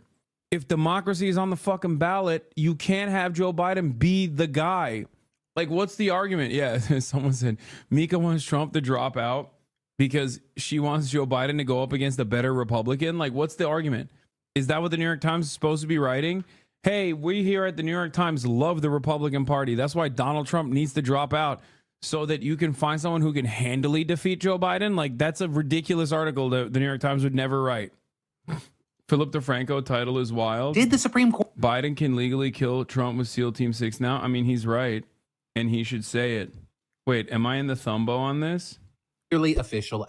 Am I in the Thumbo? Did he put me on here? Because I said that too. I've been saying that. No, he didn't put me in the Thumbo. Did you see the Hawk Tour girl came out against Trump? What? Okay, dude, you fucking suck. Taking a big hit, man. Okay, done hitting the vape. What should we do if voting hard enough is not good enough? Man, shut the fuck up. I have a game that I want to play with you guys. What is that? Makes me It's, nervous. no, it's not that scary, I promise. It's called Huck to or Nah. And you tell me if you want to hook to on that thing or no. Okay. I think you might. Are you into like older guys? For sure. Okay. Oh, yeah. This is my least favorite meme. This is probably for like every normie. I fucking hate this meme. This is the most barstool ass meme of all time. I'm realizing that I'm no longer a normie. It's so forced. It's so barstool adjacent. I would have loved this shit if I was in college. Fuck, I got the Zin hiccups. Fuck, my phone's not loading. All right, ready? Come on. Oh, just a hook? I'll give him a hawk. I'll give him a hawk. Okay, beautiful. There you go, Dave. You got a hook. Donald Trump. No, absolutely not. No. It's a no from me. Okay, it's no. I have a game that I want to play with you guys. Like, Midas Touch covering this is so funny. Midas Touch, like, oh my God, the Hawk Tua girl won't suck Donald Trump's dick, sloppy style. What are we doing, man? What are we doing? Someone said coworker coded. Yeah, this is so fucking coworker tells you about this shit at the cooler coded as a story. Oh my God, I hate it. Oh fuck. No normie even knows about this. No, they do. They do, bro. This is like 100%. Like, you're still online, but you're a normie if you care about this kind of thing. Like, you read Barstool. Please, I've had enough. Let's go back to covering the apocalypse. Man, shut up. It's fine to take some fucking breaks every now and then. I know you are, but what am I? Where am I? China. I'm 1,100 years old. I served in World War I. And I'll be hunting illegal aliens with a fishnet. I was a hunter-gatherer. We are renaming New Mexico to No Mexico, by the way. Gee, Mr. Wilkins, I'll take 2 milks for a nickel. You're ugly, you're old, and you smell like hamsters. As far as America is. Puerto Rico. That's pretty good. Like, he kind of nailed both of them. Not gonna lie, he fucking nailed it. I mean, that is a 1-to-1 on the debate. The No Mexico one is a funny joke, in my opinion. This guy sucks. I know him. Listen, I'm not making a fucking character reference here, all right? I'm just simply stating that was good, objectively. Who see Trump as so unfit that he should leave the race? I can't listen to Mika any longer. All right, let's get the fucking... This actually is interesting. The should Biden drop out, Professor correctly predicted past elections weighs in, but like... I was listening to it, and it's just like he has a scientific method, and he doesn't predict until October, and there's like 13 keys, and it just seems like very I don't know. It just seems like I hate these kinds of things, because like I'm very careful about making these sorts of predictions on elections. Like, I will always be like, listen, it could go either way.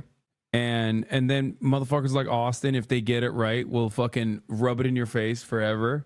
Like, he's like, no, I was Joe Biden all the way. I'm like, yeah, dude, before COVID, like, what are you talking about?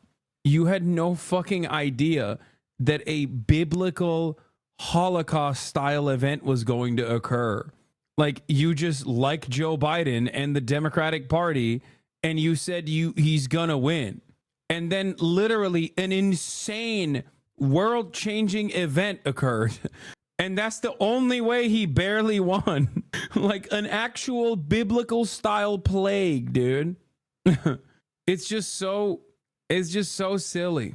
Anyway, so I don't like this kind of these kinds of fucking takes. Let's get to France. A week of campaigning and deal making is beginning in France ahead of a second round of parliament. Here, now that we're done with like America's dying democracy, let's talk about France real quick. Have you been following the gnome drama on TikTok? It's pretty scary. Be careful. What? The gnome drama on TikTok? What, like duendes? Parliamentary elections next weekend. It comes after the far-right National Rally Party emerged from Sunday's first round in a comfortable first place, with just over 33% of the vote. President Macron, whose alliance trailed in third place on around 20%, has responded by calling for centrist and left-wing parties to unite to prevent the far-right from winning control of Parliament. From Paris, here's Andrew Harding. A dramatic win yesterday for France's National Rally. The party was for years considered too extreme for most French voters, with its anti-immigration, Eurosceptic platform and its links to the Kremlin. But last night, the RN, as it's known here, secured more than a third of all votes. The party's leader is Marine Le Pen, who has her... What the fuck's going on with the EU first, Italy, now France, fall to fascism? Austerity, baby. You put like a couple decades of austerity, every euro is going to start treating every fucking migrant like they're Roma. You know? That's what's going on. That's it. Neoliberalism. It's fucking awesome. It's so sick. What's going on in the EU is identical to what's going on in America. Okay?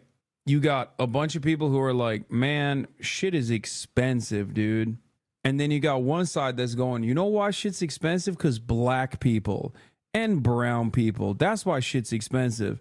Don't care to follow up on that. I'm just going to say, what? Don't we hate black people and brown people? And then the guys are like, you know what? I do actually. You're right. And that's how you have these fucking parties. Okay? Blowing up. And then the other side is like, yeah, you know what? Things are fine. If things are expensive. Okay, well, it is what it is. It is what it is. I mean, don't worry about it. Also, we've decided to privatize the railroads. You're like, wait, what? You decided to privatize? Yeah, now the railroads are actually privatized. And also, it'll be cheaper for a little bit, but then it's going to get really expensive. Also, it's going to be much worse now. And you're like, well, but everything is so expensive. I can't go to work. Why are you fucking up my public transit? Like, why are you doing this? And it's like, well, because, you know, private corporations wanted to make money off of it. It's much better that way. Shut the fuck up. Also, here's a carbon tax or... You know, here's an extra tax. Also, we're raising the fucking retirement age. Not for police though, because they're going to be defending us while you guys are rioting. And it's like, wait, what? You're raising the retirement age, but everything's expensive. Shut the fuck up. We're raising the retirement age. Also, we've decided we hate immigrants too. Don't you hate the immigrants? And at that point, they're like, yeah, we do hate the immigrants. Now you're saying you hate the immigrants, but you're also fucking like adding additional unnecessary gas taxes or raising the retirement age. I'm going to go with the fuck immigrants party instead. I'm not going to go with you. Fuck you. And that's how you arrive at Le Pen. Okay? That's it. That's how you arrive at Le Pen. All she had to do was basically go, yeah, my bad that my dad was a Nazi and I defended him viciously and vociferously. I am no longer as much of a Nazi. Like, sure, Jews control the media, whatever. It's fine. Okay? It's cool. I don't think Jews control the media as much anymore. Also, I love Israel. Vote for me. Fuck immigrants. And that's how, yeah, that's what happened. That's basically, I just gave you the exact, albeit reductive ways in which Marine Le Pen was able to retriangulate and make herself seem more moderate, but still very much the anti-Islam, anti-immigrant party, and how Macron basically tried to fucking capitulate to that, and also present himself as like an anti-Muslim, anti-immigrant a guy. And now she won the first round. Now, this doesn't mean that she's going to win outright. Either she needs to get majority, which is not super likely, or they're going to have a hung parliament, which is way more likely. Now, the problem is Macron sucks dick. His party got third place. The New Popular Front, led by Mélenchon and many other groups that are like Green Party, Socialists, yada, yada, yada, they all got together and they got a close second place. So we'll see what happens. Macron's party got third place. Okay? Now, if Macron is actually serious about combating the far right, which, by the way, this would have never even happened if Macron didn't, like, on a whim, after the EU elections, decide to fucking hold a snap election out of nowhere, without even telling his own fucking party, by the way. There would be no parliamentary elections in France, but he decided, like, no, we're doing that shit. Don't know why. Doesn't make a lot of sense. However, predictably, the far-right coalition is at the top of the ticket now.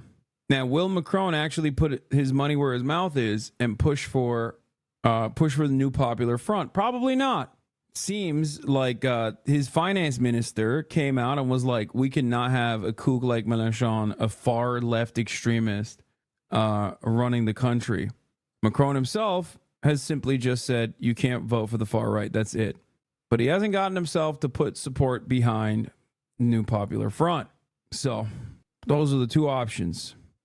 On winning the French presidency next. Les Français ont ainsi, dans un vote sans ambiguïté, témoigné. She told the country it had nothing to fear from a right-wing RN-led government. Et de la concorde nationale. But there is a second round of voting here next weekend, and things could still change. After yesterday's vote, President Emmanuel... By the way, turnout is up 7%, and a lot of young people are voting on both sides, unfortunately, for the record. By that, I mean a lot of young people are voting for the New Popular Front, and a lot of young people are also voting for Le Pen as well. Macron called for centrist and left-wing parties to form a united front to keep the RN out of power. Will it work? It's going to be a struggle. And all this in the middle of Paris's preparations for the Olympic Games later this month. Many French are worried about their country's deep political polarisation. The road ahead will become clearer in a week's time, when a second round of voting will determine France's future. 48% of 18 and 24 are voting left, but the far right is doing 30% in all ages. That could be months of political deadlock. It could be a... It's not about a left-wing majority. It's about stopping a far-right majority. Yeah, I wish. Macron is trying to kill the radical left, France, in Insoumise, but the left coalition is fucking up his plan. Yes. I think in the last election, the left was infighting, or I mean, the left was infighting, which led to Mélenchon not winning. And I don't know if he thought that would be a repeat, but seemingly they're not. Seismic political shift to the hard right, with huge implications for the country and the continent. Andrew Harding, BBC News, Paris. Well, let's speak to our Paris correspondent, Hugh Schofield. And Hugh, in previous elections, the left and the centre have come together to stop the far right from taking power in France. How successful will they be this time around? We'll have to see. And they're certainly making the... Am I fucking effing again? I'm going to lose my goddamn mind, bro. Come on, dude. Come on, dude. Hold the fucking line. Oui, oui. Oui, oui, what is happening? What the fuck is this? Why are you doing this? Internet, what the fuck? Merde. Nique la police. It is little bit F. The same noises this time round. You heard Macron there calling for a front to confront and take on and defeat the RN candidates in each of the constituencies where they're through to the second round. So yes, and there is certainly a determination on the part of the left to do this. They've promised that their candidates will stand down if they're in third place in a constituency in order to concentrate the vote. Dude, why are you always effing? Because I'm fucking your mother, okay? In the pussy. Take a week off, dipshit. God damn it, dude. You know I'm effing. I'm in Croatia, dude. What do you want me to fucking do? I have no control over the goddamn internet here. Dude, this dumbass, bro. I banned this person. I don't know if this is a he or she. Like, literally the other day. We're talking about fucking France. Shut the fuck up, please. Oh my God. PSL this, PSL that. Claudia Lariva is running in France too. Shut the fuck up. God damn, dude. Holy shit. Please vote for Claudia and Lariva or whatever the fuck. Oh my God, I'm getting tired. Oh. It's the RN candidate. It could make a big difference. The left did very well in this election. They got 28% of the vote.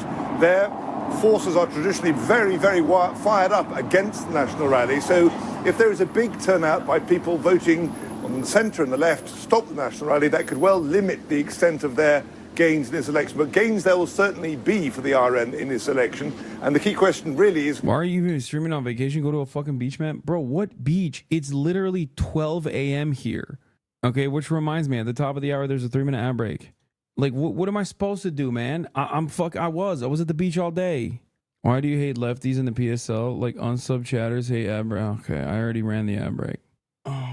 Not if they win, but by how much. If they can't get this point of 289 seats, that's an absolute majority in Parliament, they'll be left incapable of governing, and then we are really in unknown territory. And here, where does this all leave President Macron? Because this was a huge gamble for him to call for this snap election. Enfeebled, solitary, isolated, embarrassed, all those things. You're right, he promised to return France to the centre, to be a kind of former bastion against the extremes of far right and far left. What's happened is that the country has become polarised. We have a far right that is not far from gaining power, and a left coalition which is dominated by the far left party, the LFI. So, explain to me why the far left is bad, please. Like, I can tell you with many words why the far right is bad. But I want to always, BBC and all these fucking European broadcasters always just leave it hanging. Well, the far left and the far right are the same. It's extremes. Extremes on both sides. It's like, what is it? Why? Tell me why the far right is bad. Okay. Anti-immigration stance, ridiculously violent rhetoric. Why is the fucking far left bad? Explain. Why is it so extreme? What are they doing that's so extreme? What the fuck are they advocating for that you consider to be unimaginable, a threat to democracy akin to the far right? Whatever it is that he planned to do, it hasn't happened. And the immediate prospect for France is one in which he himself is a very diminished figure with very little influence inside the country and a diminished profile outside the country. And inside the country we have a far right, which may well form the next government, or deadlock in Parliament leading to, well, more crisis. Yes, and you mentioned there the polarisation within French society between the far right and the far left. How has this come about? Well, partly it's because of what Macron has done. But Macron produced himself, or sort of represented himself as being the great centre, the hyper centre, the man who would unite France. Because yeah, no, definitely he did unite France. He did do that against him, but he did do that. LFI isn't even far left. I know, dude. I'm just saying, I want to hear what they have to say. Why is it far left? And what is so bad about far left? That's what I want to know. Because they never actually fucking mention it. I listen to these reporters all the time. I listen to DW. I listen to France 24. I listen to the BBC. I have yet to hear why the supposed far left is so far to the left, and what the fuck they're advocating for that you consider to be absolutely unacceptable. Like, what have they done? Around him would come sensible men and women of the centre left and the centre right, and that would be the obvious and logical solution to the country's problems. And if you say around him would come sensible men and women of the centre left and the centre right, and that would be the obvious and logical solution to the country's problems. And if you say fucking they support Palestinians, okay, yeah. Because that's usually what it is, always. It's like, oh, the far left supports Palestinian emancipation. They consider Palestinians to be human beings, And that, of course, is anti-Semitic, which we're talking about France, okay? Anti-Semitism is literally not a burden in French politics, except the problem here is that they're humanizing Muslims. That is a burden. That is considered extreme, okay? Let's be real. Like the notion that like, oh, these guys are anti-Semitic, like, yeah, you want them to win more votes? Is that why you're saying they're anti-Semitic? The only thing was that in the natural course of events, there was going to be an opposition to that. And as he'd hogged the centre ground, the opposition inevitably has come from what he calls the extremes, the extreme right and the extreme left. And that's what's happened. But of course, it's replicated in other countries. It's a polarization that's also cultural, linked to the rise of a left liberal metropolitan class and its rejection by, put it bluntly, poor white people living in the provinces. And if as expected, Hugh, the National Rally does form the next government in France, what kind of policies could it introduce? Would it be very different from President Macron's party?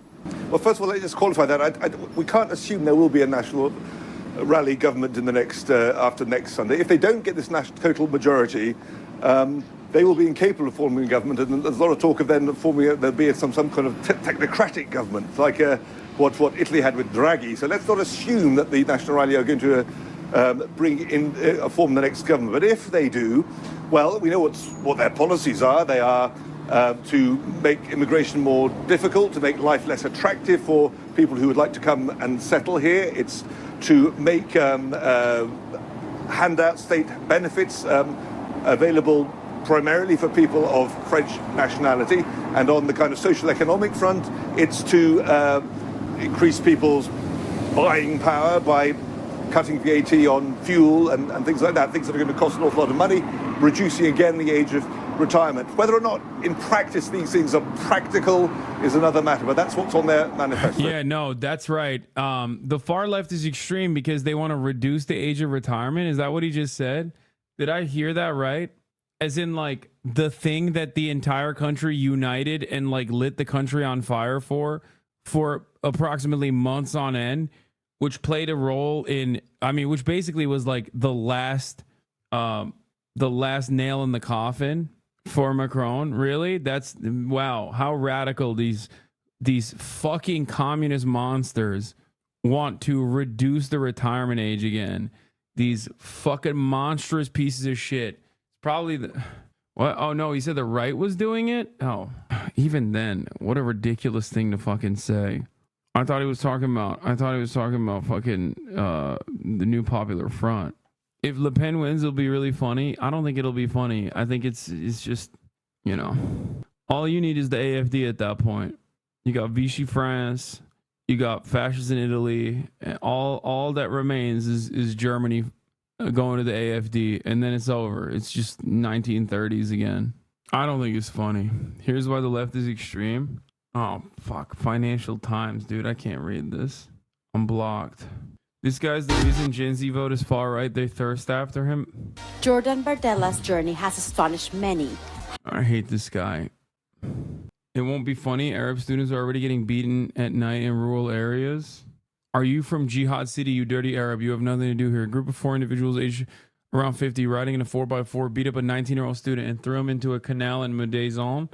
Victim of an attempted drowning. The student was held with his head underwater by his attackers but managed to escape. Yeah, I don't believe that the far right will actually lower the retirement age. If anything, I believe that they'll make it higher. Nope. Diaspora Affairs Minister says far right Le Pen as French president will be excellent for Israel. This video is brought to you by Brilliant. On Monday, French President Emmanuel Macron dramatically warned that a far-left or far-right victory in the legislative election could spark civil war. While many people saw his comments as a last-ditch attempt to win votes, the underlying admission was that Macron's own centrist program has failed. Over the past few months, French politics has become increasingly polarized, and now going into the election, opinion polls suggest that both Marine Le Pen's Rassemblement National and the left-wing Nouveau Front Populaire coalition are significantly more popular than his centrist grouping. So in this video, we'll discuss why French politics has become so polarized, and how Macron's centrist agenda ended up failing. For every story of an Arab being attacked, there's 10 of the sand people raping, stabbing, assaulting, etc. Stop defending the cave people. Wow.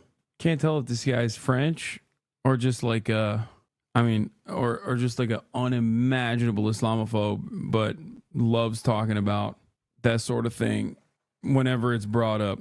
Could be French, could be just a regular French guy. Fucking mutant, dude.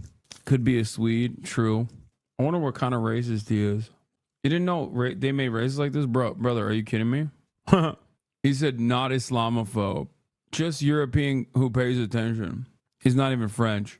He's definitely Swedish. Yeah, he's just a noticer, dude. My money on German? Nah. Probably a 4-cent sub? Yeah. I want to see. Oh, what the fuck? Holy shit, he got deactivated so goddamn fast. That's crazy. He got suspended so fast. I couldn't even read the rest of his fucking statements. God damn. Top 5 most racist things I've ever seen in this chat, and it's been a while. Yeah, I literally couldn't do anything. He cooked me a little bit. He came in so hot with the racism, it like fucked my brain up a little bit. Oh, that's the only thing he said? Oh, bye-bye. Is that automated, or is there a Twitch staff that's on in here? No, they probably reported it. Someone just said, honestly, I hope Arabs destroy Europe. Fuck it. Bro, that's not how that works, man. The fuck do you mean? Oh, yeah. Weird all the truth tellers get banned like that? Yeah, sand people doing mass rapes. Before we start, if you haven't already, please consider subscribing and ringing the bell to stay in the loop when we release new videos. So let's start with the polls. The legislative election will take place in 2 rounds. The first this Sunday, and the second a week later on July the 7th. Let's talk about women's rights in Arab nations, child trafficking at the drug markets run by the poppy farmers. What is going on here? Like, women's rights in Arab nations. Brother, I don't understand what any of this has to do with like a random 19-year-old Arab being fucking like attacked. Okay? Like, what do you think those 4 fucking racists were actually like fighting for women's rights? Is that what you're saying? Like, what the fuck does this have to do with a random 19-year-old Arab kid? I got fucking... Okay, I'm done. I can't do this. I'm so fucking done. I'm so mad. I'm done. I can't fucking keep going back and forth like this.